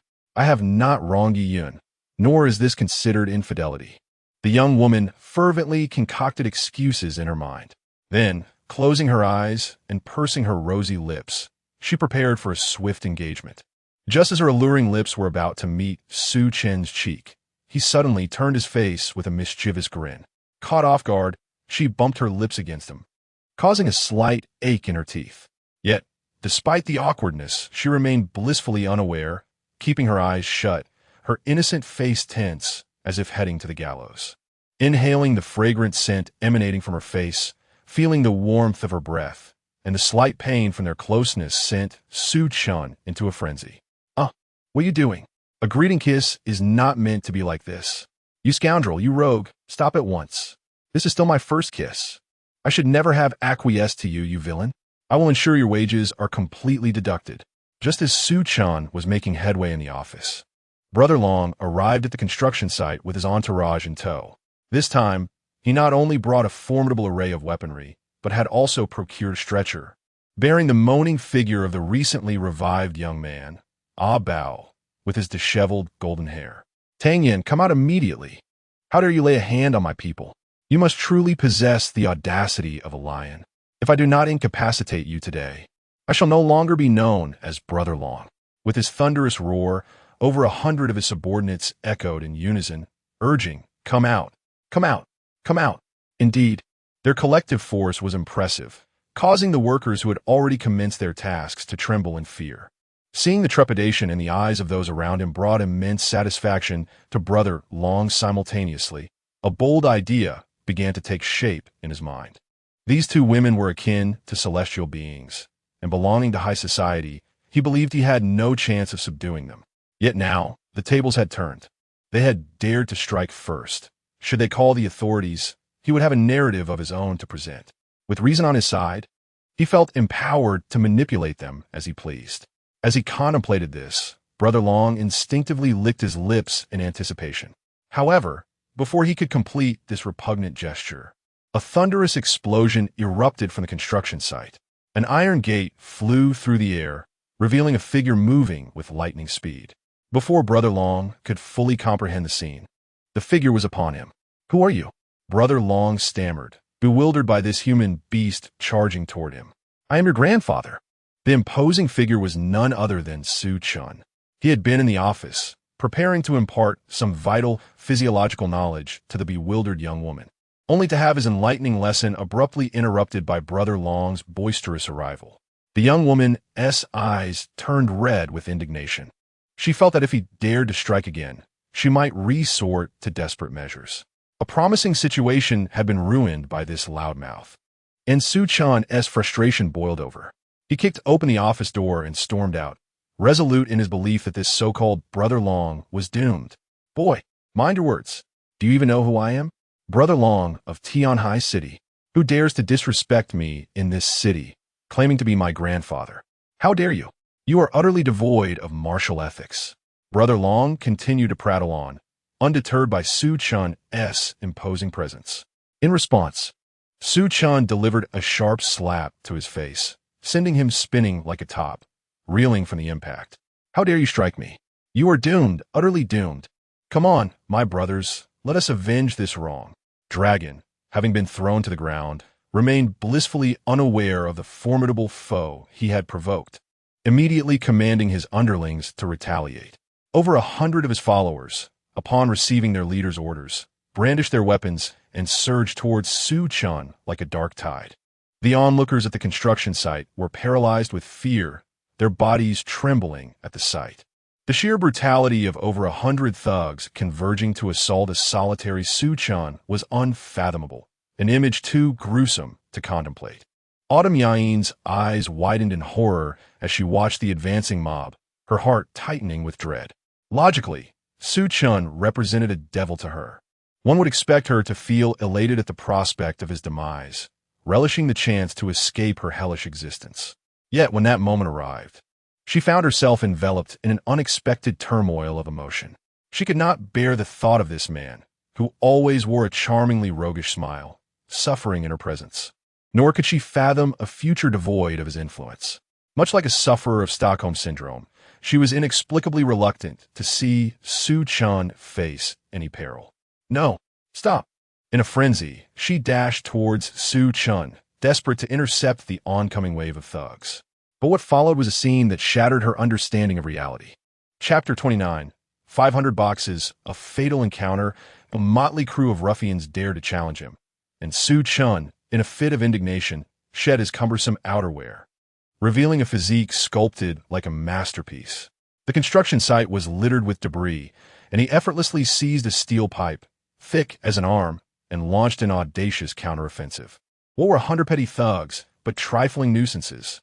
In Kyoto, Su Chen had faced battles against throngs of adversaries. Not to mention, in Western Europe, this elite scion had once fought in true combat. Thus, confronting over 100 miscreants was akin to a ferocious tiger clashing with a flock of lambs. There was no suspense whatsoever, as the steel pipe sliced through the air, leaving behind a flurry of afterimages. The cries of the thugs filled the air. One man single-handedly subdued more than 100, leaving them no opportunity to retaliate. From the office at the construction site to its entrance, dozens of ruffians lay incapacitated, while the remaining few found themselves blocked outside, too intimidated to venture further. Brother Long, sprawled on the ground, was left dumbfounded. Was this the legendary god of war? 1 against 100? Was he merely a character from a novel? Observing the hesitant thugs, Su Chen spat disdainfully. You pathetic fools, dare to step foot in here again, and I shall dispatch you on the spot. With that, he plunged the steel pipe forcefully into the ground, embedding it deeply, standing straight and proud. The sight of the pipe left the thugs paralyzed with fear. This man was a force to be reckoned with, wielding his weapon with prowess reminiscent of the legendary Zhao Zilong. Su Chen had instilled terror in these miscreants before turning to face Brother Long. Upon seeing the war god approach, Brother Long's countenance shifted dramatically. The arrogance that once adorned his features evaporated, replaced by a subservient grin. Big brother, it's all a misunderstanding. What misunderstanding? Su Chen's cold gaze bore down upon him, rendering Brother Long uneasy. It's all a misunderstanding. The incident with Brother Wang, the matter with President Tang, these were all misunderstandings. Please, let me go. I will leave immediately and never return. How's that sound? Brother Long nodded and bowed, a stark contrast to his earlier bravado. He had no choice. Beneath the looming presence of Su Chen, who had utterly crushed him in his element, he could only kneel in submission. Moreover, as the leader of a gang in Tianhai City, he commanded more than just 100 subordinates. He would concede this time, but next, he would be better prepared. After all, how could he believe Su Chen could triumph over hundreds or even thousands? Thus, a true man knows when to bend and when to stand tall. There is no shame in yielding. Whether to engage or retreat, he pondered, did he truly perceive this place as a mere bus stop? Su Chen delivered a powerful kick to Long Gu, causing him to howl in agony like a lifeless dog. Big brother, please, tell me what you wish. I will comply, as long as you spare me. Long Gu lay on the ground, clutching his abdomen. Although his tone was exceedingly submissive, a venomous glint flickered in his eyes. I will remember this grudge. Did you not offer my wife 2 choices before? Now, I present you with 2 options. First, you can pay 5 million and leave with your companions. Second, I hear you wish to invite my wife for a few drinks. It seems you have a fondness for alcohol. Thus, I shall let you indulge. There is a supermarket nearby. If you and your companions can finish all their liquor, I will allow you to depart. Now, take your time to decide. Long Gu's expression darkened considerably. Despite being a notorious figure in Tianhai City, parting with 5 million would indeed be a significant blow to him. Conversely, how much liquor could a supermarket possibly hold?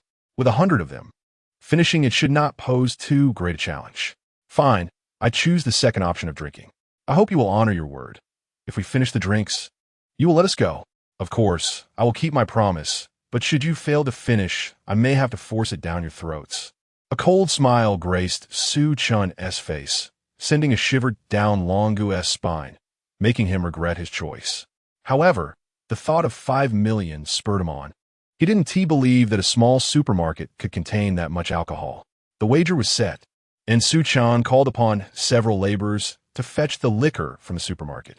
At that moment, Tang Yan stealthily emerged from the office. Though her hair had been meticulously arranged, it appeared disheveled at a glance. Her attire was wrinkled, as if she had been tossed in a washing machine multiple times. Most notably, The stockings adorning her lovely legs had mysteriously vanished. Tang Yan first shot a fierce glare at Su Chen before slowly moving to stand beside Xiao Yayan. What was going on with all these people lying on the ground? It seemed that Miss Tang had been oblivious to the chaos outside while sheltering in her office. Xiao Yayan had long been stunned by Su Chen's imposing presence. Upon hearing Tang Yan's inquiry, she paused for a moment before recounting Su Chen's remarkable feat of single-handedly challenging 100 men. As she described the scenes, her cheeks flushed with embarrassment, her thoughts drifting. No wonder he is so formidable. It is because he possesses such strength. If he remains this powerful, could I one day be utterly overwhelmed by him? Heavens! He is truly incredible. Tang Yan gasped, covering her mouth in astonishment. He has always been this extraordinary. Xiao Yayun's enchanting eyes shimmered with admiration. As two women were engaged in a discussion about his prowess, laborers had already begun transporting beverages from the supermarket. A total of over 50 crates of beer were stacked high, like a small mountain. However, with more than 100 individuals present, this amounted to merely half a crate, or 6 bottles per person. At this quantity, it merely served as an appetizer.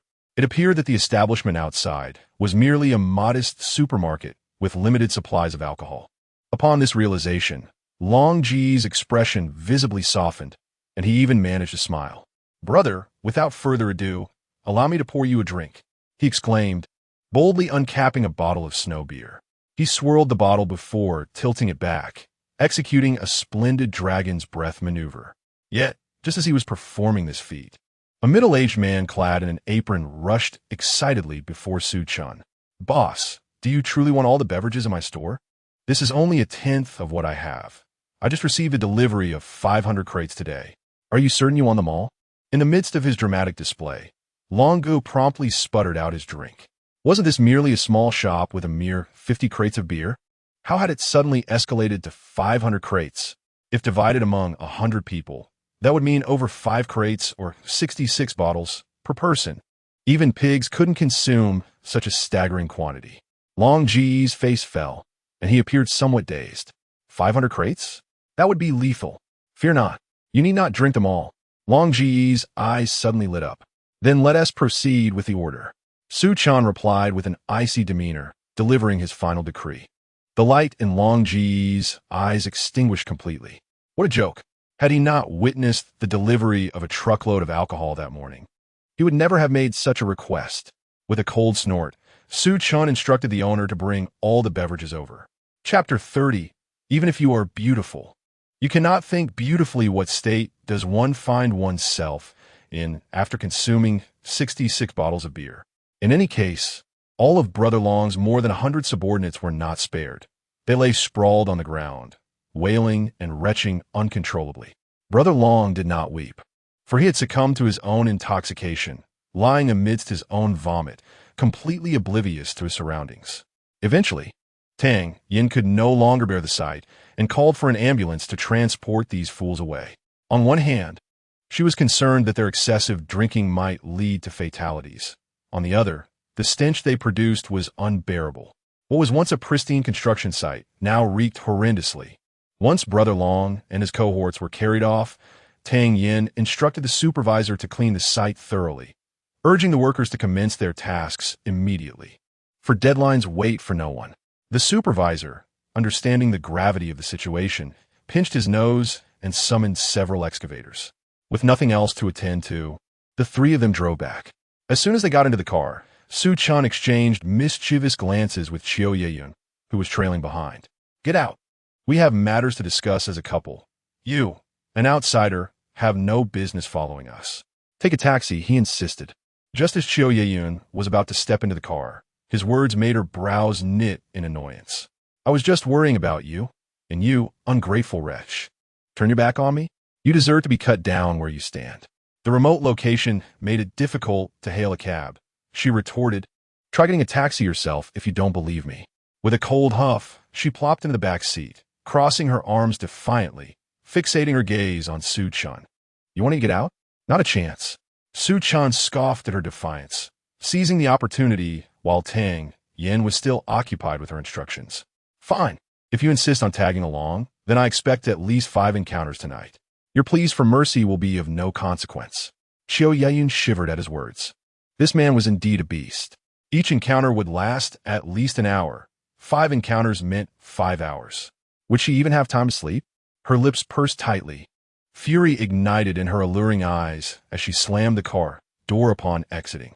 Su Chen, you are ruthless. Remember this. Do not give me any leverage, or you will regret it.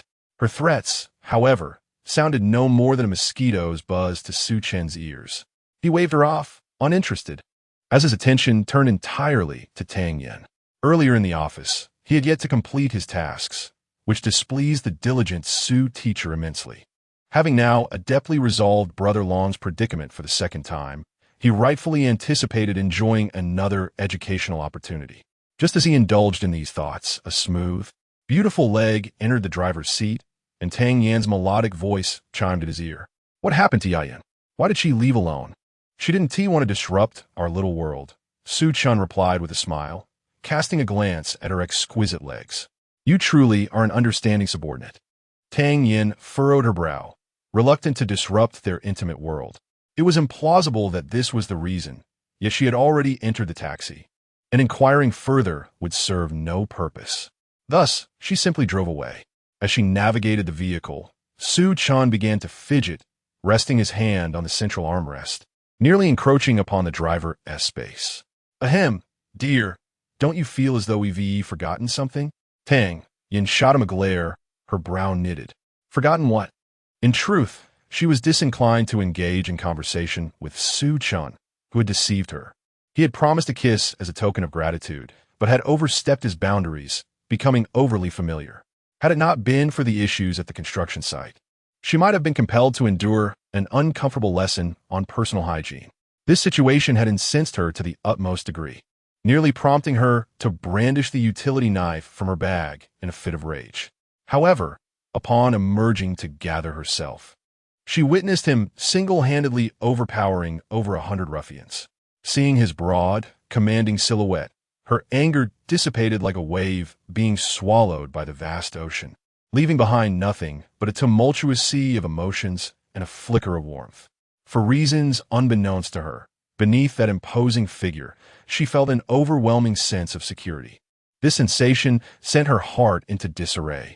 Unaware of the turmoil within her, Su Chen rubbed his hands together with a sly grin. My dear, recall that you promised me a kiss as a reward for resolving Brother Long's issue. Now that I have once again smoothed things over, shouldn't I be entitled to a second kiss? What? A second one? Are you jesting? Tang Yan hastily swerved the steering wheel, bringing the Porsche to a screeching halt by the roadside.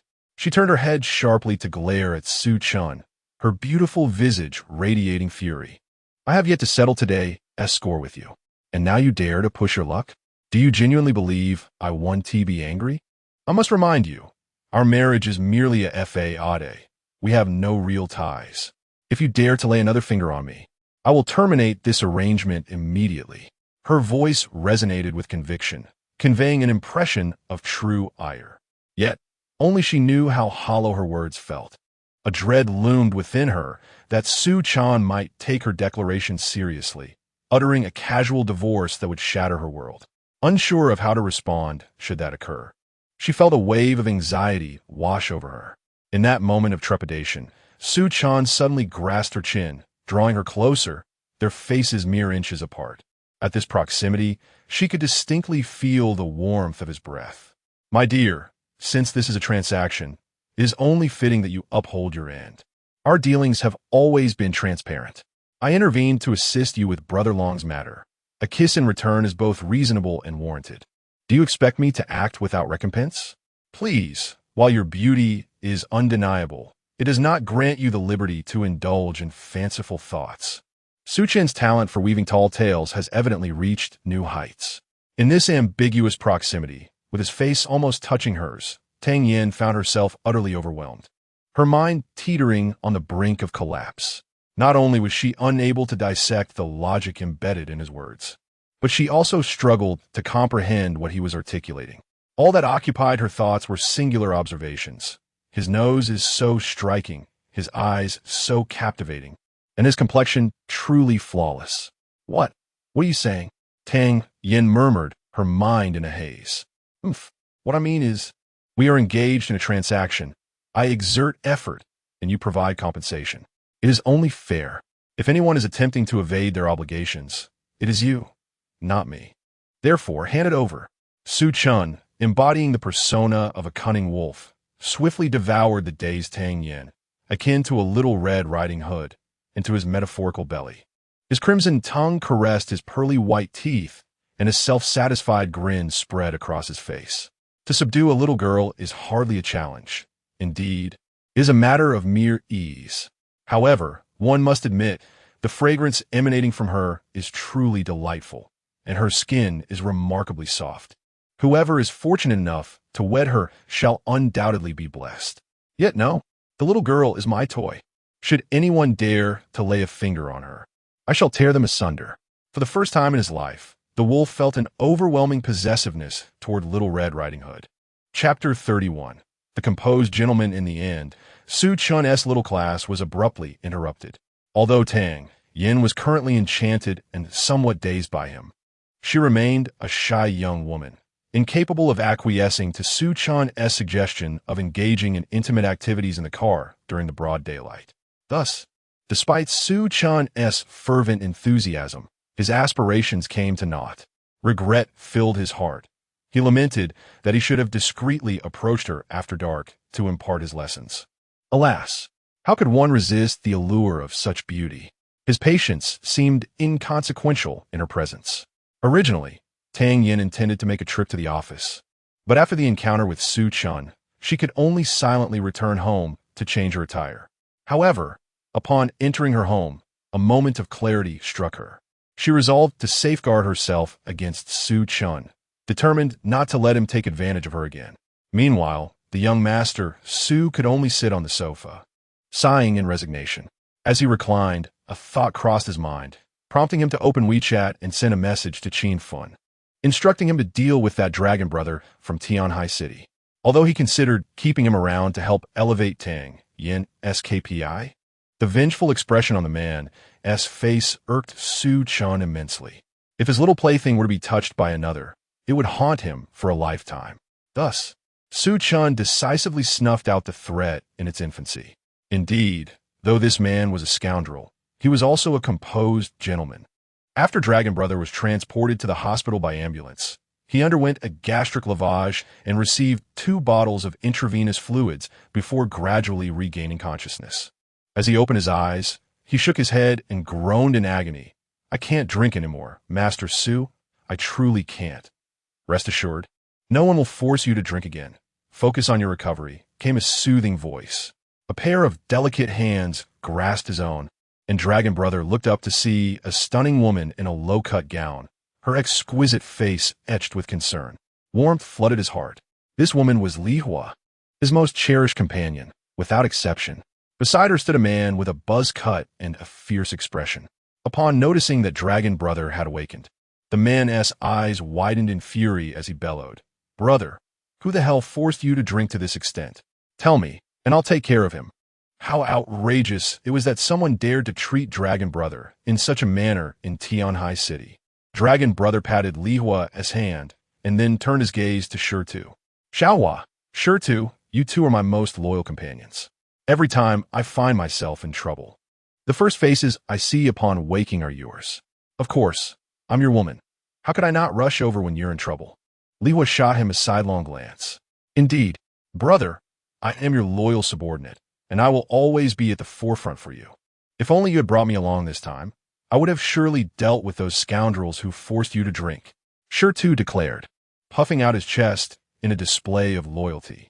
Under the guidance of the two, Long Ji's previously gloomy disposition began to brighten slightly.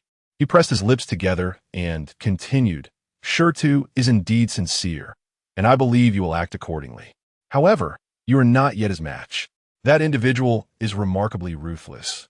One glance at his actions reveals he is undoubtedly a seasoned combatant. To confront him alone would surely lead to severe consequences. Nonetheless, while he may be formidable, no matter how skilled one is, they still fear a kitchen knife. With 1,000 brothers at your side, I could overwhelm him through sheer numbers." As he spoke, He clenched his right hand tightly, as if to signify that Su Chen was right there within his grasp. Just watch Long Ge. This time, I will ensure our brothers are well equipped to greet him. No matter how skilled he is, can he outmatch a shotgun? Shidu's eyes radiated a fierce, murderous intent, indicating that he had blood on his hands. I entrust this matter to you with complete confidence. After saying this, Long Ge began to meditate, focusing on recuperation through gastric cleansing and intravenous fluids, as he felt utterly drained and yearned for rest.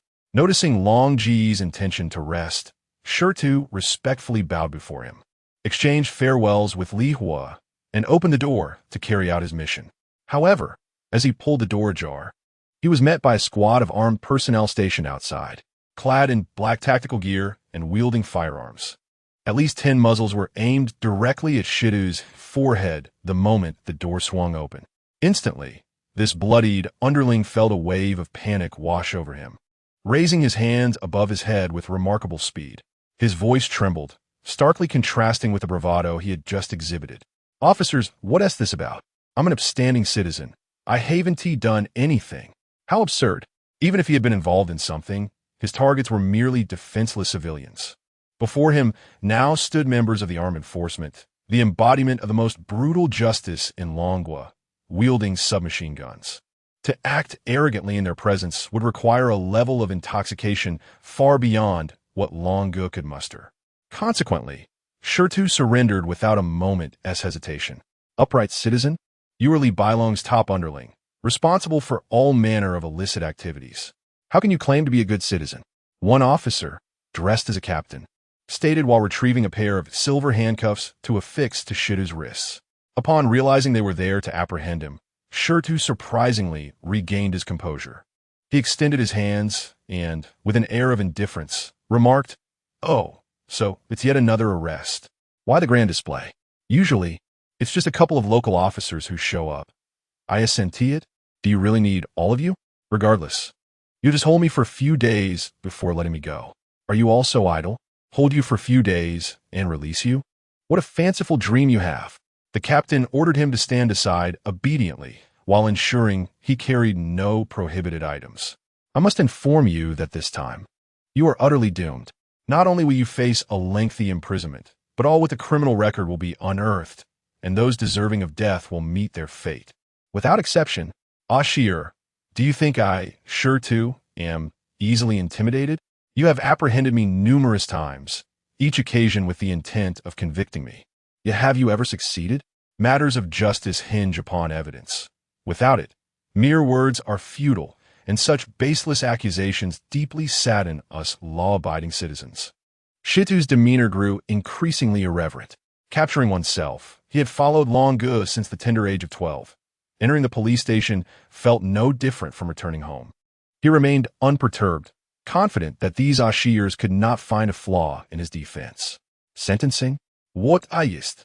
Previously, we were restrained by certain considerations, but now you have provoked someone you cannot afford to cross, and we are no longer bound by any constraints. Do you believe that our instruments of torture, the tiger bench, chilly water, guillotine, and iron Buddha, have all been discarded? What a farce. They are all securely stored in another room. From this point forward, you shall obediently comply. And once you emerge from that place, I assure you, you will recount every detail of your nocturnal endeavors, including the positions you adopted and the number of times your wife called out." With each word from the captain, Shirtu felt his heart grow colder, and eventually, his expression shifted from irreverent amusement to one of pallid fear. Turning to gaze at the captain's helmeted visage, which bore the cold stare of death, Shirtu sensed that the situation was taking a grim turn. Chapter 32. Who is Long Ge? Unbeknownst to Long Ge, who lay in his hospital bed, a commotion raged outside, causing him considerable distress. "Am I not allowed a moment's peace while I lie here?" he exclaimed, his eyes fluttering open as he scolded the ruckus beyond the door. "What on earth are they up to out there?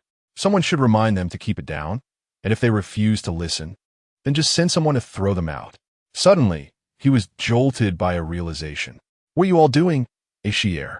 Indeed, after apprehending Shirtu, the officials had stormed into the ward, and as Long Gu spoke, the barrel of their firearm shifted from Shirtu to him.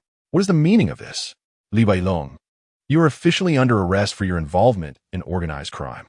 Come with us at once, the captain intoned, his face a mask of severity. Heir, you must have misunderstood. I, Li Bailong, have always been a law-abiding citizen. Do you have an arrest warrant? He retorted, embodying the cunning of a seasoned fox. Unlike Shirtu, who was directly involved, he had managed to keep his hands clean, ensuring that all unsavory deeds were executed by his subordinates. I am well aware of your audacity. No matter.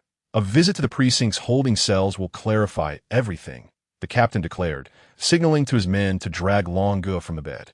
However, as they moved to carry out the order, Li Hua erupted like a whirlwind, confronting the officers. What are you doing? Is it permissible for you to disregard human rights? Can you not see he is still receiving intravenous fluids? Forcing him to leave now could cost him his life, she shouted, her voice piercing through the air like that of a furious harpy.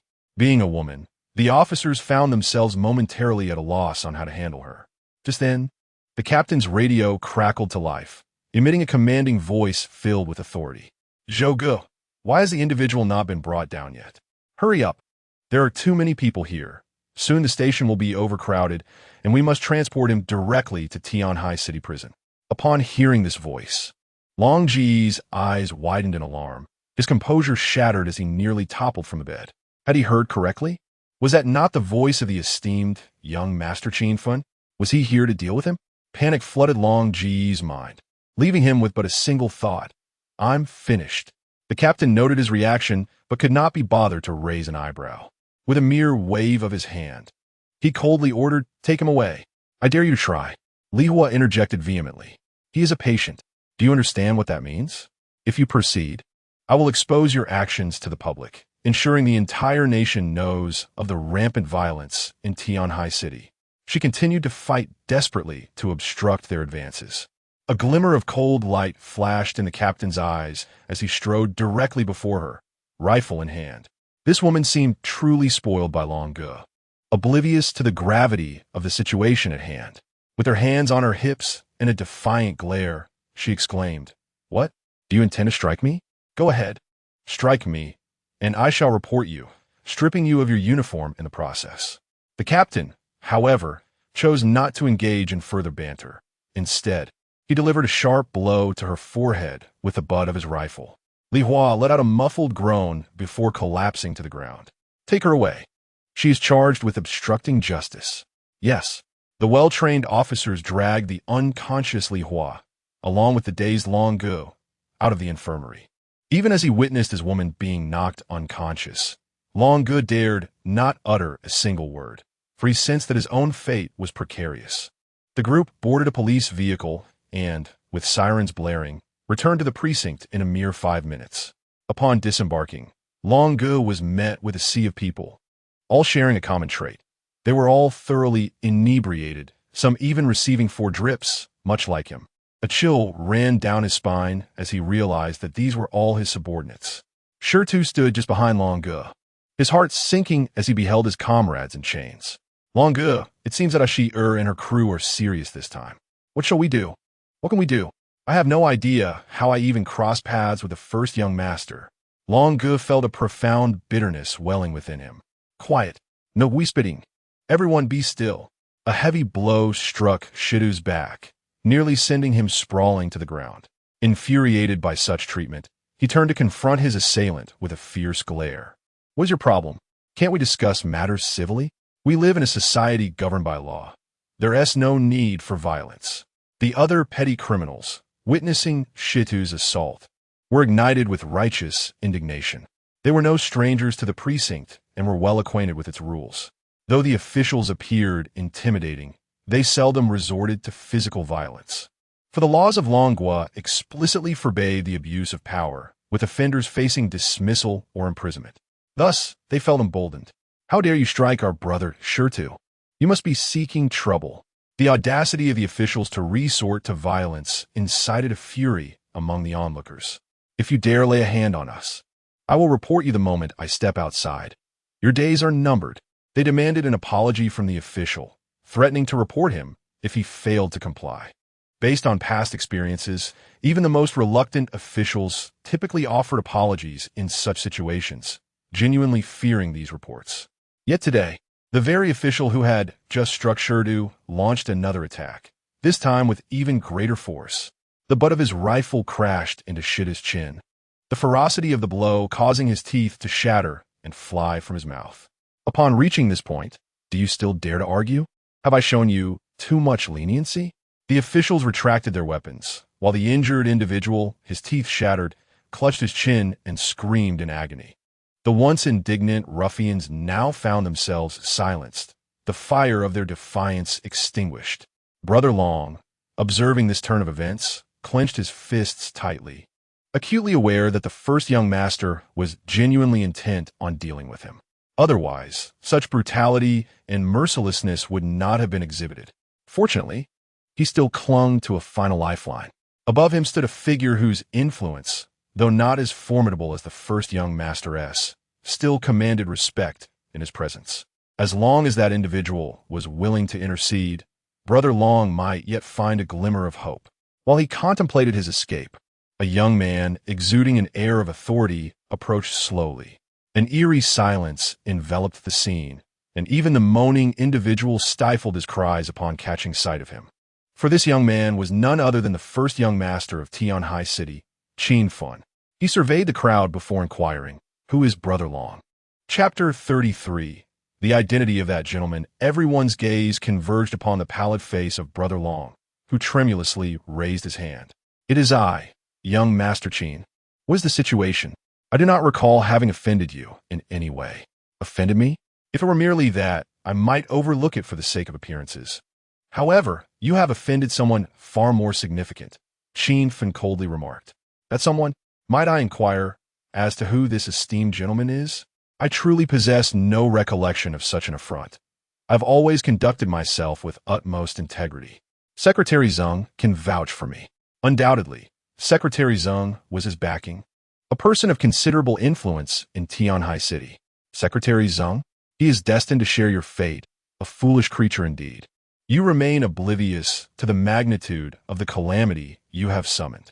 Qin Fen appeared in rather good spirits today, seemingly intent on enlightening him. A cold sweat instantly drenched Brother Long's back. His last lifeline was also in jeopardy. What on earth was happening? He struggled to swallow, his voice rendered hoarse. What? Secretary Zeng is in peril as well? No, this cannot be. I have not offended any powerful figures. I swear. This must be a grave misunderstanding. Young Master Qin, there must be someone conspiring against me. Please assist me. I have several tens of millions in assets under my name. I am willing to relinquish them all if you can spare my life. Not only will the money be yours, but I shall also be your loyal servant, willing to undertake tasks you deem unworthy. A person of your stature surely requires a faithful hound. Please grant me this opportunity." As he spoke, Brother Long fell to his knees. Having navigated the treacherous waters of society for many years, he was no fool. He recognized this predicament as a matter of life and death. Thus, he set aside all dignity in a desperate bid for survival. If you had merely angered another, I might have considered taking you in as my hound. However, having offended that gentleman, even I would not dare utter a word in his presence. Thus, you are left to your own devices. Rest assured, while that gentleman wields considerable power, he is remarkably reasonable this time. He simply requires me to conduct a thorough investigation into your life. If you are guilty, you shall face the law. If innocent, you will be released accordingly. Your fate now lies in your hands. Guards, take him away. Conduct a meticulous interrogation to uncover the misdeeds of his life. Qin Fen's pronouncement was akin to a death sentence, leaving Brother Long in utter despair. Although he had managed to clear his past indiscretions, the current circumstances indicated that the authorities would not hesitate to employ force. How could his frail frame withstand such methods? Yet if he confessed, the exposure of his past transgressions would lead to a fate far worse than execution. It was over. He was truly finished.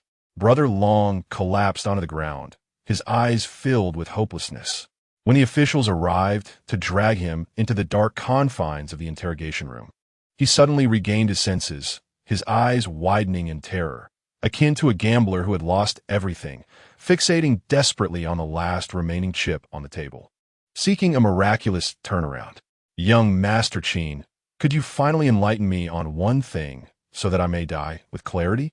Whom have I offended? Chen Fen lifted his gaze to him and, upon a moment of conscience, replied with a hint of detachment. Very well, let me enlighten you. Do you know Su Chen? Su Chen? Which Su Chen? Oh right, the husband of Tang Yan, that scoundrel who forced us to drink 5.5 cases of liquor. He is the one. However, the issue is that I have never encountered him in Tianhai City. The mere mention of Su Chen ignited a fury within Long Ge, for it was the first time he had ever faced such humiliation. Of course, he is not a resident of Tianhai City. He merely visited for a brief period 4 years ago. Someone of your stature is hardly qualified to know his true identity, Chen Fen remarked. What identity could he possibly have that warrants such deference from young Master Chen? Long Ge stammered, intending to say something akin to obsequiousness, but wisely curtailed his words. Ha! I know what you wish to imply. You are not entirely mistaken. Indeed, I have humbled myself before him. But do you comprehend how many distinguished families across the Dragon Kingdom envy my opportunity to do so? But you are the esteemed first son of Tianhai City. What right does he have? What right? He is the first son of the Dragon Kingdom. He commands my deference, and his surname is Su. To lack such discernment is to invite disaster. Chen Fen lamented, then gestured to those around him. Enough, take him away for a thorough interrogation. Boom. Long Ji's mind was instantly overwhelmed with confusion. To be reduced to such humility by Chen Fen, to bear the surname Su, and to be the first son of the Dragon Kingdom. There could only be one notorious figure who fit this description. He had unwittingly crossed paths with him. No, to be precise, Long Ge held no personal animosity towards Su Chen. His motivations were solely driven by his desire for Tang Yan, Su Chen's wife. To covet the wife of the first son, is that not akin to searching for death in a cesspit? No wonder Secretary Zheng had to accompany me in this predicament. I truly deserve this. Truly, lust is a double-edged sword. I am doomed. If there exists a next life, I shall sever my own path and become a eunuch. Beauty has led me astray. Long Ge, shedding tears of regret, was dragged into the dark confines of the interrogation room. Soon, anguished screams echoed from within. I confess. I will reveal all the misdeeds I have committed. Outside, his subordinates exchanged incredulous glances as today's revelations unfolded in waves, each more shocking than the last. Initially believing it to be a trivial matter, they soon realized their leader had entangled himself in a monumental crisis. The first son of Tianhai City had personally intervened, and behind him loomed an even more formidable presence. The first son of the Dragon Kingdom.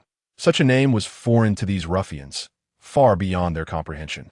Yet, hearing Long Ji's agonized cries, they understood that none present would escape unscathed. As if orchestrated, these ruffians knelt in unison upon the ground. I confess. Officer, I have erred, and I repent. One proclaimed, I am still a minor. It was Long Ge who led me astray. I merely followed him into brawls and collected protection fees. I assure you, I have committed no other wrongs. Another echoed, indeed, I was incited. I had no desire to transgress. I acknowledge my faults, all of them. Amidst the cacophony of wails and lamentations, a piercing voice suddenly erupted, revealing Li Hua, who, clutching her head, scrambled to Chen Fen's feet. Young Master Chen, I am here to report. I know the locations where Long Ge has concealed all his assets.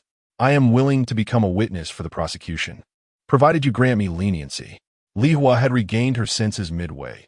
She dared not resist further. For the blow from the rifle, but it made it abundantly clear that the officials were resolute in their mission. Initially, she had perceived this as a trivial matter. But with Long Ge confined in a dark room, and Su Chen's identity unveiled by Chen Fen, she realized the gravity of Long Ji's transgressions. Now, not even deities could salvage him. Li Hua's hands and feet moved with remarkable agility, and Shirtu followed closely behind. Young Master Chen, I too wish to be a witness for the prosecution. I possess knowledge of Long Ji's entire network. He still harbors numerous underlings and firearms. I will report them. I will expose him. I will lead you there. These two, one a loyal subordinate and the other his beloved, had betrayed him as the tree fell and the monkeys scattered. Fortunately, Long Gu was currently facing retribution in the darkroom. Otherwise, witnessing such treachery would likely have sent him into a fit of rage. Under the accusations of Li Hua and Shi Tu, Long Ji's misdeeds were swiftly uncovered. The organization he had built crumbled in an instant, and the citizens of Tianhai City suddenly realized the city had become remarkably cleaner. Petty thefts had vanished, and even the usual night prowlers were nowhere to be seen. Tattoo parlors had seen a significant drop in clientele. How curious it was, there had been no public meeting, yet the city had transformed so thoroughly. Chapter 34. A golden opportunity. Brother Long is merely a minor player, and the organization he established is equally insignificant. Were it not for the occasional necessity, these malignant elements would have been eradicated long ago. The final verdict has been delivered. Brother Long faces the death penalty, while Li Hua and Shi Tu are likely to spend their remaining days in prison. After concluding these matters, Qin Fen briefly reported the results to Su Chen. Indifferent to the fates of such trivial characters, Su Chen merely acknowledged with a casual murmur and declared the matter closed. However, from this seemingly insignificant incident, Qin Fen appeared to grasp something profound. He promptly gathered his two companions to convene at the Starlight Hotel. Qin Xiao, congratulations. Wishing you a future filled with brilliance and smooth sailing. Yang Wei and Zhou exclaimed upon seeing Qin Fen. In the upper echelons of Tianhai City, everyone knows that Qin Fen is working for young Master Su. Furthermore, this esteemed heir possesses considerable prowess, ensuring that he serves young Master Su with utmost comfort, promising an illustrious future ahead. Thus, his companions were quick to extend their best wishes. Qin Fen raised a hand, gesturing for calm. I haven't even formally embarked on my political career yet. What future could I possibly have? Please, spare me the flattery. Though he spoke humbly, the smile on his face was unmistakable. You're far too modest, Qin Xiao. While you may not have entered politics yet, with a mere nod, I believe Uncle Qin would gladly step aside for you. The path has already been paved. It merely awaits your ascent, Yang Wei remarked with a grin. Indeed, this individual is not only the scion of Tianhai City's foremost family, but also a relative of Qin Fen. Moreover, the connection between these two families is far closer than that with anyone like Lu Wei. Enough with the flattery. I summoned you here today to discuss a significant opportunity one wished to bestow upon you. Qin Fen, buoyed by their compliments, shifted to the crux of the matter. A significant opportunity.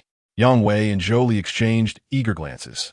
In the current context of Tianhai City, the only person who could be associated with such a grand opportunity is none other than that esteemed individual. Establishing a favorable relationship with them would indeed be a monumental chance.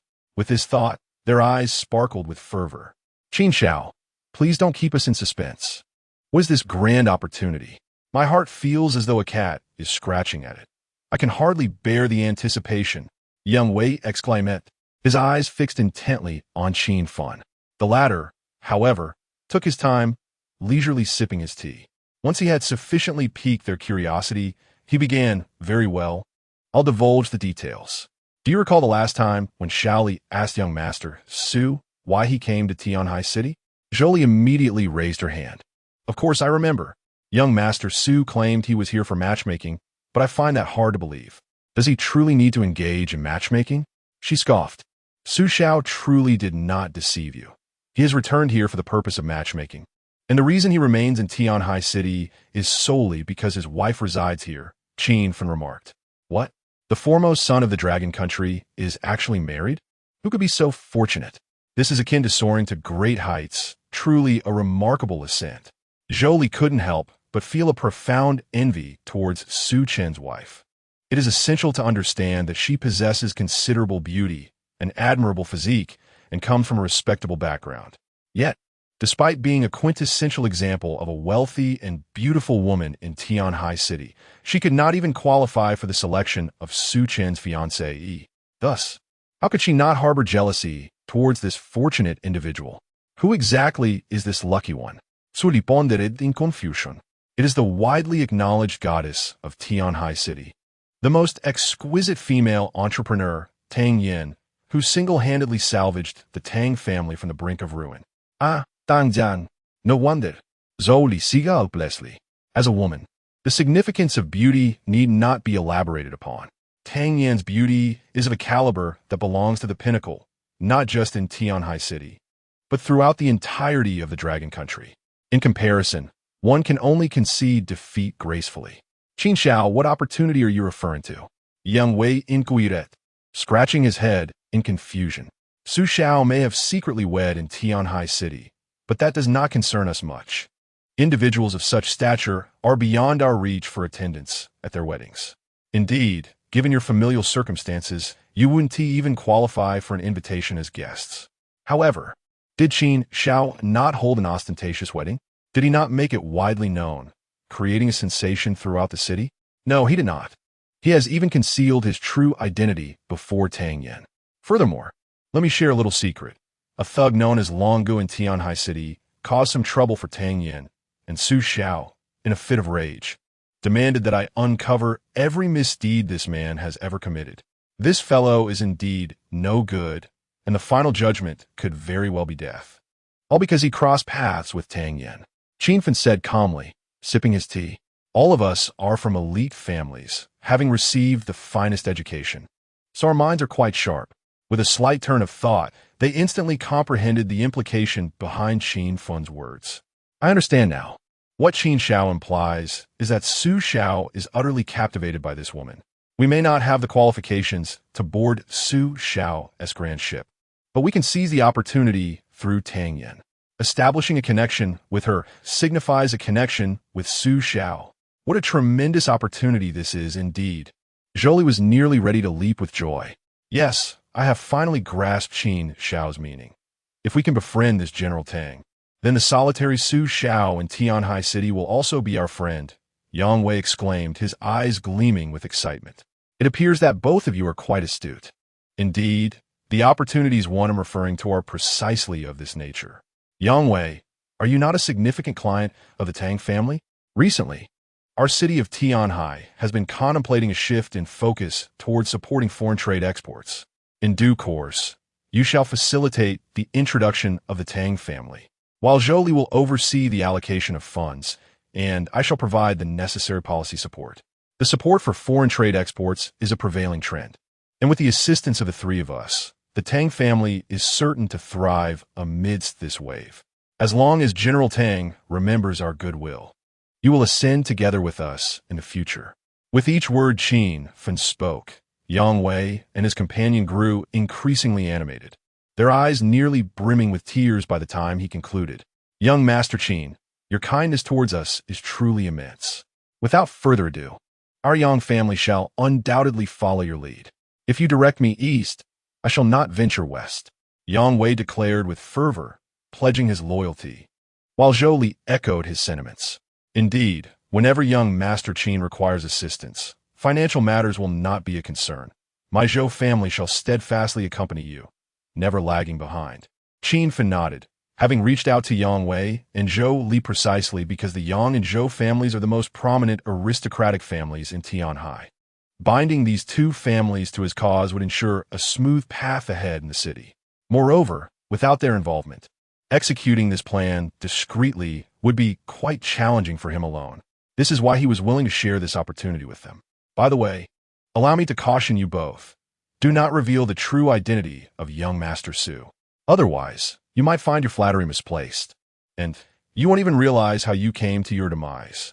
Qin Fan's warning rendered both individuals momentarily breathless, and they nodded earnestly, responding with solemnity.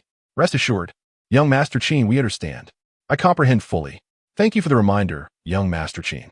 Chapter 35. Heir Su Chen was utterly oblivious to the fact that his three underlings were scheming to curry favor with him by lavishing attention on Tang Yan. Had he been aware, he would likely have extended his hand to these three subordinates. Why should the money go to Tang Yan when it could just as easily be directed to me? Even if you were to offer me $1 trillion, I could effortlessly indulge you. When the cannon fires, the gold pours in. Do you think I jest? Alas, in this world there are no what-ifs, and thus, he missed an extraordinary opportunity. At that moment, Su Chen reclined on his bed, engaged in a video call with a stunning silver-haired beauty. Her features were strikingly defined, with amber eyes, a prominent nose, and sensuous, full lips. It was evident that she was not of Dragon Kingdom descent. Indeed, when the silver-haired beauty spoke, her accent was as bewildering as if her tongue had been tossed into a washing machine. "Morning. Are you ready? I'm feeling quite bored without you." Su Chen's head buzzed as he struggled to comprehend her words. "Eva, what on earth are you saying? Perhaps you should revert to Russian. Your Chinese is giving me a headache." Eva gazed at him with her amber eyes, first giving him a reproachful look before replying in Russian.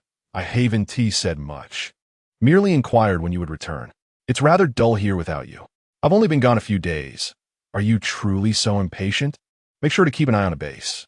I managed to extract 1,000 billion from my father. Contact General James to ensure he prepares the goods I require.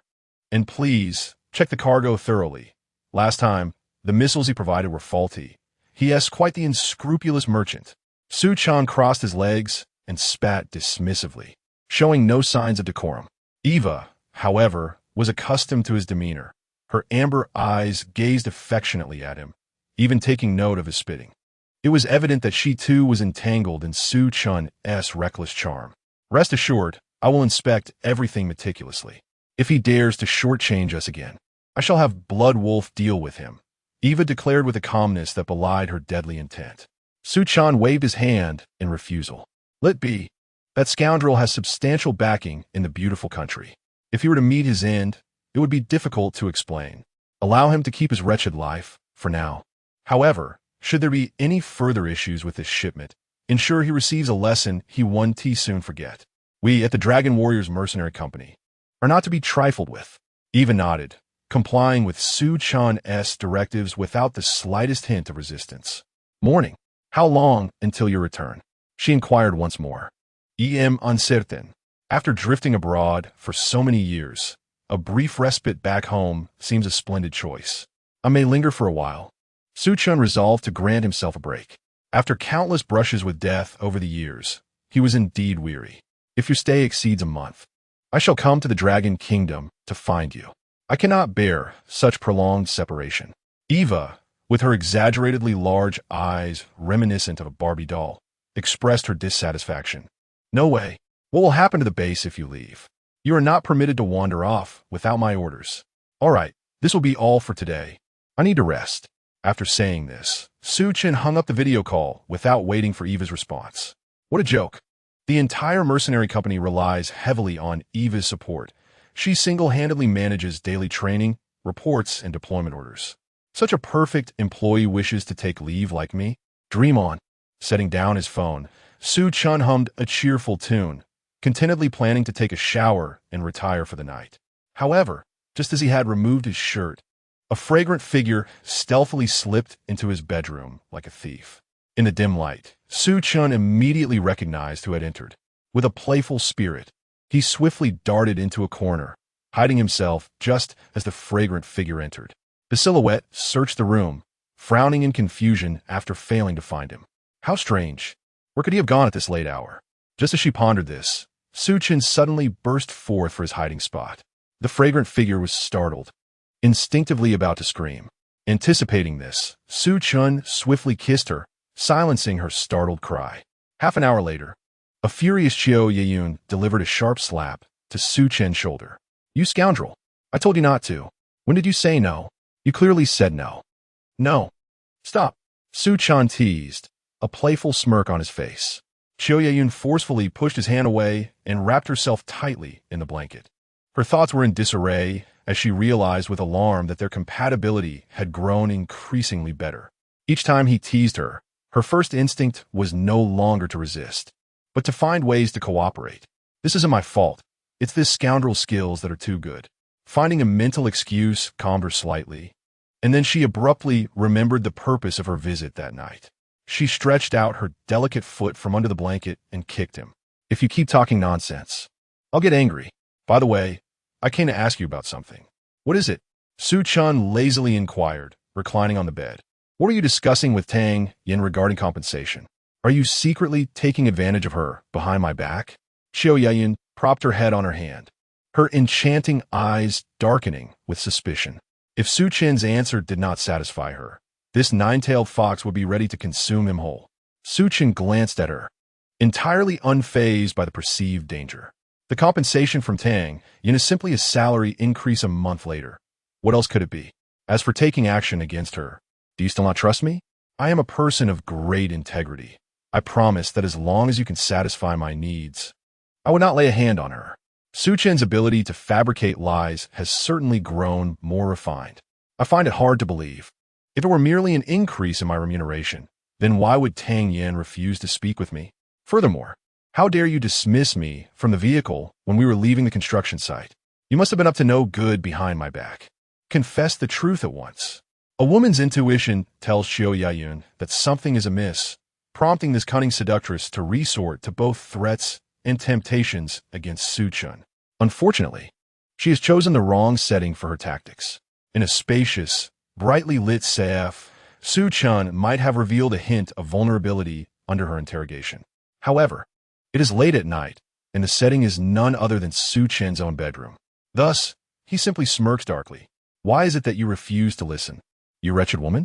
Very well, if I still possess the energy to provoke Tang Yan, why not test it yourself? Xiao Yayun's face pales instantly. Having spent some time with Su Chen, she is no longer the naive young maiden she once was. No, I feel somewhat unwell today. I shall return to rest, and we can discuss this tomorrow. Tomorrow, little toy, do you think you could deliver yourself to my doorstep and then escape? Not a chance. No. Su Chen, stop this at once. Chapter 36. I want to kill him the following morning. Tang Yan was somewhat taken aback as she beheld Xiao emerging with two pronounced dark circles under her eyes. Yayan, what has happened to you? Did you not sleep well last night? Those dark circles are quite severe. Yes, indeed. There was a rat persistently scurrying beneath my bed, preventing me from getting any rest. Xiao Yayun replied with a hint of guilt, casting a fierce glare at Su Chen. Unfazed, Su Chen acted as if he were oblivious to her ire, sidling up to Tang Yan and exclaiming, "Wife, what are we having for breakfast?" Noticing his approach, Tang Yan refrained from further probing into Xiao Yayun's predicament and gently suggested, "I shall have the property management come over to conduct a thorough inspection. Yayun, perhaps you should take the day off to rest." She then turned and playfully swatted Su Chen's hand. "We're having sandwiches for breakfast. Go wash your hands first. Do not just dive in. Personal hygiene is paramount." Reluctantly, Su Chen complied and headed to wash his hands, oblivious to the tension brewing in the room. Upon his return, he found only Tang Yan in the living room. Given Xiao Yayun's current state, which was ill-suited for work, Tang Yan decided to grant her a day off for proper recuperation. With the bothersome little toy out of the way, Su Chen promptly settled beside Tang Yan. Today, she donned a fringed mini-skirt, complemented by a pair of lustrous stockings. Under the gentle glow of the lighting, the stockings radiated a subtle sheen, rendering her utterly enchanting. "Truly, what magnificent legs you possess!" Su Chen exclaimed as he drew closer, prompting Tang Yan to instinctively clutch her collar, feeling a genuine apprehension toward him. This audacious fellow would seize any legitimate opportunity to take advantage of her, necessitating her vigilance. Seeing her reaction, Su Chen chuckled. "Wife, are you guarding against me as if I were a thief? If Yayun were to witness this, our facade as a married couple would be instantly exposed." Internally, Tang Yan seethed, fully aware that Yayun had discerned their charade. If Yayun were to witness their interaction, she would indeed find herself in an irredeemable predicament. Nevertheless, she dared not voice her thoughts aloud and instead gritted her teeth, murmuring, "This is our home. Yayun is my guest. There is no need for such theatrics." She nearly wore her frustration on her face. "Boss, how can you be so unprofessional?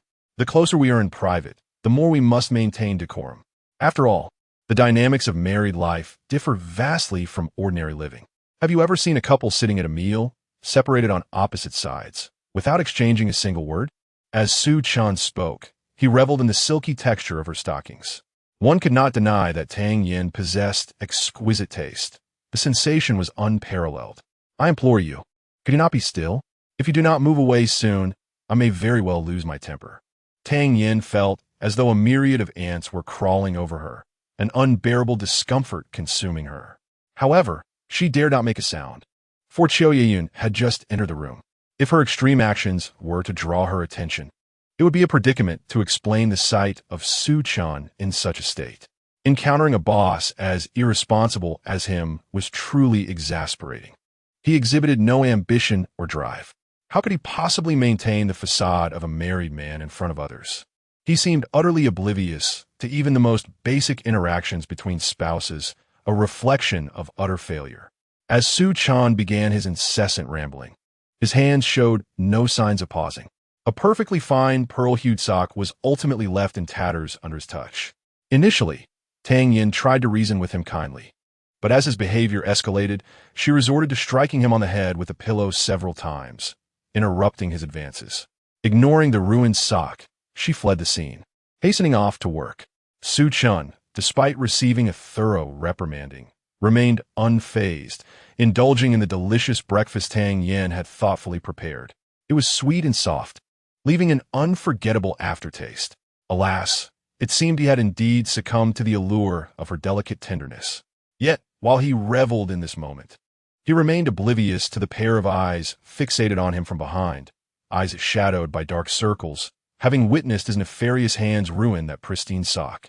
Her gaze grew increasingly frigid, eventually tinged with murderous intent. Su Chen shifted uncomfortably, sensing an inexplicable prickling sensation along his back. However, upon turning, he found nothing amiss, only able to rub the back of his neck and sigh. He had truly overindulged the previous night, and perhaps it was mere hallucination. He decided to catch up on sleep instead. Yawning, he ambled into the bedroom without a care, leaving the door ajar, and lay down on the bed.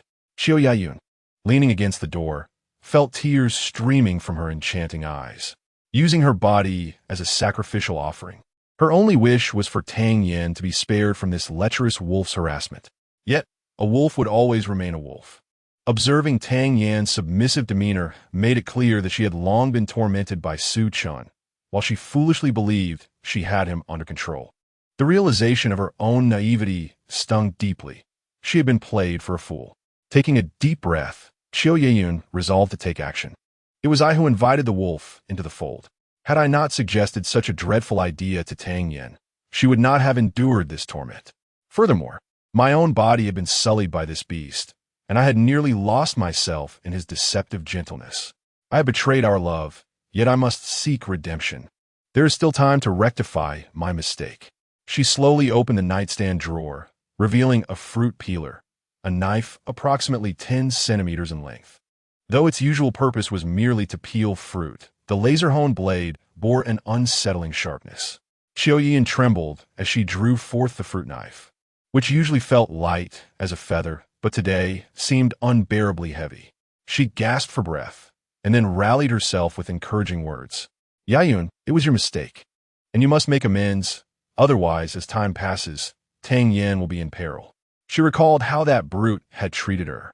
On their first encounter, he had cast her out of her home without a second thought. Whether in the workplace or in life, he had perpetually regarded her with disdain. Even her innocence was snatched away through his violent means. He was indeed a remorseless fiend. Be brave, do not be afraid. Qiu Yeyun gripped the fruit knife tightly in her hand, tears streaming from her eyes. Yes, he is a truly wicked villain, and I must end his life to protect Tang Yan. With the sharp knife in hand, she slowly stepped out of her room. Chapter 37. A drunken respite at this moment, Su Chen was peacefully slumbering in his room, having left the door wide open out of trust in the two individuals he welcomed. Thus, Qiu Yeyun approached his bedside without making a sound. She gazed down at him, who was deep in sleep, a slight smirk gracing his lips, revealing his signature charmingly roguish smile. Although he was undeniably a notorious scoundrel, one could not deny his striking handsomeness, nor the allure of that mischievous grin. Shaking her head vigorously, she reminded herself that she must not waver at such a crucial moment. Slowly, she raised her fruit knife, her heart heavy with determination. You have forced my hand. If you had kept your promise and refrained from provoking Tang Yan, I would never have resorted to this. But why did you have to pursue her? Do you not understand? She is not only my beloved but also my savior. Therefore, I shall not allow anyone to harm her, even at the cost of my own life. As she uttered those final words, she shut her eyes, instinctively aiming for Su Chen's head, ready to plunge the knife down. At that moment, Qiu Yiyun was utterly consumed by rage. However, just then, Su Chen murmured softly in his sleep, "Little toy, you are mine, now and forever." The knife halted mere centimeters above his head as Qiu Yiyun stared at his familiar, yet alien visage. Her heart, a tangled mess akin to yarn unraveled by a playful cat. "I'm not yours. I shall never be yours. You scoundrel, you demon, you lecher." She covered her eyes, striving to stifle her sobs before him, yet the tears flowed more freely. Ultimately, she relinquished the fruit knife and fled the room. Bursting out of the villa, despite Su Chen committing the most unforgivable act against her, she found herself incapable of striking him. Qiu Yin dashed out of the bedroom and the villa, her heart in turmoil, utterly confused about her feelings and why she could not bring herself to harm him. Could it be? No. Impossible. A look of terror crossed her face. She would never harbor feelings for such a scoundrel. My mind must be in disarray. I need to calm myself. Like a frightened bird, she retrieved a car from Tang Yan's garage and hurriedly left the villa. Amidst the roar of the engine, Su Chen finally stirred from his deep slumber, slowly opening his eyes. Stretching comfortably, he seemed to have fully replenished his rest. Slipping on his slippers, he descended from the bed and noticed the fruit knife on the floor, alongside droplets of water that resembled raindrops. He sighed softly, realizing he had gone too far. Bending down, he picked up the fruit knife, applying a slight force. Whoosh! The knife shot into the cabinet like a bullet, embedding itself deeply, vibrating with a buzzing sound from the force of impact. I should pay more attention to my little toy. It would be unfortunate if it were truly broken in the midst of our play. The scoundrel let out a sigh, then donned his clothes and set out. Qiu Yin aimlessly drove around, utterly clueless about her next steps. She dared not reveal Su Chen's true nature to Tang Yan, yet failing to expose that lecherous man posed significant risks for Tang Yan. However, this was not the gravest issue. The most alarming concern was that her feelings for the cad seemed to be subtly transforming. The mere thought of it caused her head to throb. Thus, she resorted to aimless wandering, seeking to clear her mind of these vexing thoughts. Continuing her aimless drive, she eventually spotted a small shop adorned with an LED sign, Lost Harbor. This bar was situated in a remote part of the old district of Tianhai City. The Syrian-style exterior was splashed with vibrant red paint, featuring two catchy slogans designed to attract patrons. "You have the best stories. I have the strongest drinks. Why not step in and drink to your heart's content?" These phrases inadvertently drew Qiu Yiyun to halt at the entrance, as she indeed yearned for a moment of oblivion. In her current state of discontent, her rationality had plummeted. She paid no heed to her surroundings or the dubious nature of the bar. All she desired was to indulge in a few drinks and escape into a haze of inebriation. Pushing open the somewhat grimy door, she strode directly into the establishment. The interior was dimly lit, featuring a large stage at its center, where several scantily clad women swayed to the pulsating beats of a DJ. The patrons surrounding them were openly commenting on the women, occasionally tossing around words related to fees and services, making it clear that this bar was far from respectable. Qiu Yiyun was oblivious to these intricate details. She merely slumped onto a bar stool and addressed the bartender, who was polishing glasses. "Bring me your strongest drink." The bartender, He Fei, was a somewhat renowned mixologist in the vicinity, known not only for his skill, but also for his penchant for taking advantage of inebriated women. He Fei set down the glass and instinctively made a recommendation. "Our strongest drinks are water of Life Fan Hell's Paradise. One costs 598, the other 698. Which would you prefer?" Qiu Yiyun instinctively lifted her gaze. Under the dim lights, her enchanting face, though clouded with confusion, radiated an extraordinary allure. He Fei, who was in the midst of his pitch, was utterly captivated. My heavens, this woman is undeniably bewitching. She must be the reincarnation of Su Daji, he thought. Regardless of whether it's 598 or 698, I'll take whichever is the strongest. With a simple declaration, Qiu Yiyun lowered her head once more, her remarkable charm retracting. Yet He Fei's heart began to race. A single woman had entered their lewd bar, requesting the strongest drink right away, and possessed such captivating beauty. This was a fortuitous windfall indeed. It appears that tonight I shall indulge in an exquisite libation. Very well, dear lady. Please hold on a moment while I prepare your drink. He Fei, brimming with excitement, began to craft the cocktail. Selecting the elixir of life, an alcoholic concoction boasting a staggering 97 alcohol content, essentially high-proof vodka. Typically, such potency necessitates a specific dilution with water. However, this time, in pursuit of absolute certainty, he opted not to temper it at all, opting instead for the maximum concentration, ensuring that even a 200-pound man would succumb to inebriation after just one glass. Here you are, my lady. Your elixir of life is ready. Please enjoy. He Fei presented a large glass of the icy potion before Qiu Yayan. As she gazed at the shimmering liquid, its viscous form gliding atop the ice, the pungent aroma of alcohol assailed her senses with a fiery intensity. Under ordinary circumstances, she would never dream of consuming such a heavily fortified drink. Yet on this occasion, she downed it in one swift motion. The scorching liquid seared her throat, the fierce alcohol prompting a fit of coughing. After one gulp, she felt the world spin around her, her head heavy, and instinctively, she cradled her forehead with her hand. The elixir of life was indeed potent, delivering immediate effects. Are you all right, my lady? Shall I assist you to a nearby resting place? He Fei observed her condition, fully aware that the elixir had taken effect. He tugged at his collar, hastily vaulting over the bar, a mischievous grin illuminating his face, revealing his intentions. This scoundrel harbored no goodwill. Upon witnessing his distasteful visage, Qiu Yayan's foggy mind began to clear. How could she, a woman, dare to venture into such a place to drown her sorrows? Was she not challenging the boundaries of danger? She staggered to her feet, her enchanting gaze narrowing, and in a slurred voice, she retorted, "Don't touch me. Stay away from me. I'm fine." Chapter 38. A familiar sensation at this moment. Qiu Yayun's cheeks were flushed, her eyes misty. In this state, her allure increased exponentially. It is no exaggeration to say that if it weren't for the fear of being discovered by the patrons of the bar, He Fei would have been tempted to claim her right then and there. Such beauty, such enchantment. I finally understand why ancient monarchs would lose their kingdoms over a woman. The beauty is indeed a source of calamity.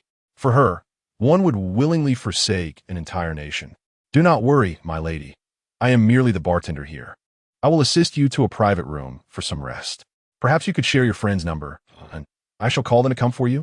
He Fei spoke softly, seeking to relax Qiu Yayun's defenses. If he startled this exquisite treasure and others discovered her, there would be no chance for him. Qiu Yayun's mind was becoming increasingly foggy, yet He Fei's words brought her a moment of clarity. Clumsily, she began rummaging through her bag, eventually extracting her phone after some time. Unlocking it, she intended to call someone. However, at that moment, He Fei snatched the phone from her grasp. My lady, in your current state of inebriation, you may struggle to convey the necessary details. Why not tell me whom you wish to call? I shall dial for you. Qiu Yayun, now thoroughly intoxicated, lowered her guard. With slightly parted lips, she managed to utter a name after a lengthy pause. Su Chen. Call him to come get me. Su Chen, is it? Very well. He Fei responded, feigning compliance, while his fingers pressed the power button, shutting the phone off. He had no intention of contacting anyone named Su Chen. This night, no one will be taking this enchanting woman away. My lady, it is rather noisy here. I attempted to call Mr. Su Chen, but he said he could not hear me. Shall we move to a private room? It will be quieter there. Qiu Yayun, now completely dazed, nodded in agreement, and He Fei realized she was utterly intoxicated. No longer concealing his excitement, he approached her captivating form. Yet, just as he was about to touch her skin, as smooth as cream, a strong hand seized him with precision. Young man, dare you toy with my little plaything? It seems you're tired of living. A man with a roguish smile emerged from behind Qiu Yayun, immediately wrapping her drunken frame in his embrace. She frowned slightly but lacked the strength to resist, obediently leaning into the man's hold. This man was, of course, Su Chen, who had been following Qiu Yayun closely. seeing his enchanting prize snatched away by another filled He Fei with rage. He suppressed his voice to threaten, "Sir, what do you mean by your toy? I am my honor first. Please adhere to the rules within our establishment, or I shall ensure you regret it." "I regret your insolence." Su Chen had long harbored disdain for that scoundrel He Fei. How dare he pour alcohol in his little toy? Truly reckless. Now he even had the audacity to threaten him, thinking himself invincible. With a swift kick, He Fei was propelled into the air, crashing heavily against the bar's liquor cabinet. A dull thud resonated as the cabinet shattered, an explosion of spirits and beverages erupting forth, the acrid scent of alcohol swiftly permeating the air. He Fei, clutching his abdomen, lay amidst the spilled drinks, his face contorted in pain. "Damn it! You dare to lay your hands on someone here? Do you have any idea whose territory this is?" "I have no knowledge of whose territory this is, but I do know that today marks your end," Su Chen replied with a chilling smile, having already sentenced this man in his mind. He Fei, upon meeting Su Chen's icy gaze, couldn't suppress a shiver. Goosebumps prickled his skin. Yet, remembering this was his domain, his courage slowly returned. "Listen well, kid. This bar is managed by Brother Xiao Ma and Brother Bao. They have taken over for Brother Long. And if you cause a ruckus here, you can expect to meet your doom. Not only will you perish, but that provocative woman with you won't escape this bar either." Su Chen's eyes grew even colder, just as he prepared to act. A cacophony of footsteps echoed from the back of the bar, suggesting a considerable number of people were approaching. Moments later, two mocking voices rang out from the entrance. "Who the hell is causing trouble in my bar? You clearly have a death wish. Damn it, my liquor cabinet. It's worth hundreds of thousands. And you've destroyed it. If you don't compensate me today, you'll never walk out of my bar upright."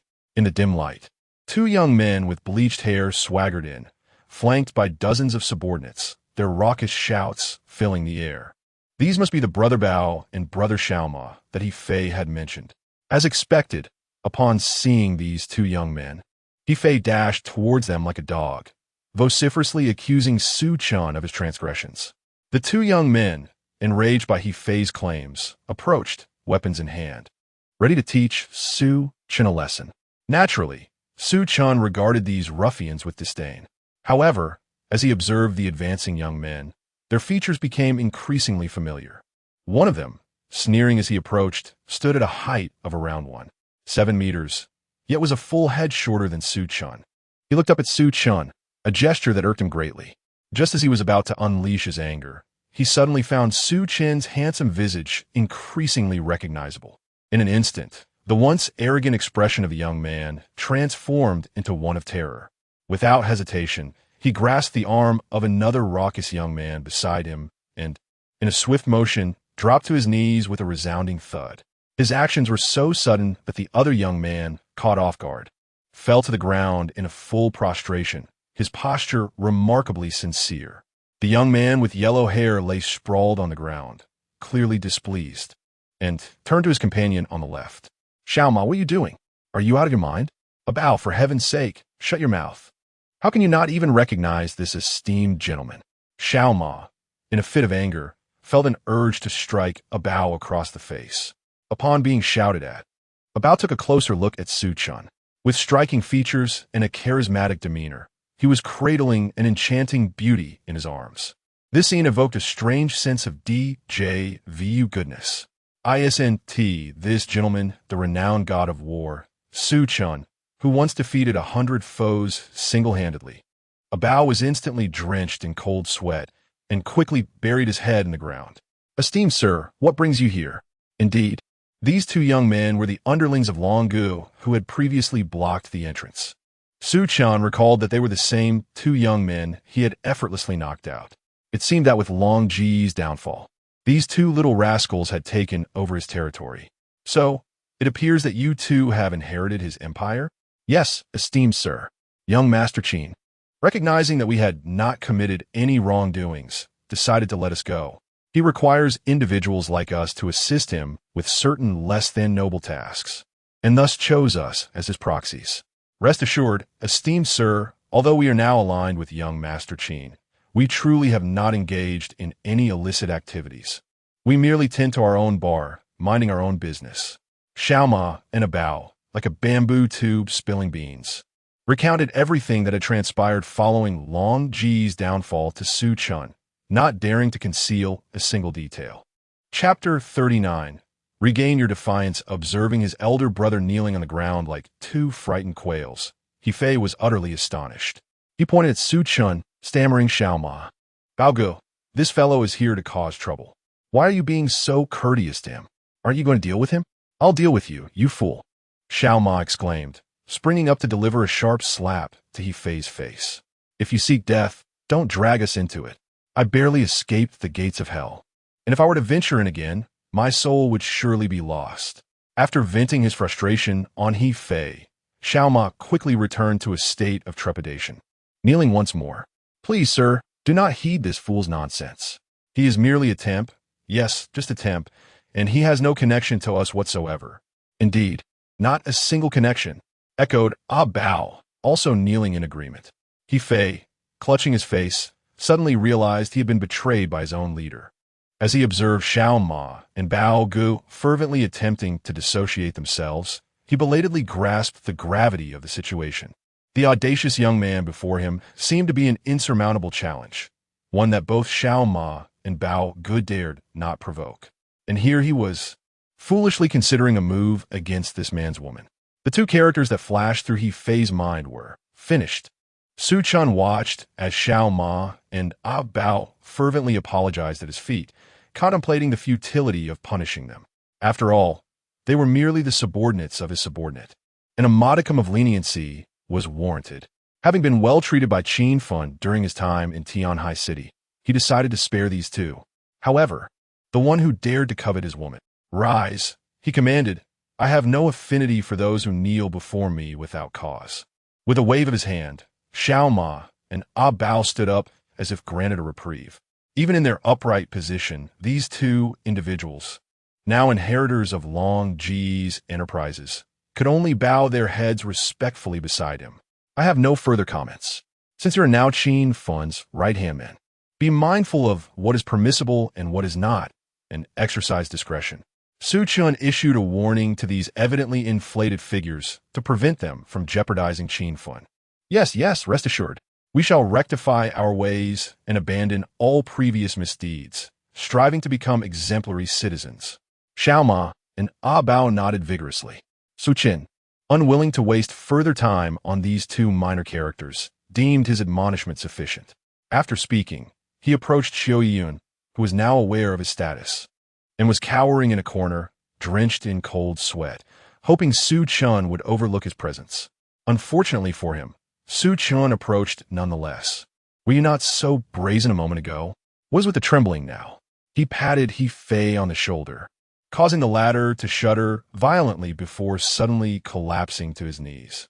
My lord, I was momentarily bewitched, unaware of your true identity. Might you grant me mercy and let me off this once? He Fei stammered, his demeanor a stark contrast to the bravado he had exhibited moments earlier.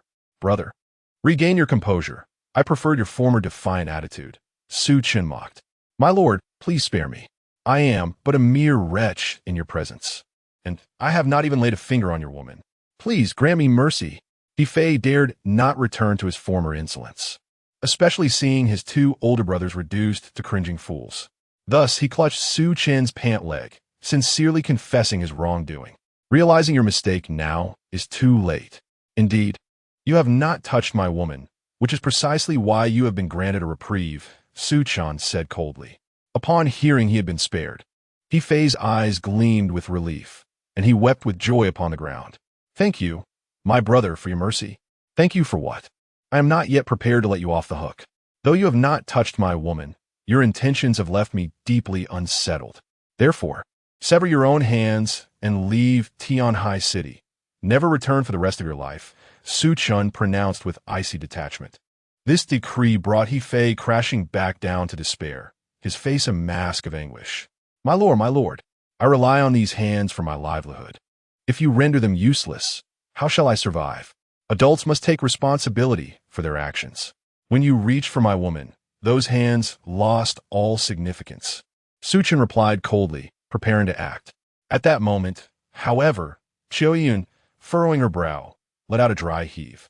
She parted her rosy lips, exhaling softly, Su Chen. I feel unwell. I wish to drink water.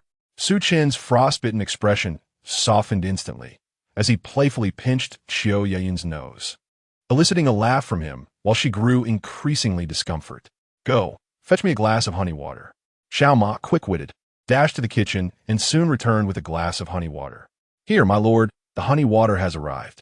Be careful, it's hot. Su Chen accepted the drink and gently assisted Qiu Yeyun in taking a few sips.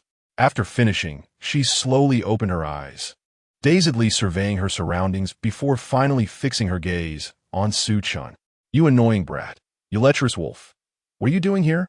You must be secretly bullying me. How detestable. How detestable. Always taking advantage of me. As she spoke, Qiu Yeyun wrapped her arms around his neck, beginning to succumb to the intoxication. Her natural allure and sensuality intensified in her inebriated state, causing those around her to swallow hard at the sight of her beguiling demeanor. It is truly astonishing. This cannot be a mere mortal, but rather a fairy. For how else could one exude such allure? The onlookers are already salivating at the sight, not to mention that Su Chen is embracing her. The soft, white bun in his arms is being squeezed repeatedly, her warmth mingling with the intoxicating scent of her unique fragrance and the allure of alcohol. Even though Su Chen has abstained from drinking tonight, he feels slightly tipsy, while Su Xiaochen has long been staring daggers at the scene. One hand firmly restrains Qiu Yeyun, urging her to remain still in his embrace, while the other hand lifts her unfinished honey water and drains it in one swift motion. After quenching his thirst, he regains a semblance of composure and inquires of Xiao Ma. Do you have any private rooms available? Xiao Ma, immediately grasping Su Chen's intention, nods with a smile. Indeed, we do. Please follow me, Su Xiao. With that, he leads Su Chen deeper into the bar. Nearby, a Bao watches this unfold, filled with regret. That conniving Xiao Ma truly knows how to curry favor. Why did he not react more swiftly? Just as his frustration mounts, Su Chen suddenly turns and utters, By the way, that fellow with the yellow hair over there, please handle this waste for me. Remember my words, disable his hands, and expel him from Tianhai City. A Bao, who had been lamenting his missed opportunity to impress Su Chen, suddenly feels a spark of excitement upon hearing this command. Rest assured, my lord, I will see to it with utmost diligence. Chapter 40. True love lies in same-sex affection. Little Horse led Su Chen through a labyrinth of twists and turns until they finally arrived at a discreetly designed private room. This chamber was exquisitely decorated, a stark contrast to the shabby bar outside. After ushering the two inside, Little Horse pointed to a large bed in the center of the room and said, Young Master Qin, this bed can be controlled remotely. With that, he pressed a switch on the wall, and to their astonishment, the bed began to undulate like rippling water. Amidst the creaking sounds, it resembled the surging tides of the sea or gentle waves lapping at the shore. These fellows certainly know how to indulge. Once he had introduced the room's hidden features, Little Horse discreetly excused himself. With only the two of them left in the private space, Qiu suddenly pushed Su Chen onto the undulating bed, her eyes brimming with mischief. Bad guy, why do you always inexplicably appear before me? Su Chen, pinned on the bed, made no attempt to resist, lying back instead to admire her alluring demeanor. Inexplicably? If I didn't come, you'd be taken advantage of by someone else. Honestly, your drinking capacity is pathetic. Yet you insist on frequenting bars. One drink and you're down for the count. It's truly useless. Even in her inebriated state, he remained the familiar, sharp-tongued youth. Who dares to take advantage of me? Anyone who tries will face my wrath. I'll have you know, I practice Taekwondo. I don't fear those petty delinquents at all. As she spoke, Qiu demonstrated her skills, which nearly made Su Chen lose his composure. For the sake of his little sister's well-being, Su Chen decided to cut the banter short and grab the zipper of her long dress, intending to pull it down. At that moment, she unexpectedly seized his hand, turned around, and gazed at him with a dreamy expression. Bad guy, I will be good to you from now on. But please, I beg you not to bully Tang Yan, all right? Despite her intoxicated state, she still expressed concern for Tang Yan. Could it be that romantic involvement with the opposite sex is merely for procreation, while true love resides in same-sex relationships? Little toy, have you never contemplated such a possibility? Su Chen held her hand, smiling like a wolf who had just devoured his grandmother. If Tang Yan were like you, wouldn't my actions be deemed love rather than bullying? Love? Right, if Tang Yan fell for Su Chen, then everything I do wouldn't be considered bullying. However, Qiu Yayun pouted, her cheeks puffed in frustration. So you two are in a relationship. What about me? What should I do? Su Chen found himself utterly enchanted by her drunken demeanor. Who said romance was solely a matter for two? Three can partake in it as well. While the little toy was still in a daze, Su Chen discreetly adjusted the bed to the third setting. The following morning, Qiu Yayun groggily opened her eyes. Completely oblivious to the events of the previous night, she felt her head heavy and her body weak and sore. The aftermath of intoxication was truly dreadful. Determined to abstain from alcohol in the future, she rose to fetch a glass of water, as those recovering from a hangover often experience a parched throat. However, as she stood, a cup of warm water was presented to her. Autumn Iyun politely uttered a thank you, but before she could finish her sentence, she froze in place. Why was there another person in her home? No, last night, she had been inebriated, and that loathsome bartender had mentioned something about helping her to rest. Her eyes widened in shock, her mind feeling as if it had been detonated by a nuclear bomb. Oh no, she thought. I was picked up by that disgusting bartender last night.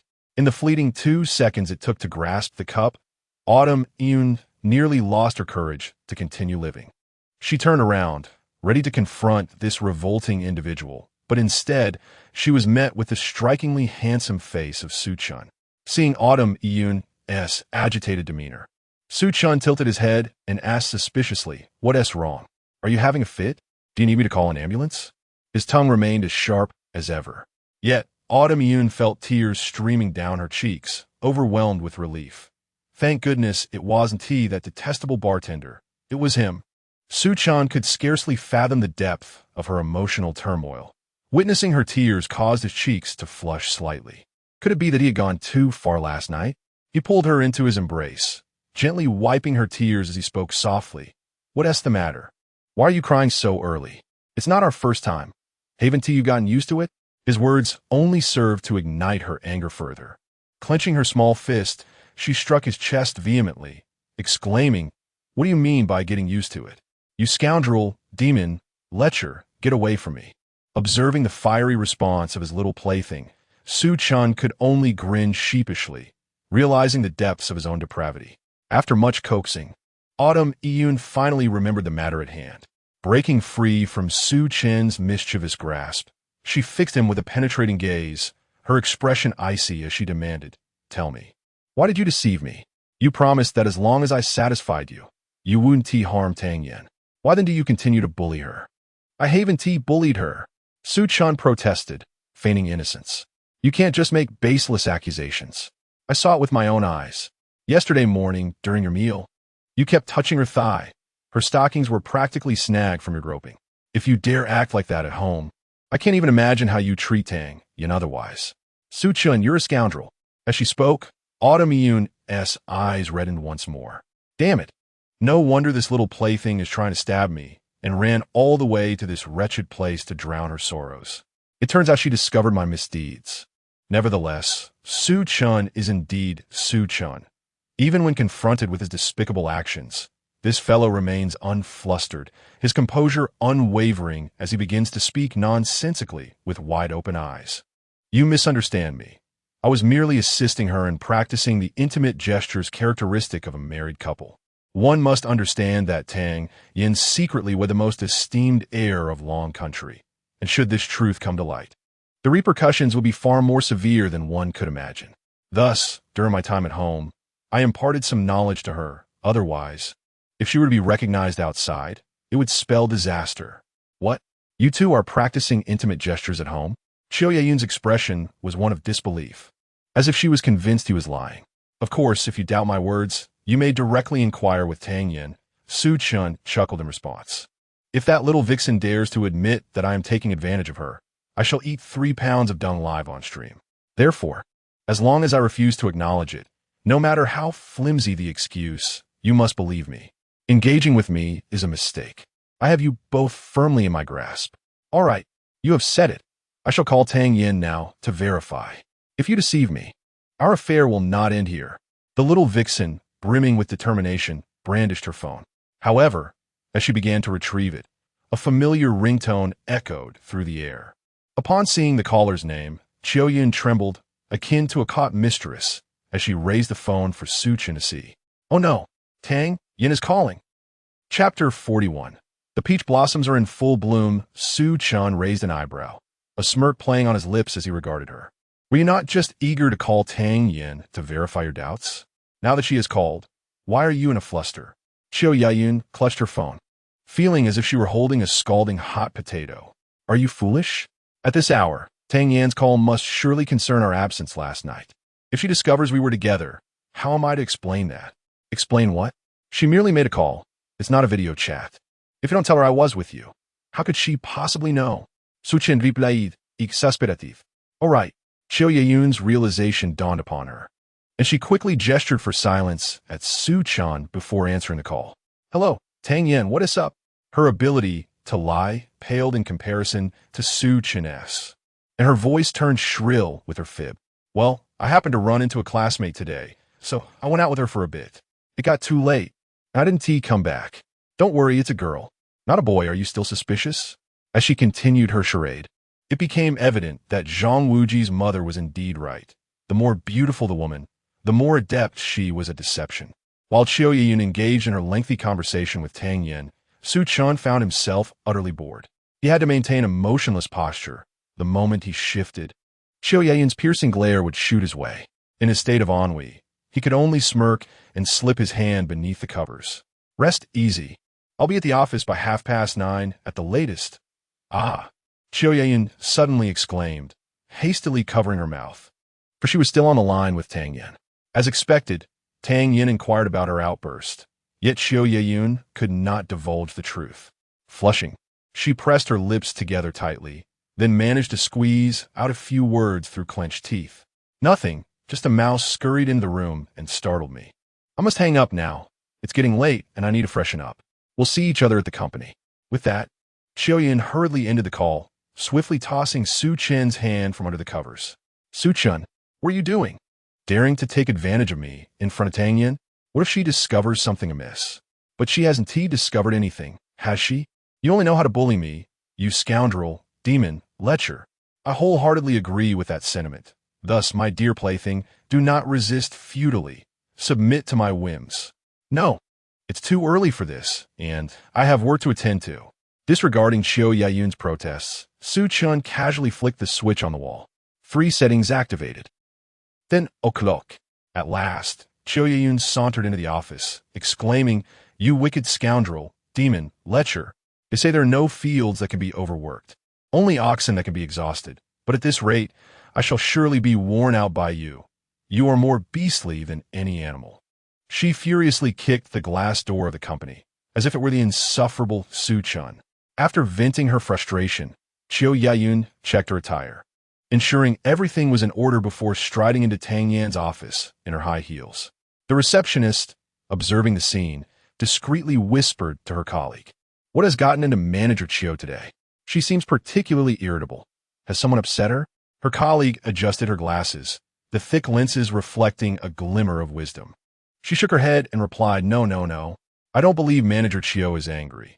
In fact, I sense she is in an exceptionally good mood today. What? Are you mistaken? Didn't you see her kick the glass door when she entered? The door wasn't obstructing her. She kicked it. Isn't that a sign of anger? When you're angry, do you kick glass doors with a smile and twinkling eyes? I tell you, Manager Chiao is not just in a good mood. It's likely due to a certain gentleman. Really? Which gentleman? Does our alluring Manager Chiao have a boyfriend? Who could it be? How would I know? I've only studied physiognomy for a few days, but I can tell she is blooming with romance, indicating she is in the early stages of a relationship. Just as they were engrossed in their gossip, Chiao Yun emerged from the office, carrying some documents. Noticing the 2 receptionists in idle chatter, she cleared her throat and kindly reminded them, Su Lan, by Qiang Wei, do be mindful. It is work hours. Su Lan and by Qiang Wei immediately stiffened, hurriedly standing at attention and apologizing. "Sorry, Manager Chiu. It's all right. A little chat isn't a grave matter. However, as receptionists, you represent the company's image. So please refrain from being too casual while on duty. Once you're off the clock, it's a different story."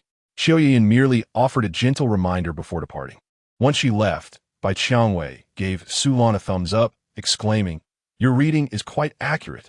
It seems Manager Chiu really is in a good mood today, or else we would have faced consequences. All right, enough chatting.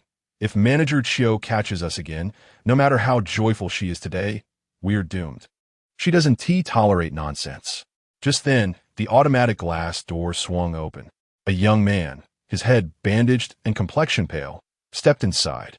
Bai Qiangwei paused momentarily, but quickly greeted him politely. "Good morning, Director Wang."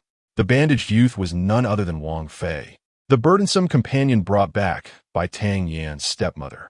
Wang Fei waved his hand dismissively, his face grim as he inquired, "Is Tang Yan in the office today?" "Early this morning, Mr. Tang arrived at the company," Bai Qiangwei replied. "Indeed, very well." Wang Fei strode toward Tang Yan's office. Inside, Tang Yan was engrossed in planning. Her brow occasionally furrowed, then relaxed, reflecting her deep concentration. The corners of her rosy lips curled upwards, and she would occasionally mutter to herself, "He cannot remain idle at home. Playing games hardly qualifies as legitimate work. If he performs well, he could join my company in a month, which would greatly benefit him." Just as the esteemed Tang Yan diligently drafted her plans, a sudden loud noise startled her. She glanced up toward the office door, which had swung open to reveal Wang Fei standing in the entrance with his arms crossed, an unsightly shoe print marring the door. It was obvious who was responsible for this intrusion. "What are you doing kicking the door? It wasn't even locked. If you're upset, take it home to your mother. This is a workplace, so stop pretending here." In the presence of Su Chen, Tang Yan appeared to be a submissive little wife. However, within the company, she was Mr. Tang, exuding an undeniable air of authority. Today, I intend to make it known to everyone what a person you, Tang Yan, truly are. What is this? The project at Century Mall is nearing completion, and now that I, the key contributor, am deemed unnecessary, you swiftly cast me aside. Your speed in abandoning those who have served you is astonishing. With such conduct, I wonder who would dare work under you in the future. Wang Fei stood at the doorway, unleashing a torrent of indignation. Clearly, due to his entanglement with Long Guo, his position had been swiftly revoked by Tang Yan. The patient recovering in the hospital could no longer remain passive and had come to the company seeking an explanation from Tang Yan. Chapter 42. Financial woes again. Here we go again. You, Wang Fei, are completely disregarding the foolishness of your own actions. The construction of the Century Mall is already on a tight schedule, yet as the person in charge, you not only squander your time at work, but also indulge in nightlife at bars. Furthermore, you even entangled yourself with the mistress of an underground boss. Were you in a mall was being besieged by Long Guo and his men. With such disgraceful behavior, it is only fitting that I relieve you of your duties. Tang Yan abruptly stood up, her words unwavering and resolute. What a joke, to find fault with her, thinking she could be easily bullied. Presenting facts and evidence, Tang Yan delivered a sharp blow to Wang Fei, sending him crashing into the ground. His face fluctuated between shades of red and white. However, unable to counter her arguments, he resorted to petty squabbling. How could I possibly come to the hospital? Did you expect me to lie on a hospital bed while nurses wheeled me here? Moreover, my feelings for Mealy were genuine. I had no idea she was a married woman. Thus, I merely made a mistake that any man could make, which has nothing to do with my work. On what grounds do you dismiss me from my position? There is no justification. Their argument drew the attention of the employees of Tang Meng Group, who craned their necks to observe the commotion within the office. After all, it is a trait of the people of Long Nation to revel in gossip. However, when they realized it was Wang Fei embroiled in a dispute with Tang Yan, their opinions remarkably aligned. They began to murmur about Wang Fei's presence, expressing their disdain. Why is this scoundrel back again? Can't he just let things be? I heard he is merely a burden brought in by Tang's stepmother. Given their relationship, Tang has already been quite generous. Not only is he greedy, but he is also shamelessly lecherous. Sigh. Tang, the epitome of perfection, has been unjustly tarnished by this brother, reducing her score to a mere 99. It was evident from the employees' reactions that they viewed Wang Fei as a genuine scoundrel. Enough. I will not argue with you any longer. This is the workplace, and I have tasks to attend to. If you have nothing better to do, you should return home and recuperate. If you continue to linger here, I will have security carry you out. Tang Yan, unwilling to waste any more energy on such a despicable person, waved her hand, delivering her final dismissal. I knew you. Tang Yan, were an ungrateful wretch. Have you forgotten who supported your family when you were struggling? Now that you've overcome your difficulties and your career is flourishing, you turn your back on me. You truly are something. Wang Fei's face burned with embarrassment as he brought up past grievances. Tang Yan frowned at him, recalling that during the decline of the Tang family, her stepmother indeed provided some financial assistance. However, to claim that this money had a significant impact would be an exaggeration. At that time, it was merely a drop in the bucket for the beleaguered Tang family. Nonetheless, the fact remained that someone had helped, and that constituted a favor. This was why, despite Wang Fei's despicable nature, Tang Yan had allowed him to oversee such an important project. I have not forgotten this kindness, nor will my family. However, one must distinguish between matters. I cannot overlook your transgressions merely because you have shown me kindness. Without rules, there can be no order. The decision I have made is irrevocable. You should take the time to recuperate from your injuries at home, and once you are healed, I shall assign you other responsibilities. Tang Yan remarked with a measured tone, exhibiting remarkable benevolence. After all, had it been any other manager who committed such an error, they would have been dismissed without a second thought. Very well. Remember this, Tang Yan. Today you have brought me to this state, so do not blame me for lacking mercy. We shall see how this unfolds. If you do not allow me peace, I shall ensure that you do not find it either. Wang Fei, seeing that she remained unmoved by his threats, could only mutter a half-hearted threat before storming out of the company with a sullen expression. This little episode did not weigh heavily on anyone's mind, for in Tang Meng Group, he was but a mere nuisance. What could mere nuisance possibly threaten? Thus, after Wang Fei's departure, Tang Yan resumed her plans as if nothing had occurred, continuing until the evening. Once off work, she placed her plans into her small bag and cheerfully called for Chiu Yiyun to head home together. Meanwhile, in the villa, Su Chen furrowed his brow, biting the end of his pen in frustration. 100 billion. This was a staggering sum, vanished in an instant. Even if one were to set fire to it for amusement, it would surely take days to burn completely. Su Chen lamented to the screen of his phone, which displayed the image of the alluring silver-haired beauty, Eva. She remained impassive, her eyes unwavering as she responded to his complaints. The expenditures on military procurement had already been exhausted. After all, the arsenal you requested was extensive. The pressing issue now is that we have a shortfall of several tens of millions in this month as salary. Boss, we need to generate some funds, or we will be unable to disburse wages. If we cannot pay salaries, we should dismiss these idle layabouts. It is absurd that they receive salaries in the hundreds of thousands while we are operating at a loss. Why should I support them? Su Chen exclaimed, his frustration palpable. I even resorted to selling myself for a blind date to earn money. I managed to secure 100 billion, hoping this year would be manageable, only to see it squandered in an instant. A truly incompetent bunch. But even if you wish to downsize, you must first bring them back. The White Tiger team is undertaking missions in Zone F. The Azure Dragon team is in Zone D. The Black Tortoise team is in Somalia, while the Vermilion Bird team is even farther away, currently battling mosquitoes in the tropical rainforests of Austria. As for Western Europe, we only have reserves. Should we consider dismissing them? Eva continued to maintain her stoic demeanor. Su Chen's lips twitched, and he dared not speak further. Those 4 teams were his prized assets. Downsizing? That was out of the question.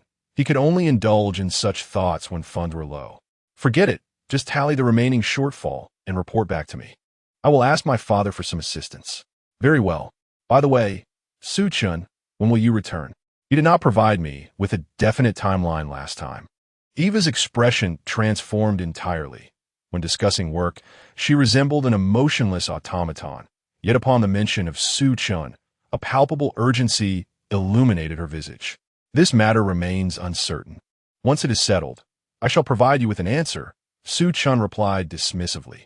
You always say that. This will not do. Unless you furnish me with a definitive response, I shall abandon my post and journey from Western Europe to find you, the silver-haired beauty retorted, her dissatisfaction evident as she slammed her petite hand upon the table. The ensuing display of her ample assets, ignited by her ire, left Su Chen momentarily entranced. Goodness, while I was away, you've secretly blossomed, he quipped, feigning indifference even as his gaze lingered. Oh dear, it seems the connection is lagging. Hello, Eva? Why are you silent? Can you hear me? Forget it, this Apple device is utterly useless. I shall dispose of it and replace it with a Huawei, he declared, casting one last reluctant glance at her before abruptly terminating the video call. I am not yet done reveling. I have yet to savor the delights of that enchanting maiden. How could I possibly return home? Moreover, there is a pivotal matter at hand. I have yet to lay my cards on the table with her. Before witnessing that horrified expression, dreaming of my departure from the Dragon Kingdom is utterly preposterous. Chapter 43. Your union manager is utterly useless after terminating Eva's incessant call for payment. Su Chen found himself with no alternative but to seek financial assistance from his benefactor. However, his benefactor's temper was exceedingly volatile, replete with grievances, and utterly unwilling to part with a single coin. It was painfully evident that the astronomical sum of 100 billion had left the benefactor reeling. With no other recourse, Su Chen shifted his focus to the kind-hearted and gentle housewife. The housewife, known for her indulgent affection toward her children, promptly transferred 200 million in pocket money to Su Chen without a second thought. Deeply moved, he turned to the miserly benefactor and remarked, Father, at your age, it is high time you retire. Mother is far younger than you. Perhaps she should take the helm instead. Su Tian nearly choked on his indignation at such unfilial words. What nonsense was this wretched brat uttering? Suggesting that Yang Qinro take charge was akin to handing over the entire enterprise to this spendthrift. Within a year, even if I possessed mountains of gold and silver, you would squander it all. Your calculations are alarmingly astute. Having your mother assume control of the company is no different than you taking over. Ha ha ha. Father, your insight is truly remarkable. Spare me your flattery. Your mother has already gifted you 200 million.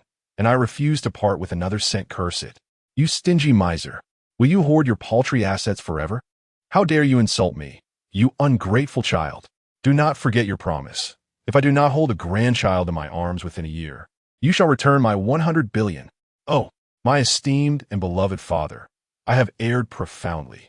Might you find it in your heart to forgive your son for this inadvertent offense? Get lost. With that, the call was abruptly severed, leaving Su Chen's handsome visage dejected. That wretched old man only knew how to wield money as a weapon against me. How despicable! I curse you.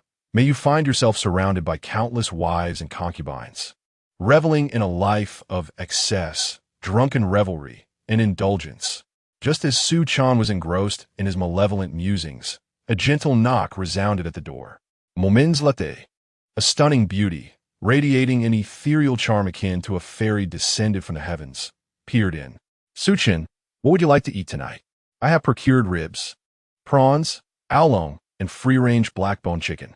Just say the word, and I shall prepare it. Su Chen turned to gaze at the enchanting figure leaning against his doorframe. Today, she adorned herself in a simple white gown, complemented by a pair of exquisite white heels. White heels are indeed a treasure. They are notoriously difficult for many to carry off. The color accentuates the leg's contours, revealing any flaw in stark detail. However, the leggy beauty experienced no such dilemma. She could effortlessly pull off even the most vibrant rainbow-hued stockings. Yet, there remained a slight imperfection. The hem of the pristine white gown was cut far too low, barely grazing her knees, a significant disservice to her long legs. Were it left to Su Chen, the hem would reach at least her waist. A white heel that conceals the charm of her legs is devoid of soul. I relish every dish prepared by my wife. By the way, my dear, how about I accompany you to shop for a few outfits one of these days? I can't shake the feeling that your wardrobe lacks a certain essence. Su Chen remarked with utmost seriousness. Ah, lacking essence? What does that mean? Is this ensemble unattractive? Tang Yan entered with a furrowed brow, twirling around as she spoke. This Versace gown was one she was particularly fond of, and the notion that Su Chen did not appreciate it disheartened her. Perhaps she would refrain from wearing it again. It's not that it's unattractive. It merely lacks a certain spirit. I can't quite articulate it, but let us go shopping together next time, and I shall accompany you to select a few outfits. Su Chen's gaze remained fixed on the hem of her dress. Damn it! Even with such an audacious twirl, the gown clung tightly to her curves, revealing no hint of allure. Poor design. Regrettable. A travesty of humanity. Excellent. I just happen to be free this weekend. We shall explore some shops then.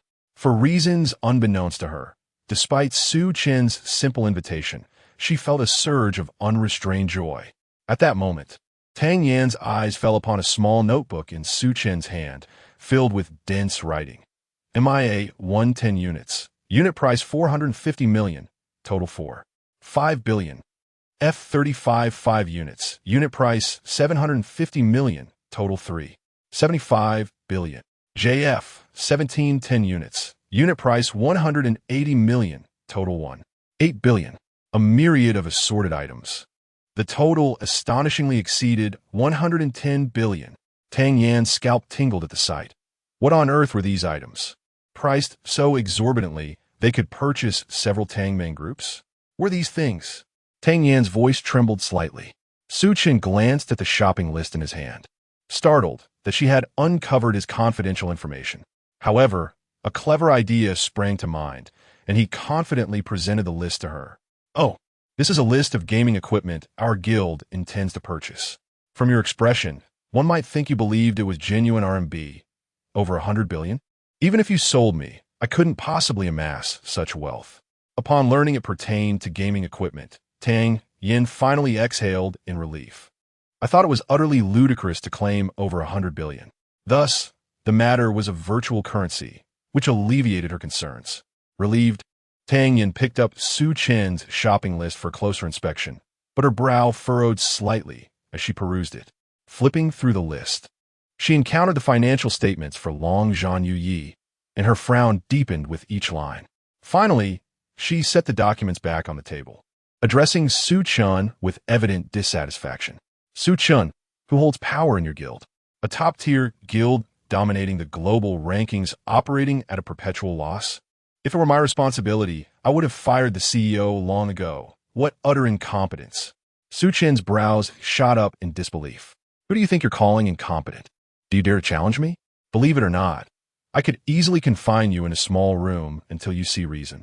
However, without waiting for his response, Tang Yan immediately activated her professional mode, critiquing the Su Chen Guild organization with her discerning eye, deeming it utterly ineffectual. Ultimately, she reached a conclusion.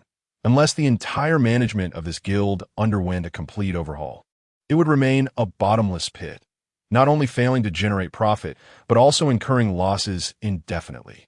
Su Chen grew increasingly alarmed as he listened. His mercenary company had been operating at a loss, and he was not oblivious. Naturally, he had contemplated ways to remedy the situation and had sought counsel from the formidable figure of Su Tian behind the scenes. In response, Su Tian had informed Su Chen that there was no hope unless he personally cultivated a new cadre of executives to facilitate a thorough revitalization, or else the mercenary company was destined to fail. This assertion was met with great resistance from Su Chen, as his father had long sought to bring him back from Western Europe, leading him to dismiss such dire proclamations. Yet today, Tang Yan articulated an identical sentiment, prompting him to transition from skepticism to astonishment. "My dear," he inquired, "what changes should be implemented in the management to salvage our guild?" Chapter 44. Scolded by the young lady, the decision to disband and restructure was fundamentally flawed, as the management's basic choices had proven erroneous. Even if one were to implement radical reforms, it would likely incite a backlash from members. It would be far more prudent to dismantle the current organization and establish a new one. There exists another approach, albeit one that demands considerable time and effort. I would advise that disbanding and reorganizing is the more sensible course of action. Tang Yan sincerely offered her perspective. Reforming to create a new sounds simple. I have painstakingly built this company to a world-class status, and you suggest we simply overturn it? Absolutely not. However, she did consider an alternative. Su Chen, like a seasoned patient who had suffered for years, found himself before an experienced physician, desperately hoping for salvation. He pulled Tang Yan to sit in his chair, his hands instinctively resting on her delicate shoulders, gently kneading and massaging. My dear wife, this union is of utmost importance to me. A complete overhaul is out of the question. What does the second option entail? His aspirations were modest. He sought merely to balance the books, feeling content with that. Tang Yan was taken aback by Su Chen's unexpected amiability. When had he become so agreeable? He was typically as obstinate as a mule. While he might smile if one stroked him the right way, he would retaliate if provoked. Yet today, after she had scolded him regarding the union, not only did he refrain from retaliating, but he seemed almost to plead with her. Ah, so you, Su Chen, have your moments too. Under his adept massage techniques and respectful demeanor, even Tang Yan found herself somewhat entranced. Noticing her eyes closing in enjoyment rather than contributing, Su Chen felt a slight twitch at the corner of his mouth. How dare you take advantage of me? Hey, what are you doing? Tang Yan exclaimed, arms crossed. Her cheeks flushed with indignation, her small teeth clenching audibly. My apologies, dear wife. Your shoulders are simply too alluring. But now is not the time for this discussion. What is your second suggestion? Please, no more suspense. Su Chen blinked innocently, his expression one of feigned innocence. Had he not known his true nature? Tang Yan might have been deceived by his demeanor. With a huff, she bit her rosy lip and playfully kicked him. Surprisingly, she felt no anger. After all, she was now accustomed to his roundabout ways of taking advantage. One must admit, habits can be quite formidable. If you desire my advice, then no more slip-ups. Otherwise, even if your union fails, I shall not assist. Of course, my dear. Rest assured, I am entirely focused on the matter at hand. No more slip-ups. Very well then. Please continue massaging my left shoulder and the spine in the center. Yes, just there, how delightful. As Tang Yan seized the opportunity presented by Su Chen's dependence on her, she relentlessly commanded him, observing through the mirror on the table that his expression was contorting to the brink of distortion. Only then did she compose herself and begin to impart her insights. Though I am unaware of the profit model of your guild, during instances of financial imbalance in commercial activities, it suffices to remember 4 words. What 4 words? Su Chen inquired while continuing his massage. Increase revenue and reduce expenditure. Increase revenue and reduce expenditure? Precisely. This constitutes the second strategy one offer you. I recently perused your shopping list, and I must say, many items are superfluous, such as the F-35, which possesses a remarkably poor cost-performance ratio.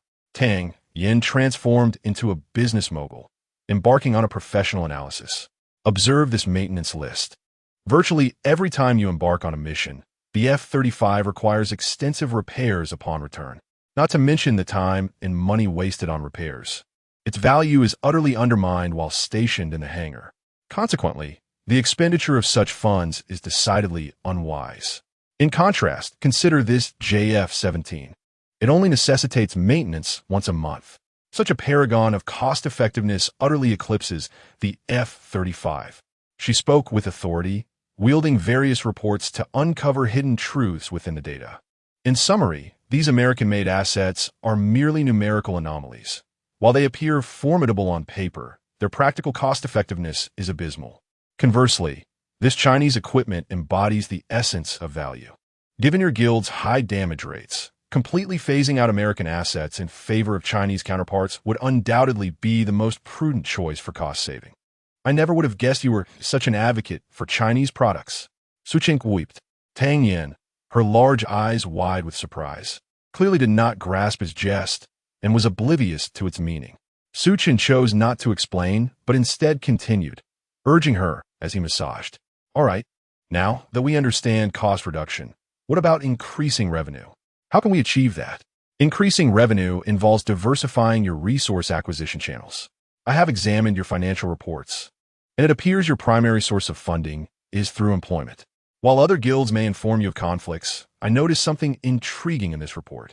Tang Yan handed Su Chen a combat report and continued, "Look here, this pertains to your commission to encircle a diamond mine. During the encirclement, all workers evacuated, leaving the diamond mine unguarded, allowing you to seize a substantial windfall. Though such actions are rather unscrupulous, many of your battles involve territories of ambiguous ownership, making resource acquisition in combat zones a rather effective strategy. Why have you not employed this?" Her words instantaneously roused Su Chen from his stupor. "Damn it, how did I not think of this? I am a mercenary, not a regular army, with hands not entirely clean. Who would dare to chastise me for acquiring a bit of supplies? By heavens, I have truly lost countless billions." Su Chen lamented, pounding his chest in frustration. "Indeed, as you suggest, is it not plausible that my guild could swiftly descend into deficit? Why should I even consider replacing the upper management? My dear wife, while it is true that a short-term turnaround of profits and losses is achievable, have you not observed the directives issued by your higher-ups? According to our guild regulations, any resources obtained through unconventional means are to be shared equally among colleagues, with each entitled to 50. Tang Yan pointedly inquired about this rule established by Longzhan Yuyi. "Is there an issue with this clause? It is utterly ludicrous to conceive such a stipulation. You grant guild members distribution rights, yet how do you define resources acquired through unconventional means? Once such ambiguous definitions arise, individuals will invariably manipulate them to their advantage. I can assure you that 80 to 90% of your guild members have engaged in actions that render normally acquired resources unconventional. Therefore, your fundamental guild regulations are flawed. Why not discard them and start anew? I truly wonder which prodigy devised these regulations, for they resemble a frivolous game." Tang Yan delivered her critique without reservation. Su Chen, overwhelmed, covered his face in despair. How humiliating it is to be chastised by a young lady without the ability to retort. However, a sudden realization struck him. With such astute business acumen, should he not entrust her with managing his own company? Wouldn't he then soar to new heights? Su Tian's notion of choking himself with financial burdens was nothing short of a delusion. If he could liberate himself from his father's constraints, he would be free as a fish leaping high and a bird soaring freely across the vast sky. Goodness! Merely contemplating this stirred a sense of exhilaration within him. Chapter 45. As the esteemed first son, I find myself in need of employment, my dear wife. Your vision is indeed sharp and discerning. Our union is in need of a seasoned advisor. Might you consider lending your insights to us?" Su Chen rubbed his hands together, anticipation gleaming in his eyes. Tang Yan initially hesitated to acquiesce. What a jest! The illustrious Tang would never entertain business dealings beneath several million.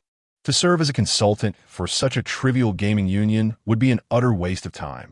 Furthermore, the quality of this gaming union left much to be desired. Truth be told, she found it rather distasteful. Yet, when she beheld the pleading expression on Su Chen's face for reasons unknown, the words of refusal that hovered on her lips were swallowed back down. "While I'm open to the idea of becoming your advisor, there are conditions." Tang Yan skillfully adopted the art of suspense, relishing in the moment. "Whatever it is, my dear, should you ask, I would pluck the stars from the heavens for you."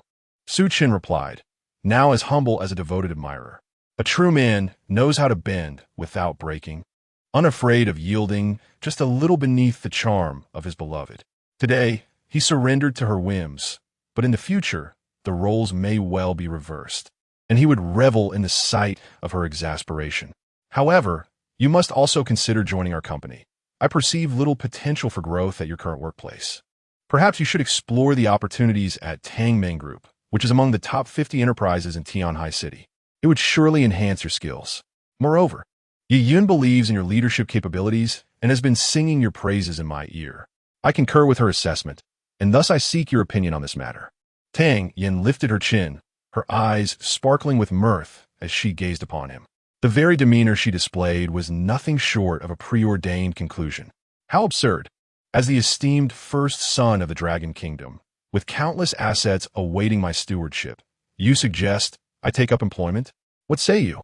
If you refuse to come, I shall no longer consider you for the role of my esteemed advisor." Tang Yan had identified his Achilles heel and plunged a metaphorical dagger into his chest. Come now. How could you resist? It is the top 50 in Tianhai City. Such a threshold is no trivial matter, and given that it is an invitation from your wife, how could I possibly decline? Su Chen's smile became painfully rigid, akin to one whose features had been glued together with superglue. Good heavens! Su Tian employed every tactic at his disposal, yet failed to compel me to work a single day at his company. And yet you, with a mere utterance, have brought me to heel? With his promise secured, Tang Yan beamed with delight, rising from her seat with an air of triumph. Since you are willing, report to the company tomorrow. By the way, what would you like for dinner tonight? I shall prepare it for you. The news of Su Chen's acceptance of a position at Tang Meng Group brought equal joy to Qiu Yiyun. She patted Su Chen on the shoulder, unable to suppress her smile. Excellent. From this day forth, you shall be my subordinate. Fear not. I shall take good care of you at work. Qiu Yiyun's grin resembled that of a cunning little fox that had just pilfered a hen, and it was evident that she harbored intentions of settling personal scores under the guise of professional engagement. However, now, in the presence of Tang Yan, he truly finds himself at a loss when it comes to dealing with his immediate superior.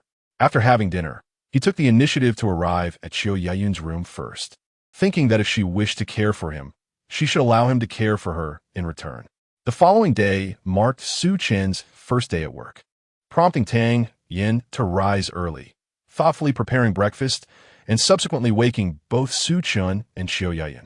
As she roused Qiu Yiyun, the latter grumbled, Yin, ever since you moved in, it feels like you've taken to sleeping in every morning. I recall you weren't like this. While rubbing her slender waist, Qiu Yiyun silently cursed the insufferable human teddy bear. After being kept awake until 2 or 3 in the morning, how could she possibly avoid lingering in bed? Her poor waist. Would it lead to kidney deficiency? After the three had breakfast, the driver, Xiao Su, began transporting his esteemed boss and the general manager to the company, marking the commencement of Su Chen's inaugural work life. Tang Yan had meticulously devised a plan for Su Chen's onboarding. He would first join the marketing department, gain a thorough understanding of Tang Meng Group's products, and then transition to the human resources department, ultimately ascending to management. The reason for smoothing the path for him was Tang Yan's belief that he was a promising talent. Furthermore, should he rise to become a senior executive at Tang Meng Group, he would be considered an ally, readily available for a faux marriage if similar circumstances arose in the future. Thus, Su Chen was officially placed in the marketing department by Tang Yan herself. The modest marketing department unexpectedly welcomed a prominent figure. Despite Manager Qiu and President Tang having held special meetings to ensure equal treatment, the junior employees could hardly take it seriously. It was akin to being told on your first day at work to treat the company like your home, only for the boss to threaten. Do you think this company is your home? Upon the first mistake, the words of the boss are often deceptive. Suga, your position is over here. Since you are new, there isn't much for you to do, so feel free to explore. The individual managing Su Chen was Zhou Dafu, who, contrary to his name, was not in the jewelry business, but merely a minor supervisor in the marketing department, treating Su Chen with utmost respect. Su Chen patted Zhou Dafu on the shoulder and casually remarked, "You need not be so formal. To put it plainly, I'm just here to go through the motions and add some luster to my resume. Don't assign me any tasks or bother with me. Just pretend I don't exist." Zhou Dafu's face brightened with satisfaction. "Ah, Su Gu, your words put me at ease. Well then, feel free to wander. I shall attend to my duties." The unexpected presence of a relative in a position of authority is often the most challenging scenario to navigate. What he dreaded most was this relative issuing commands left and right. Should he heed them or not? To listen? This gentleman had just arrived and likely had no clue about the structure of Tang Meng Group. So what could he possibly know? Disregarding the opinions of others, particularly those of one's esteemed relative, suggests a rebellious spirit.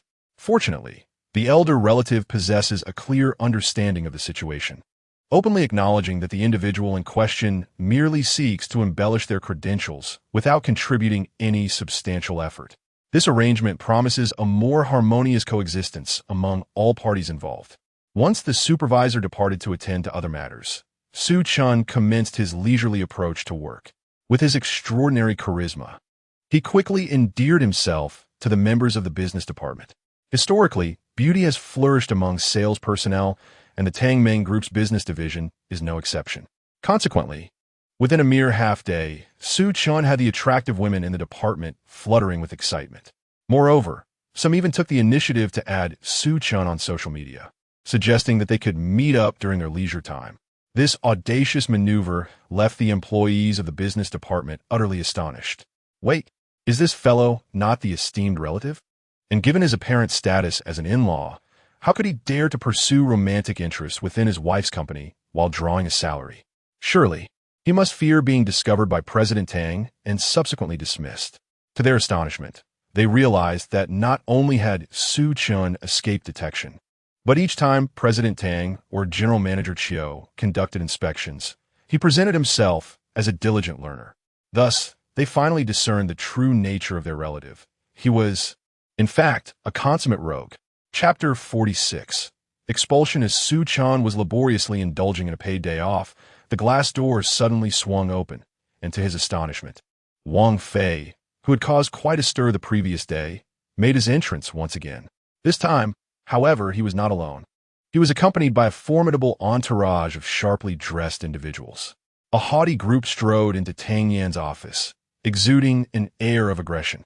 While Su Chen was engaged in palmistry with a strikingly beautiful woman nearby, the audacious newcomers immediately captured his attention. With a furrowed brow, he inquired, "Who is this fellow, strutting around as if he owns the place?" The alluring woman cast a disdainful glance at him and replied in a quintessentially pretentious tone, "How could you not recognize him? This is the younger brother of President Tang. Since he is indeed a brother, why does he arrive with such a confrontational demeanor?" Su Chen gused. It seemed that President Tang had kept many secrets from him. Though this man was the brother, he bore no blood relation to President Tang. Nonetheless, she treated him with great care. Yet, this ungrateful individual, instead of expressing gratitude for her kindness, persisted in stirring up trouble. If it were up to me, I would have no hesitation in expelling such a useless person from the company, even if he were my own kin. Oh, so this gentleman is the younger brother of Tang Yan, who possesses a demeanor reminiscent of Wei Wu. Intrigued, Su Chen confidently followed the crowd into the office. Upon entering, he immediately heard Tang Yan's displeased voice echoing through the room. "What are you doing here again? Have you forgotten what I told you yesterday? Leave at once." So the little lady has quite the fiery temperament when it comes to outsiders. Su Chen stood among the throng, silently observing the unfolding drama. "You're telling me to leave? Perhaps you should take a good look at the individuals behind me," Wang Fei retorted, stepping aside to reveal a formidable assembly of businessmen clad in suits. As Tang Yan laid eyes upon them, her brow furrowed slightly. "Wang Fei, what on earth are you up to? Welcome, Mr. and Mr. Jean, Mr. Wang, Mr. He. I wonder what brings you here today." Tang Yan forced a smile, adopting a professional demeanor. "What brings us here? We are here to demand an explanation from President Tang," they proclaimed in unison. "Indeed, we have come to seek clarity. According to Director Wang, your team at Tang Meng Group has offended Brother Long, resulting in repeated delays in the construction timeline. We wish to ascertain whether you can complete the shopping mall within the expected time frame. Let me be clear, if you fail to deliver the mall on schedule, we at Kumei will withdraw our investment. We cannot afford to waste time playing games with you. I am unconcerned about whether the mall can be completed on time, for I intend to withdraw my investment regardless. Since you have crossed Brother Long, your Tang Meng Group is finished." This group of businessmen comprised the partners of Tang Meng. Tang Yan could scarcely fathom how foolish Wang Fei could be in this situation. It was his own mistakes that led to his demotion. And what was the outcome? This individual had the audacity to bring these matters to the attention of Tang Meng's partners. Has he lost his mind? "Everyone, please remain calm and allow me to explain. Longgood did indeed cause a stir at our construction site previously, but we have since resolved his issues, so there will be no impact on the project timeline. I assure you, Tang Meng will deliver the shopping mall on time." Tang Yan sincerely informed all partners of the situation. "Delivering on time? Tang Yan, please refrain from deceiving us. Longo is not a problem you can handle. Today you may have managed to drive him away, but he will reappear before you in no time. Even calling the police would be futile. The only way to resolve the matter with Longo is for me to personally intervene, So please stop with the falsehoods. Long Ge was secretly apprehended, and very few people in Tianhai City are aware of the truth. Wang Fei babbled incessantly, while Tang Yan listened, her anger boiling over. Unable to contain herself, she retorted sharply, Wang Fei, shut your mouth. The troubles with Long Ge are of your own making. If you lack self-awareness, that is one thing. But to shamelessly claim you can resolve this is absurd. Why did you summon these business owners? To terminate our collaboration? Have you lost your senses? Tang Ming Group is your company too. Are you out of your mind? It must be said, those who are beautiful possess certain advantages when other women curse. It may be labeled as mere shrewishness. Yet when Tang Yan raises her voice, it is with grace and poise, captivating even those with peculiar tastes who might later replay her words for their own amusement. Huh, the Tang Ming Group is my company. Oh wait, it is not mine. It belongs to you. My position was just unjustly revoked by you. Tang Yan, I told you I would make you regret this. Do you now feel the weight of that regret? This is the price of your arbitrary decision. Furthermore, let me inform you that due to my honesty and reliability, these business owners have stated that any future collaborations will be conducted directly with me, rather than with Tang Ming Group. So, obediently restore my position, or I will take these major clients to other companies, leaving you in tears. Wang Fei strutted about, seemingly proud of his foolish actions, oblivious to the icy glare from Tang Yan, whose eyes could freeze the air around them. Restore my position? If I were to keep you around, I would be a fool. Let me be clear, Wang Fei, from this moment on, you are expelled from Tang Ming Group, and not only that, your record will be blacklisted, ensuring you will never be employed by us again. With a stern expression, she pronounced Wang Fei's sentence. Initially taken aback, he soon became alarmed and ultimately terrified. Today, he brought these influential business magnates with the intent of pressuring Tang Yan, aiming to convey the strength of his relationships with them and hoping she would adopt a more long-term perspective, refraining from making hasty decisions against him and even striving to appease him. However, rather than placating him, Tang Yan took the bold step of expelling him from the Tang Ming Group, leaving Wang Fei utterly flabbergasted. Tang Yan, do you truly fail to comprehend the gravity of the current situation? If you dare to meddle with my position, all these investors will withdraw their funds, rendering your grand shopping mall a mere shell, leaving the Tang Ming Group in dire straits. Even if I were to keep you, these investors would still pull out. So why would I retain you, you fool? Do you genuinely believe that your rapport with these investors is so steadfast? Mr. N, perhaps you could clarify. If I were to take the helm of the Century Mall project again, would that ensure your continued investment? Mr. N smiled faintly, a cunning glint illuminating his expression, characteristic of a seasoned businessman. I will withdraw my investment for now, for Long Ge is not one to be trifled with. However, if Brother Wang Fei can truly pacify Long Ge, I would be more than willing to reinvest. After all, we are brothers for life. Despite his persistent use of the term brother towards Wang Fei, it was evident to astute observers that he was merely placating him. Mr. and would not reconsider the partnership until there was definitive proof that the Tang Ming Group had effectively dealt with Long Ge. Chapter 47. What are you worth? President N, are we not brothers? Do you truly doubt my loyalty? As long as I deliver a token of goodwill to Brother Long and offer my apologies, he will certainly let me off the hook. Therefore, if I take action, the Century Mall will remain unaffected. Wang Fei desperately attempted to salvage the situation for President N. However, the latter merely smiled faintly before uttering a few words. How could I possibly doubt your words, Fei? Once you resolve the matter with Brother Long, I shall reinvest the following day.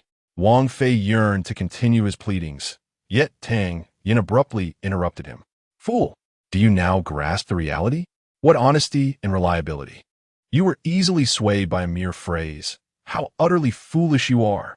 Do you not realize that everyone present is far more astute than you?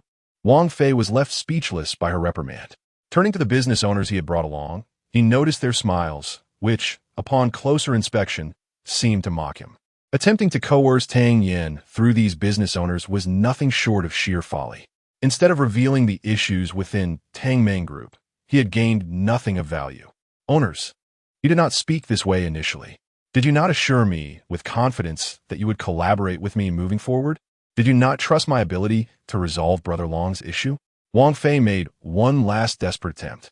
Ha ha, of course we believe you, but little Fei, it cannot suffice to merely speak. You must also take tangible action. Once you resolve the matter, our funds will be readily available, without a single penny missing, for reinvestment.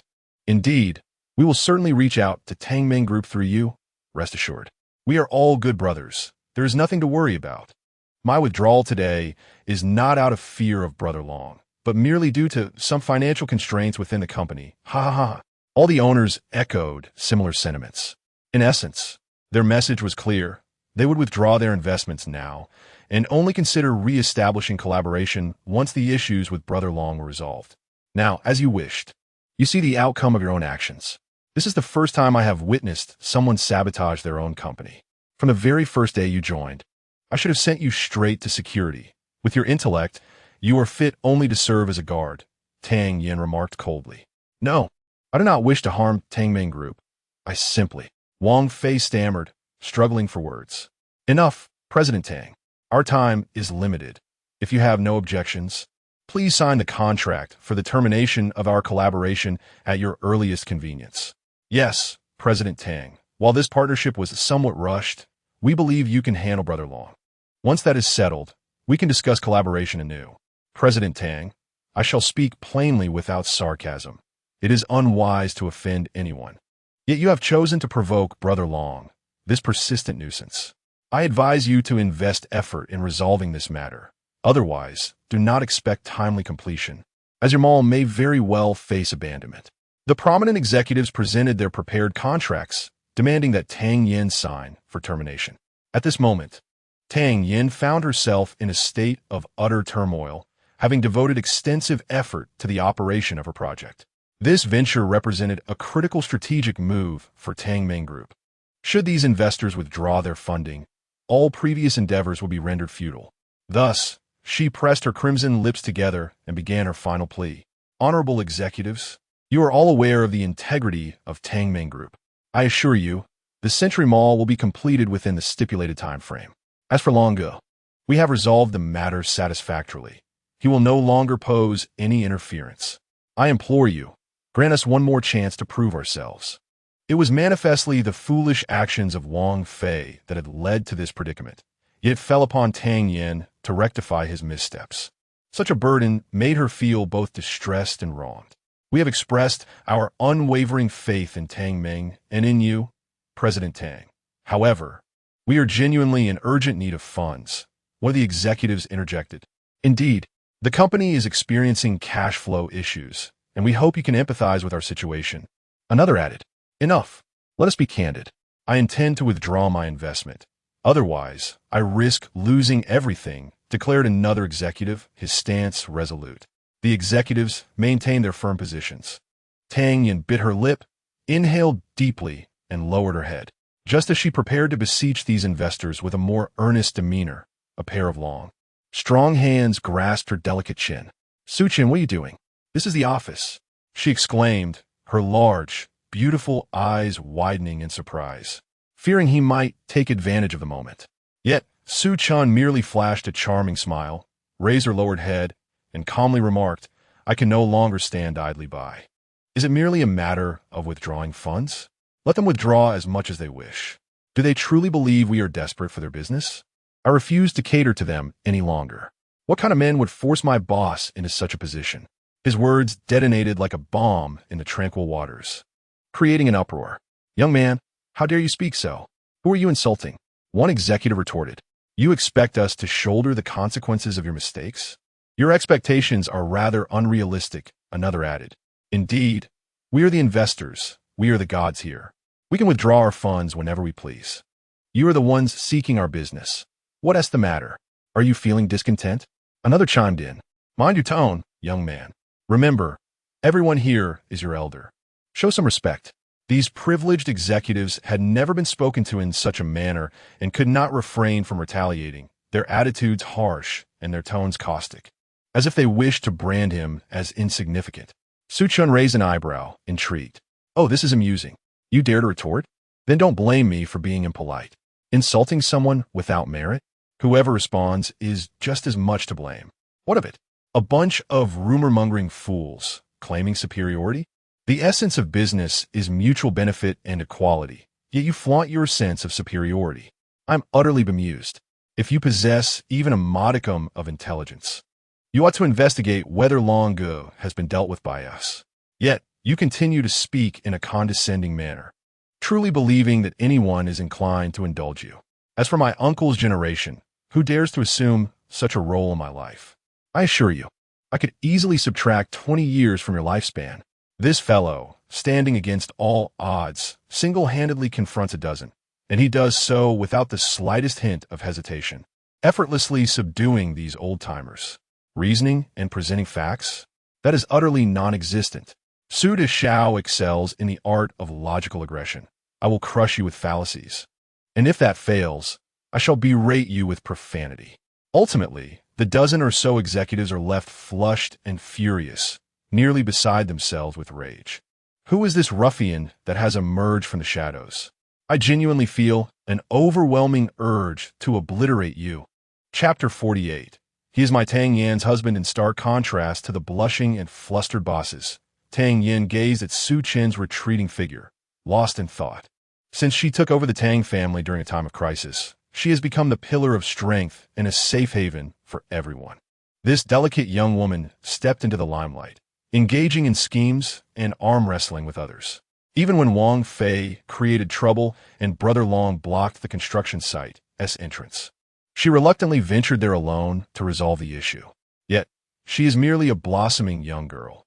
Nevertheless, for the sake of her family and company, she had to conceal her vulnerabilities and force herself to be strong. After all, she is the leader standing at the forefront of everyone. Today, however, a man stood before her with an almost brazen demeanor, using his broad shoulders to shield her from all the vile words. This was the first time she felt the sensation of being protected, a feeling that utterly captivated her, despite his behavior resembling that of a street brawler.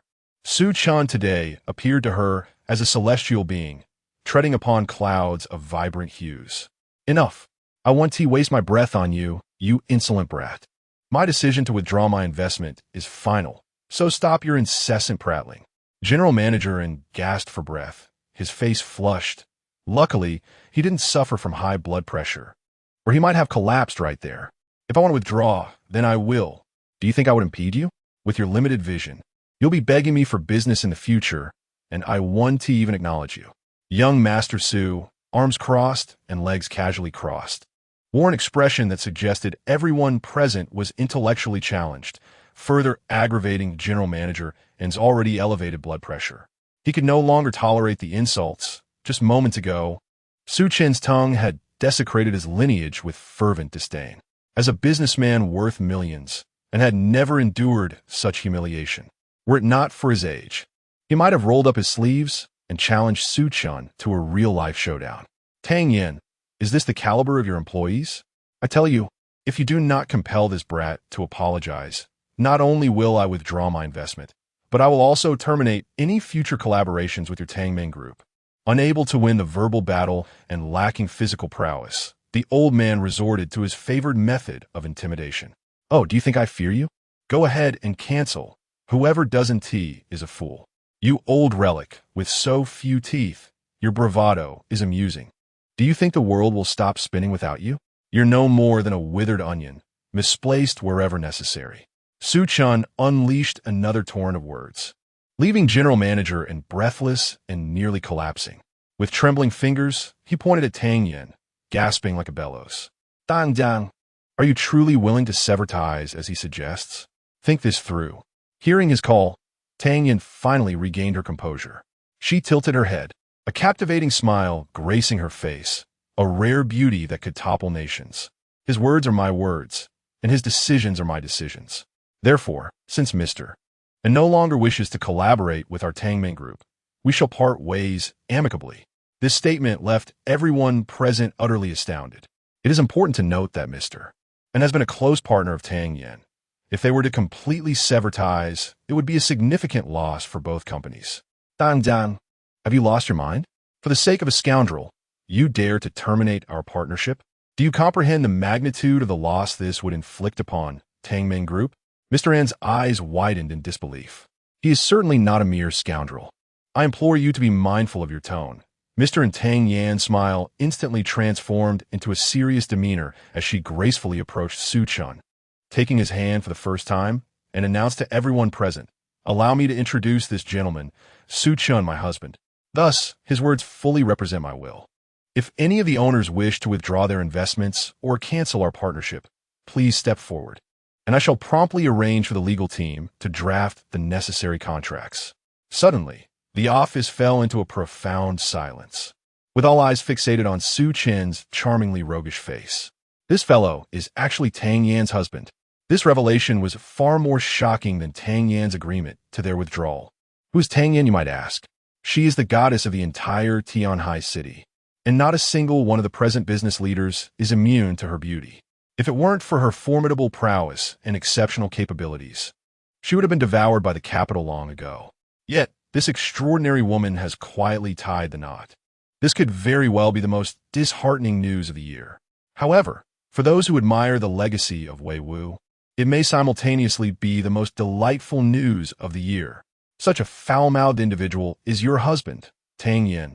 Are you certain your judgment is sound? Tang Yan furrowed her brows, casting a disapproving glare at one of the executives in the crowd. Mr. Jean, whom I choose to marry, is my prerogative, and it seems to have no bearing on you. Moreover, my judgment is not flawed. In fact, it is rather exceptional. The problem lies with individuals like you. Su Chen's reassuring grip bestowed upon her the courage to voice her true feelings for the first time. She had come to a realization. These individuals were so quick to withdraw their investments over trivial matters that it was clear they were nothing more than fickle-minded opportunists. Engaging in business with such people would likely lead to countless issues in the future. Rather than begging for their partnership, it would be wiser to follow Su Chen's advice. If they wish to withdraw, let them withdraw. If they wish to cancel, let them cancel. She would seek out genuine business partners who valued equitable and mutually beneficial relationships. Thus, with no reservations, Tang Yan boldly expressed, "Since I took over the Tangming Group, I have made it a point to treat everyone present fairly. As for the Century Business Project, we have clearly stated in the contract that if we are unable to deliver on time, we will compensate you for any breach of contract. I admit that we had previously provoked Brother Long due to certain circumstances. However, we have since resolved this issue through our channels. Yet, some continue to persist in their grievances. Frankly speaking, this is not the demeanor one would expect from a collaborator. My husband is correct. In business, the principles of equality and mutual benefit are paramount. Since we are unable to reach a consensus, it is only reasonable to terminate our cooperation. Now, I invite all those who wish to discontinue their partnership to come forth and sign the contract. I will refund your investments in full. From now on, you shall pursue your own path while I tread mine. We shall part ways." Her words resonated with conviction, causing some of the present business owners to waver. Tang Yan is indeed a formidable woman. Under her leadership, the Tangming Group is thriving. If this matter leads to a falling out, future collaborations may prove exceedingly challenging. Conversely, should the investment in Century Mall falter and they choose not to withdraw their capital, they will undoubtedly find themselves a valuable ally in the business realm. It is akin to an investment, contingent upon whether Tang Yan is deemed worthy of their financial commitment to Century Mall. Chapter 49. Engaging in significant business discussions with President Tang, some business owners wavered, yet others remained resolutely steadfast. For instance, President In, as the foremost collaborator of Su Chen, he was on the brink of losing all composure. After President Tang concluded her remarks, he approached without a moment's hesitation. "Very well. Since you possess such integrity, President Tang, we shall part ways. Without my support, I assure you, regret will be your only companion in the future." President and flamboyantly affixed his signature to the contract of dissolution, leaving with a parting threat. President Tang, however, regarded him with indifference. Any semblance of collaboration with such a stranger was destined to vanish, and acknowledging him would merely squander her time. With President Un leading the charge, over half of the business owners signed the dissolution contracts. Nonetheless, most of them were quintessential opportunists, signing the contracts while feigning sincerity. "President Tang, my company is currently facing difficulties. My withdrawal is solely due to financial necessity. There is no need for such talk of parting ways. Should future opportunities arise, I will certainly consider the Tang Meng Group. Indeed, I too, alongside old you, will continue to support the Tang Meng Group in future ventures. In business, harmony is paramount. This time may not yield collaboration, yet the next surely will be no different. President Tang smiled, remaining silent, yet her expression conveyed all that needed to be said. Take care. No need for farewells. A few business owners lingered in the office, visibly intimidated by President Tang's words. Perhaps they were the only ones who recognized that her value surpassed their investments in the Century Mall. Since President Tang has expressed this, I shall place my trust in her. We will not withdraw. We shall share fortunes and hardships alike, and I genuinely hope for further collaboration with President Tang. Indeed, I too shall remain. I trust that President Tang has resolved the issues and will deliver on time. Today, I must have been blinded by impulsivity. Surely, President Tang will not hold it against me. As compensation, even if the Century Mall cannot be delivered on schedule, I shall patiently await President Tang's rectification. These few owners were relatively smaller in scale, or had made modest investments. Their alignment with President Tang stemmed from the hope of establishing deeper collaborative exchanges with the Tang Meng Group in the future. For these individuals, President Tang naturally greeted them with a warm smile and a nod. It is of no consequence. Who among us is without fault? Since you have chosen to trust me, let bygones be bygones. She treated her allies with a gentle warmth, yet met her adversaries with a frigid gaze, devoid of any semblance of compassion. Since Presidents Jean and you have decided against future collaboration, what are you still doing here? Please take your leave. Do you think I wish to linger in this dismal place? President Jean and President Yu, let's depart.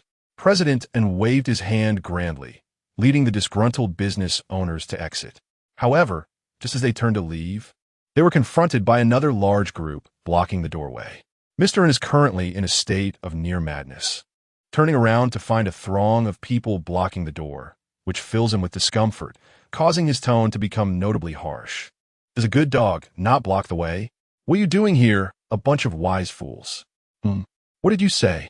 From the crowd emerges a young gentleman exuding an air of nobility. Not only do you block the way like a dog, but are your ears also impaired? Step aside. Just looking at your Tang Meng people is vexing. Mr. N immediately unleashes a torrent of grievances, determined to vent all the injustices he endured from Su Chen onto this young man. However, before he can finish his tirade, he is abruptly restrained by Mr. Jean beside him, who frantically covers his mouth, appearing extremely flustered. Mr. N furrows his brow, forcefully removing Mr. Jin's hand from his mouth, and expresses his dissatisfaction. What are you doing? Why are you covering my mouth? This fellow is blocking the entrance. What's wrong with me, giving him a piece of my mind? Hearing him continue to speak, Mr. Jin's face pales in horror. He delivers a sharp kick to Mr. N's calf, and, pointing at the approaching young man, whispers fiercely, "And Chongping, have you lost your mind? Open your eyes and see who stands before you. If you dare to continue this tirade, prepare for the consequences." Upon hearing his admonition, Mr. N finally raises his head to scrutinize the young gentleman before him. At that moment, terror strikes him to the core. Is this not Yang Wei, the top scion of Tianhai City? The Yang family is renowned as the preeminent clan in Tianhai City, reputed to control a significant portion of its wealth. In fact, most of the shares of Mr. N's own company are not held by him, but have been acquired by the Yang family's conglomerate. Thus, this individual is in essence half of his boss. Moreover, his half-boss possesses a notoriously irritable temperament. After having just pointed an accusatory finger at him, Mr. N realizes he is truly doomed. Young Master Yang, please forgive my rudeness. I genuinely did not recognize you. My eyesight has failed me. Just as Mr. N fears, he has stirred a monumental trouble, expecting Yang Wei to unleash his wrath. Yang Wei approaches him with an air of nonchalance, extending his hand to affectionately pat Mr. N's shoulder. Is this not in Chongping, Uncle N? Oh, yes, indeed. I sincerely apologize for my previous conduct, young Master Yang. Had I known it was you, I would never have dared to show you such disrespect. Mr. N is evidently bewildered by Yang Wei's warmth. Had he not just berated him? How can he appear so unperturbed, even cheerful? As Mr. N grapples with his confusion, Yang Wei smiles and clarifies, "Since you are Uncle N, it is merely a misunderstanding. After all, your company has aided us greatly. Thanks to you, our Yang group could connect with General Tang. You truly possess remarkable insight. I informed my father that we are preparing to secure an additional 10 million for your company in the upcoming quarter. I hope Uncle N can truly leverage his discerning eye. It turns out that the illustrious Yang Xiao is so amiable due to my vision and capabilities. Haha, he understands me all too well.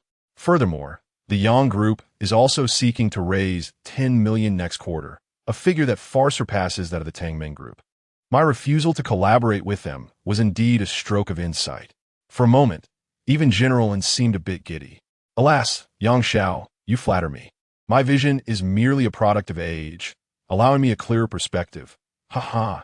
Just as he was reveling in his excitement, Su Chen, however, stared at Yang Wei with a skeptical gaze for an extended period.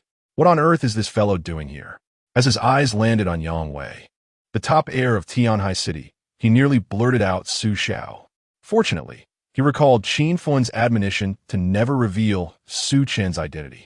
Thus, he took a deep breath, forcefully suppressing the words Su Xiao back into his being. Not only that, he endeavored to maintain his focus, patting the jubilant and Changping on the shoulder. Come, Uncle N, please introduce me to General Tang. I have a significant business proposition to discuss. And Changping smiled and gestured towards Tang Yan. This is General Tang. Suddenly, his smile froze, retreating from his euphoric state as he widened his eyes, staring at Yang Wei in disbelief. Why, Yang Xiao, did you just say you wish to discuss business with General Tang? Of course. I came here today with a substantial business matter to negotiate with General Tang. Is there a problem? Yang Xiao intends to collaborate with Tang Yan, but I have just signed a contract vowing never to partner with her. Chapter 50. You thick-browed fellow. How dare you frame me, young Master Yang, intends to negotiate a partnership with Tang Yan, yet I have just signed a contract declaring my everlasting non-cooperation with her. And Changping was in a state of panic, his forehead glistening with perspiration as he trembled and stammered. Young Master Yang, could there be a misunderstanding? What collaboration with Tang Ming Group warrants your personal visit? I am not mistaken, Yang Wei replied with a smile. This time, we are not merely seeking collaboration with Tang Ming Group. We aim to engage in a profoundly intricate partnership as we stand to gain significantly from this endeavor. I have just received news from above that Tianhai City will shift its commercial focus to export trade in the latter half of the year. General Manager Tang, your Century Mall has been designated as the import-export commercial hub of Tianhai City. In the future, all import-export trade will be consolidated there. With control over the direction and the land, this initiative promises to elevate your stature immensely, General Manager Tang. I have come with the intention of collaborating on the construction of the Century Mall, and to demonstrate my sincerity, you may propose any conditions you desire. His words left everyone present utterly astonished. Tianhai City is set to establish an import-export commercial center, and it is to be situated right at the Century Mall. My goodness, does this mean that Tang Yan is about to soar to new heights? They had heard of the commercial center, rumored to be funded with hundreds of billions from Tianhai City, aiming to create the largest import-export hub in the Asia-Pacific region. It would not only encompass Tianhai City, but extend its influence throughout the entire Asia-Pacific market. Such vast scale, coupled with government endorsement, would undoubtedly attract global attention. However, just when they believed that Tianhai City would develop a new district, Yang Wei revealed that the commercial center would be directly established at the Century Mall. What does this signify? It indicates that Tang Ming Group would have complete control over this commercial hub. Is this not tantamount to elevating Tang Ming Group to unprecedented heights? It is no exaggeration to assert that, given sufficient time, the Yang Group may even find itself yielding ground to Tang Ming Group due to the immense value of this commercial center. Tang Yan furrowed her brow, unable to believe such fortuitous luck had fallen into her lap. This was not merely a pie from the sky. It was akin to diamonds raining down, each one dozens of carats. She instinctively glanced at Su Chen beside her, who wore a blank expression reminiscent of a dead fish, his demeanor calm. For some reason, she felt an unexpected tranquility wash over her. Whether this fortune was genuine or illusory, it was fate that brought it to her. Thus, there was no need for anxiety. Taking a deep breath, she addressed the eagerly anticipating Yang Wei. "Thank you, young Master Yang, for your efforts. However, just moments ago, General Manager and signed an agreement declaring our everlasting non-cooperation with Tang Yan Group. Therefore, regardless of whether the commercial center ultimately resides at the Century Mall, Tang Yan Group will temporarily refrain from any collaboration with the Yang Group." What the heck? We are to have no cooperation with the Yang Group? Yang Wei's smile became rigid upon his face, and he slowly turned his stiff visage to fixate intently on Chongping. "Mr. N, what on earth is happening? What does never cooperate mean?" It took considerable effort to establish a connection with President Tang, and, subsequently, to build rapport with young Master Su. And now, to be met with a declaration of never cooperate. Is this not a threat to my very existence? Who is the fool responsible for this calamity? I shall ensure they face the consequences. Cold sweat streamed down Chongping's brow. Upon hearing that the commercial center would be situated at Century Plaza, anxiety had already seized him. He had only just withdrawn his investment from the Century Mall, yet he still harbored a sliver of hope. After all, it was young Master Yang himself who intervened. Surely, Tang Yan would not dismiss his entreaty. To his dismay, not only did she refuse, but she did so with remarkable decisiveness, leaving Chongping feeling as though he were a grasshopper in a pot of hot oil. Swallowing hard, Chongping forced a sycophantic smile, gesturing obliquely towards Tang Yan. "President Tang, I was merely jesting earlier. Do you recognize this gentleman? This is young Master Yang, the future heir of the Tang Group. I may be unworthy of your esteemed company, but young Master Yang has done you no wrong. To reject him would not be a prudent course of action." This man truly seemed oblivious to the gravity of the situation, lacking even a modicum of sincerity in his apology and brazenly threatening Tang Yan both overtly and covertly. This prompted Su Chen to intervene directly. "Old fool, if you utter another word, I will not only dismiss you, but also take down the Yang Group along with you. Times have changed. It is you who seeks our business. With such an attitude, if I agree to your terms, it will be a sign of utter foolishness." The fury that Chongping had managed to suppress surged forth at Su Chen's provocations. As a CEO, he had already humbled himself significantly.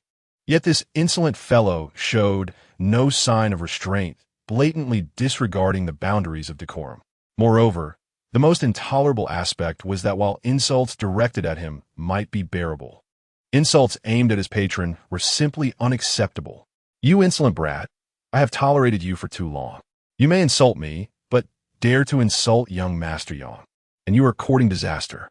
However, before he could finish his retort, Yang Wei, in sheer panic, delivered a sharp reprimand that left him speechless. "You, with your thick brows and wide eyes, dare to conspire against me. I have gone to great lengths to cultivate a relationship with young Master Su, and now, because of your reckless words, I nearly faced his wrath. This is intolerable. Were it not for the current circumstances, Yang Wei might have already knelt in contrition. Nevertheless, though he remained standing, his voice trembled as he spoke. "Su, Mr. Tang, please do not heed the ramblings of this scoundrel. His recent utterances do not reflect my true sentiments. I have come to you with sincere intentions to propose a collaboration. What transpired earlier that led to our immediate inclusion on your blacklist? Could you enlighten me as to the reasons?" Upon hearing Yang Wei's earnest declaration, Tang Yan recounted the events that had just unfolded in their entirety. After she finished, Yang Wei was nearly driven to a frenzy.